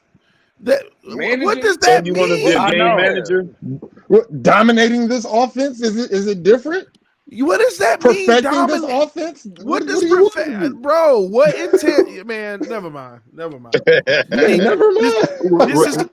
is what I'm talking about right now. You don't like that? Most people can't even know. Rashad a little flustered right now. Most people can't even I'm actually explain closing the up my intangible store, of what and they I'm trying to believe figure in. out. I'm trying to answer your question and close my store at the same time. Managing the offense, Rashawn, that's not going to get it done. Mastering the offense. Oh, you said but mastering. That's not good enough either. So I don't believe he has a cannon of an arm. I don't believe he's going to scramble his way to the Super Bowl. That's not true. I've never wanted that for him. I don't want him to lose us no games. I want him to win us some games. So I want mastering the offense. Mastering the offense. Are you saying? The game. Are you saying by knowing the playbook or mastering it with his ability to knowing the playbook, it? knowing when and where to audible and hot route, all that stuff? I want him to now be we're hearing some stuff. Perfection. No, not what you want him to do. What you believe he's going to do, right? Yeah, go ahead. I believe in. Yeah, go ahead. Yeah, you believe these are the things he's going to do. I want it on wax. Yeah, that's what I want it on wax, bro. That's what I believe in. Okay, that's what I believe in. And if he does not do it, I wash my hands with him. All right. I believe he can do it. All right. I seen him do it rookie year a little bit with bull crap, but yeah. My only question with Tua is, I think Tua will be, I like I said, I don't think Tua's falling on his face. I would be shocked if he did that. But the only question is on how, in terms of his ceiling, how high is that ceiling? And will it be enough for us to compete with the powerhouses of the AFC? That's a legitimate That's the only question I have. Yeah. Let's get our final thoughts, fellas. It's 1 p.m. where I'm at. And this is the last day of the month, and it's been a long month for me, man. Man, we already into September, man. Yes, sir, we are. Football season. Man, something to think of. No, man. August flew by, bro. Wow. It's going to start getting cold, and summer's almost over. So what's your final thoughts, Lewis? I'll finish it like this. I'll be like Rashad. I believe if I play the lottery on Friday, I have a chance to win it on Saturday night. Hey, come on, man. Like, what we talking about, man? Like, come on, man. Let's talk real ball, man. I love y'all boys, man. Hey, you ain't right for that one. Hey, real quick. We believe in Skylar now. Hey, stay off Twitter. But we ain't gonna put him in. We don't want to start him. But we believe him. Them boys canceled my whole. They got my whole thing shut down today. They shut down my thing. I couldn't do nothing on Twitter anymore. I had to create a burner account. Them boys out there watching us, bro. So just be careful. Yeah. What you talking? What you talking about? That's That's TD, I was having a space today, holding a space. Crypto was co-hosting. All of a sudden, my screen goes blank. Well, we had some dudes to come in. They've been coming at me for about 2 weeks. These two dudes. So I'm responding, right? So someone puts a comment up, like a screenshot of everybody on the thing today. So I replied, like, girls are going to be girls in this community. I used another choice of words, but girls are going to be girls. Basically bro, they flagged me, took my whole thing down, locked me out of my account. I can't go back into it. I got talked to a representative from Twitter. They said, yeah, it's going to be between 48 hours or something. Maybe I can get my thing back. They got to do a quick investigation. But bro, again, the screenshot, when they took the screenshot, it said these boys come to Twitter and all they talking about is the same thing them boys talk about on YouTube. They should have stayed over there. And I'm just thinking to myself, because we were talking about Tua Tagovailoa. But I be bro, I'm on Twitter all the time. I go into other people's spaces, and they might not be talking about Tua, but they always talking about Jesse Davis. They always talking about the offensive line trash, but they have a problem when we talking about one of they guys. And bro, just like I said, just be worried about who you talk to or what, because bro, there's some snakes in this community, bro, and they out to get you. They trying to gatekeep, and not just because, bro, like I listen to everybody. Sometimes I hear TD and I don't agree with TD all the time, but that's my homie. I'm always going to come out here and show him love. I don't want nothing bad to happen to him. I'm not trying to tear that man down because of his opinion. Just like I have an opinion, EM, Crypto, and everybody else on this panel. But we got certain people in this community that they don't, if it doesn't fit their narrative or what you're saying ain't what they are promoting, they're gonna do everything to try to cancel you out, bro. And those ain't the real fans. You know what I mean? That I can feel comfortable calling them people out because, dog, at the end of the day, we come up here to talk about our team, ball, Dolphins. Whether we agree or disagree, that don't matter. But those people right there, and again, there's only a select few. I'm not saying everybody, but there's a select few that I'll just say it again. I know this is TD. I don't want to disrespect his platform. I would use different words if I was somewhere else. But there's a lot of female activity in this community. I just say that. You know what I mean? So. It is what it is. Y'all always be safe though, man. For real. Salute, bro. Much love, man. Much love, man. We taking out all the G's, man. You already know. Hey, listen, as long as TD and guys like that give us this platform, they ain't never gonna be able to shut us up. You know what I'm saying? That's how I look at it. That's why I salute TD every day. Every time he comes out here and he puts an open panel and lets everybody talk freely and invites everybody, even the people, even his haters. He always invites them up. So I got mad respect for TD and guys like that in the community. We need more guys like TD and not these gatekeepers that we have. And that's just fact. I'm not trying to blow smoke. These fake gatekeepers, because it ain't no such thing. That's a fact, TD. That's what kills me. People feel like they got to take it upon themselves to make sure the quote unquote Dolphin community is being represented the right way. Whoever feels that way, you are nothing. You are nothing. Because at the end of the day, you ain't nobody but you. Ain't nobody run nothing in this community. I don't look at myself as a gatekeeper, and nobody else should. All right. So all of this, and these people are just weird. But anyway, but who we got next, man? Let's go with Derry. What's going on? Final thoughts. I ain't really got final thoughts, man. Getting ready for the season, man. That's all I want to say, man. I'm actually new to your channel, bro. I just I seen you, man. I think you one of the most hated person on Twitter right now. But I said, I love every bit of it. I said I want to know what everybody hate him about, so I had to come on your page and everything, Twitter and everything, look at you. And I'm a fan of your channel already, man. So I keep up with it every day at work. Get in trouble about it, but I keep up with it. Appreciate you, homie. I love being hated TD, on Twitter. real quick, let me ask you a question. I know, did you ever receive this level of hate until Tua got drafted? I know, I've been around from day one, and everybody gonna have haters. But have you ever seen it to this level since we drafted Tua? Not at all. Even when we were pre-draft, when we used to go back and forth and really debate before the draft, and I had these same opinions. Remember? Yeah. It wasn't even bad then. That proves to you this ain't nothing but that Alabama community. Because they didn't even know we existed over here talking about Tua because they didn't know where he was going to go. So they weren't looking for any Dolphin channel to be talking about Tua. They had no idea. Not until he was drafted, they knew, all right, let's look for our homes. And that's what it is. This is nothing but the Tuaneers from Alabama, and on top of that, real Dolphin fans mixing with them, not understanding the difference between being a Tuaneer and just supporting him. Nobody has ever really, at least for me, have had an issue with anybody supporting Tua. We all want him to be the guy, but that doesn't negate somebody's assessment of what they believe he's going to be. We could easily sit here and say, Pat White wasn't going to be anything. We could go look at quarterbacks like we can look at this year's draft. Every year we sit here and talk about 3 to 5 quarterbacks that might be good. Then we talk about a few more that, he's going to be a backup in the league. He's not going to be this and that. We're allowed to do that, but we can't do that about – it's just your opinion. This is nothing but the Alabama. I have never in all of my days seen anything remotely close to what we've seen since we drafted Tua in 2020. Tua has a big fan base. I have never seen anything like it, bro. And then they don't realize, then they have this fake narrative when they come at me specifically, bro, you only bring Tua up for clicks. Do you realize before Tua existed, we were the fastest growing channel over here?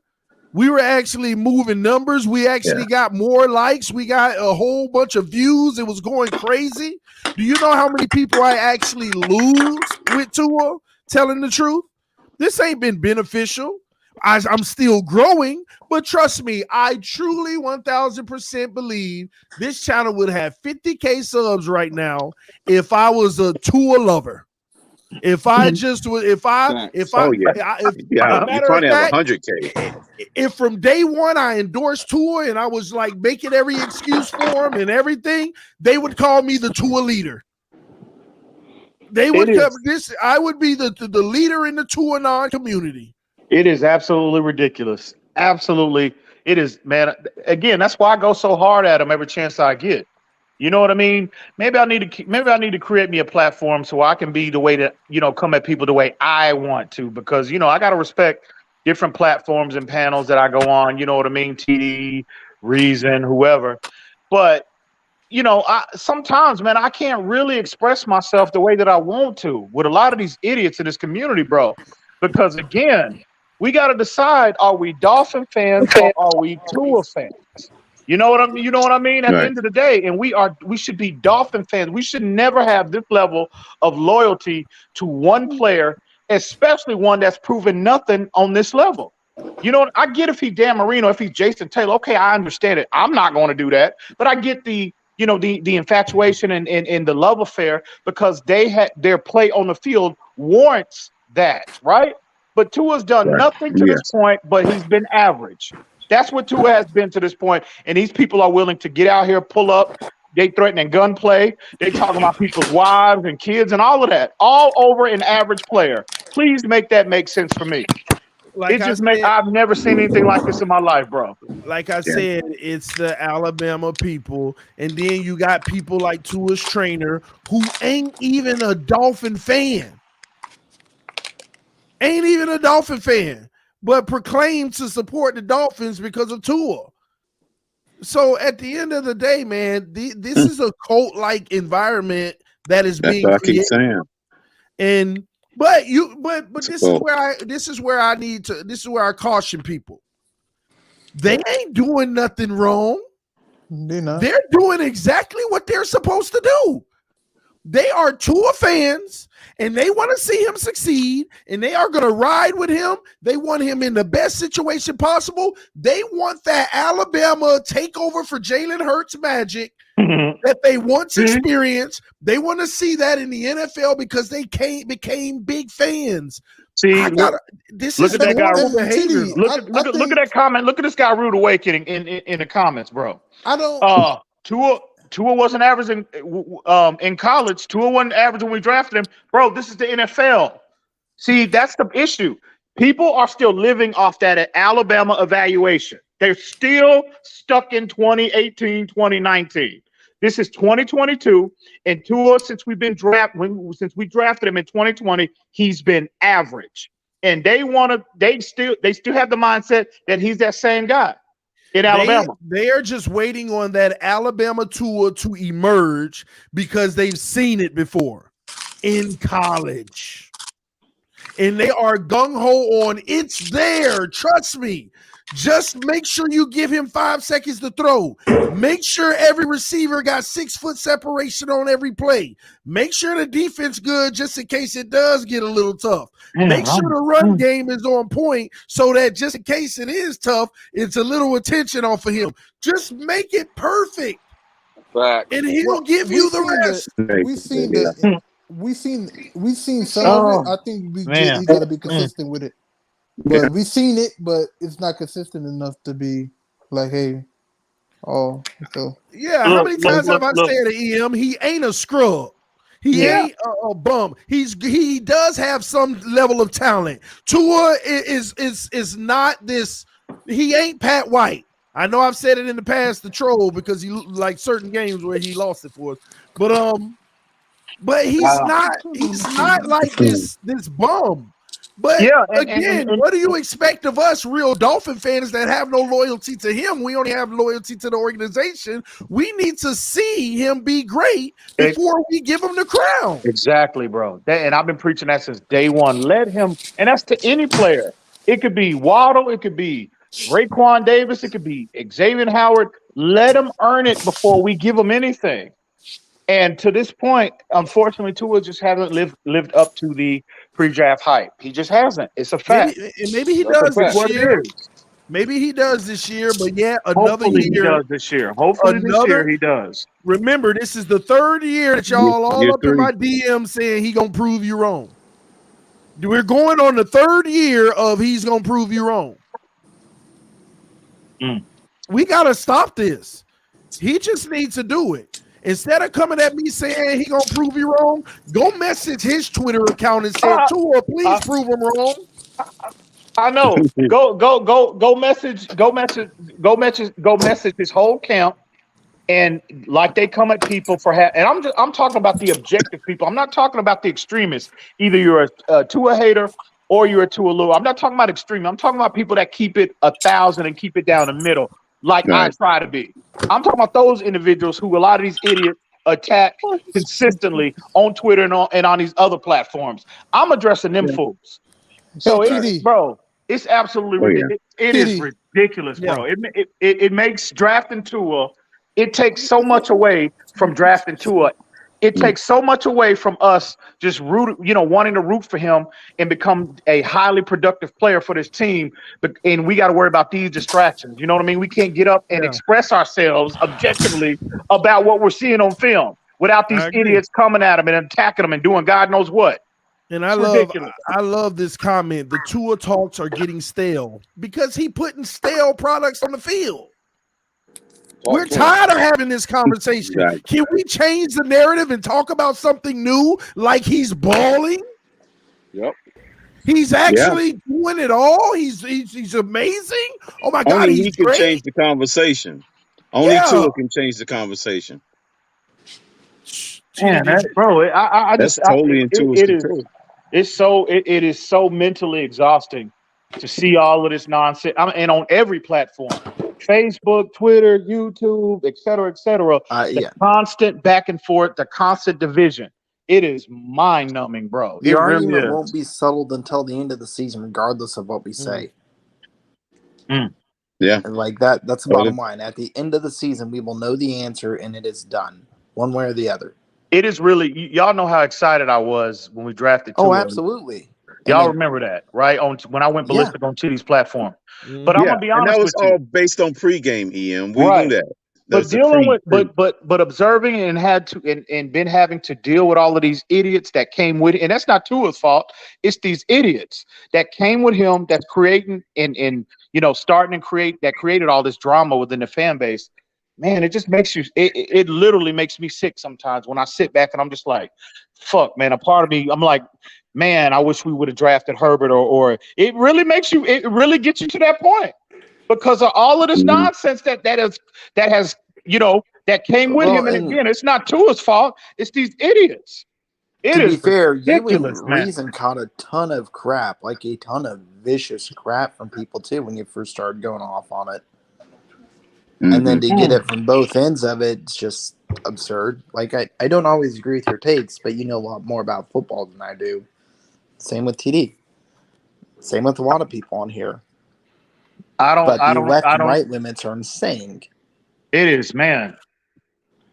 But as long as Tua's the guy here, I'm gonna support any player. Let me show these people something, man. Because some of y'all just don't know nothing what you talk about. The Tua hate sells. It's the hottest thing in sports. Let me show you something.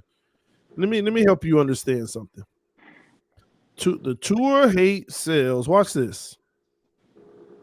Let me educate you. Look at this. Look at my timeline. Tua Tagovailoa has a franchise QB day. Obliterates the defense. 9.5 thousand views. Tua mic'd up during warm-ups. 4,000. Everything other than that 5,000, 4,000, whatever. Tua and Skylar evaluation. There's nothing negative on that. 8.3. Now watch this. Miami Dolphins. Tua Tagovailoa throws more interceptions. 5,000.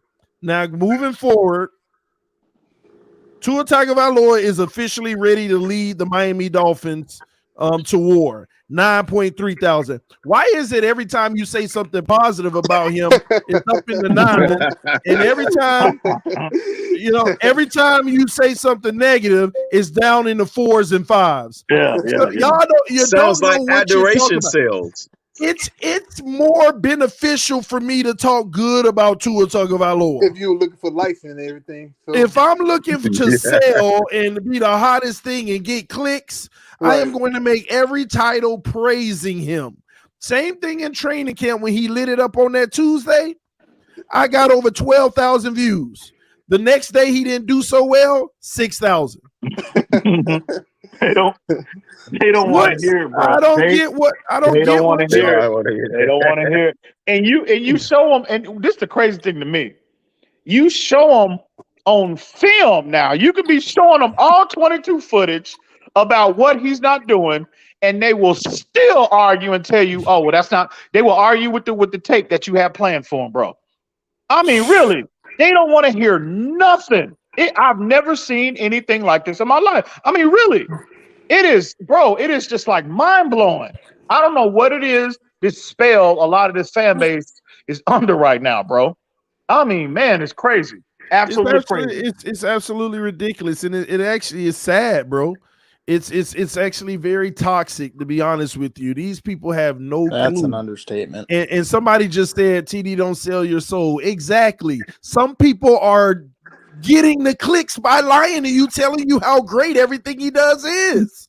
Hey, TD, They are. They're there to make the excuse for you and create a narrative that back it up.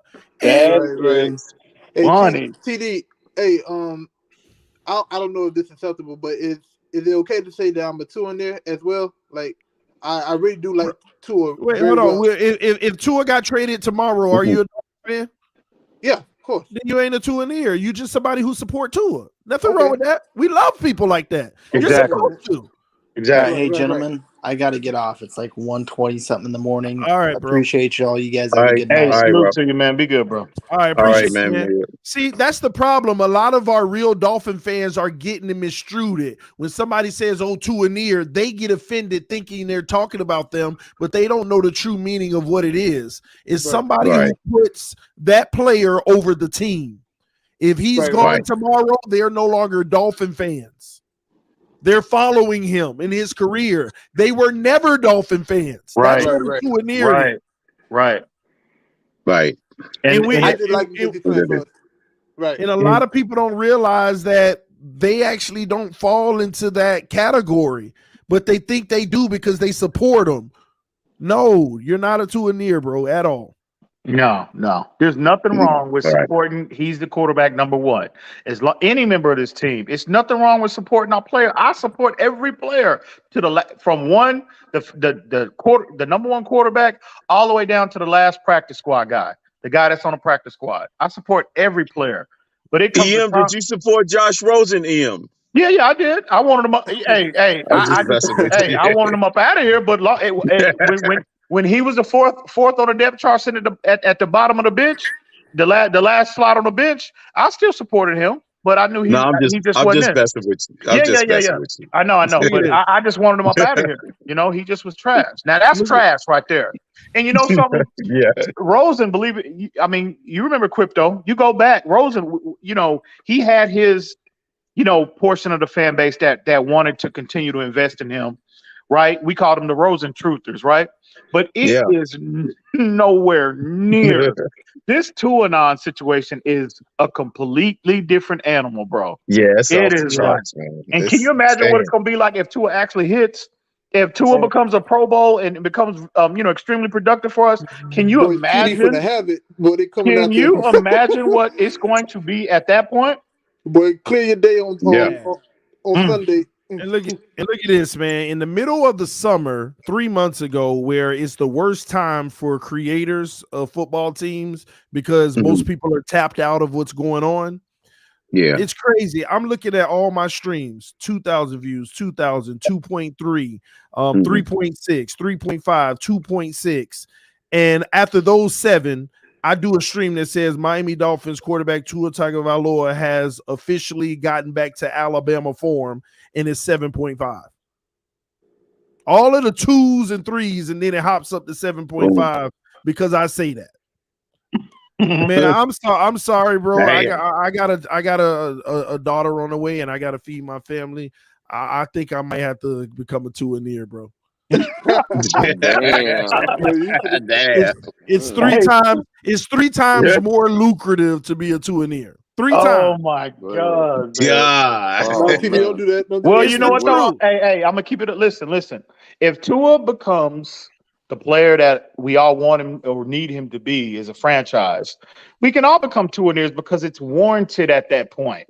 It's warranted. If he's a big time player, becomes a player that and his production matches his draft status, we'll all be Tua-neers because at that point in time it will be warranted.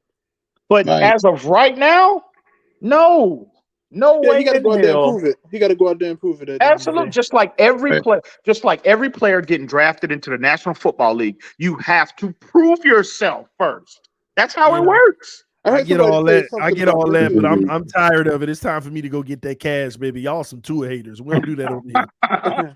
We don't tolerate. Oh man, we done lost TD, man. That TD done lost, so they got kidnapped. The TD got kidnapped. You gonna sell your soul, bro? You selling your soul, bro? Sold his soul for 3 times the money. Look. Man, TD. I'm just saying, 2,000 views versus 8. But no, I would never, bro. Hopefully, at the end of the day, Tua becomes a player we all want him to be, and we all become Tua-neers. I'll be happy. I'll be glad to be called a Tua-neer from other fan bases, But I want my franchise guy. That's all that I. Matter of fact, I'm changing the name to TD Tua Talk. I appreciate it, Joseph. we about to get 4 times the money, baby. TD Tua Talk. Nah, it just kills me how people think that I'm benefiting from being negative. And when I'm not being negative, I'm just telling the truth. But it's just crazy to me. It actually is not beneficial for me. Right. I told y'all last year I actually lost 16,000 subs. Y'all may not believe that. Last year it says I lost 15,000, but I gained 23. So I had an increase of about 7,000 last year subs. Mm-hmm. Who you think them 16 were? Who you think? Them Alabama fans, because they ain't Dolphin fans. Bro. Them Alabama fans. I couldn't believe the stats, bro. I'm like, dang, I probably could have been at 40 or so plus. Because think about how many people watch and just didn't subscribe in the first place. Not the people I lost, but the people that never subscribed. You know what? You know what though, TD? No, don't do that. I know you trolling. No. I know you trolling, but don't do that because at the end of the day, your integrity is going to win out. Your integrity and your content is going to win out every single time. It might be a little shaky now, but at the end of the day, what if Tua gets traded? What if Tua don't meet expectations and they trade him, they put him on a bus and send him to Philadelphia? Oh, a lot of people. What are you gonna do then? If you building your platform off this Tua noise, you're gonna have a problem if Tua don't work out. Big problem. But I also realize, what is it an integrity issue if people actually want to be lied to? That's on them. That's on them. Yeah, so I gotta I don't. No, I try to. Me personally, my approach. I try to keep it as close to 1,000 as possible.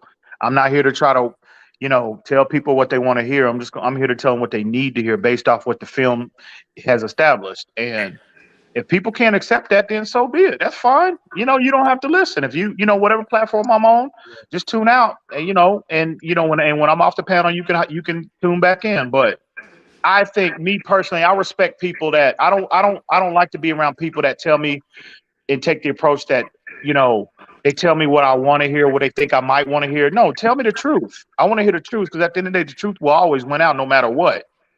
So, no, you maintain your approach. Keep doing what you're doing. Everybody that's taking that approach of objectivity with Tua. No, don't be intimidated by these idiots. They coming, they deep. I know they deep in these Twitter streets. They deep in these YouTube streets.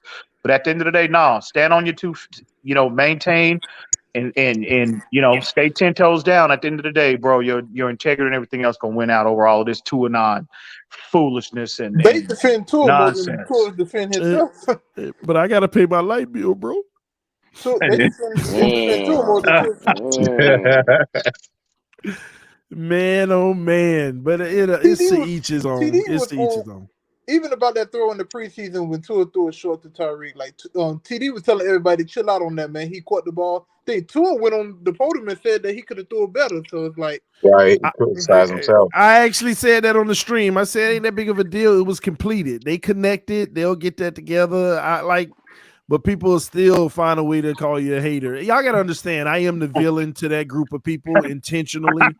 I love messing with them because I really and then listen, you only get under the skin like this. You only get under people's skin. What you laughing at, like Lou? that. What you laughing at?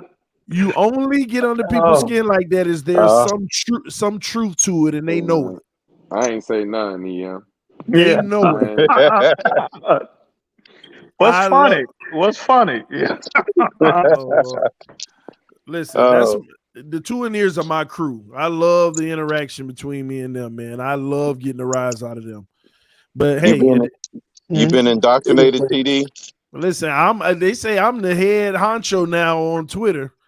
I'm telling you, I got. Listen, every time I step out my door, I look left and right. Oh man, you got to, bro. Tua is always watching, bro. They always watching. Anytime I drive to Texas, sometimes because I like driving. Sometimes when I go to Texas, as soon as I'm going through Mississippi, Alabama, I'm a little careful. I got ops in them part of the town. So that Tua, you ain't got to worry about that in Texas, bro. No. I said when I'm driving to Texas, when I'm going through Mississippi and Alabama. Yeah. I just gotta keep an eye out, especially at the gas station. You say down here in Houston, man. The true ops though. Don't pull over for no long rest breaks. The true ops though are them Cowboy fans. Tua is terrible. Don't get me wrong. They terrible as well. But them Cowboy fans. I couldn't hear you. Who the true ops? Them Cowboy fans, they the true ops. You know that.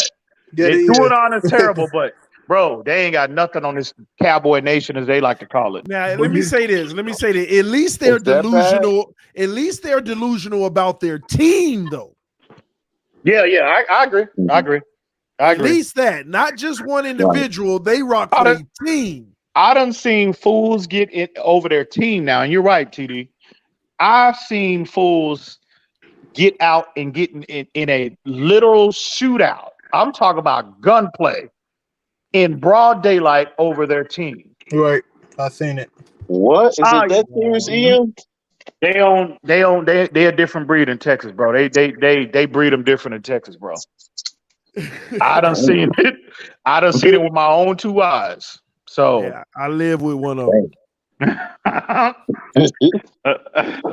So it's what it is. So, but nothing warrants that type of aggression and even putting your hands on. I know sometimes you got to do what you got to do. If somebody walk up on you and get in your face and that kind of thing, I understand addressing it with your hands, but getting a gunplay, bro, that's you got to be on something totally different to just pull your gun over an argument over a team, about a game. You know what I mean? You got to be on something totally different, bro. So, yeah, but people like that, to me, they have no mental intelligence whatsoever. It's just crazy to me. They don't think about the bigger picture of anything for it to bother them that much. Yeah. You know how many people in prison for the rest of their life over the dumbest thing possible. Yeah. Right. I agree. The dumbest thing possible. I agree. It's crazy. A 3-second decision caused them a lifetime in jail. Yeah, but a lot of people are in just to try to prove something to other people. That ain't gonna come visit you, ain't gonna put no money on your books, ain't gonna do nothing for your canteen, none of that. Barely gonna see him. So it's crazy. Yeah, me, man. So, you know, it's what it is. All right, man. It's 1:34, and y'all keeping me up before we leave. Listen, man, we love Tua. Make sure y'all subscribe, view this video. We are obsessed. Let the haters be the haters. He's gonna prove them wrong. If you clip anything, clip this part so I can get the necessary recognition that I deserve on Twitter. Listen, Tua time, baby. Let's go. Hands up. Y'all be safe. Y'all be safe out there. Till next time.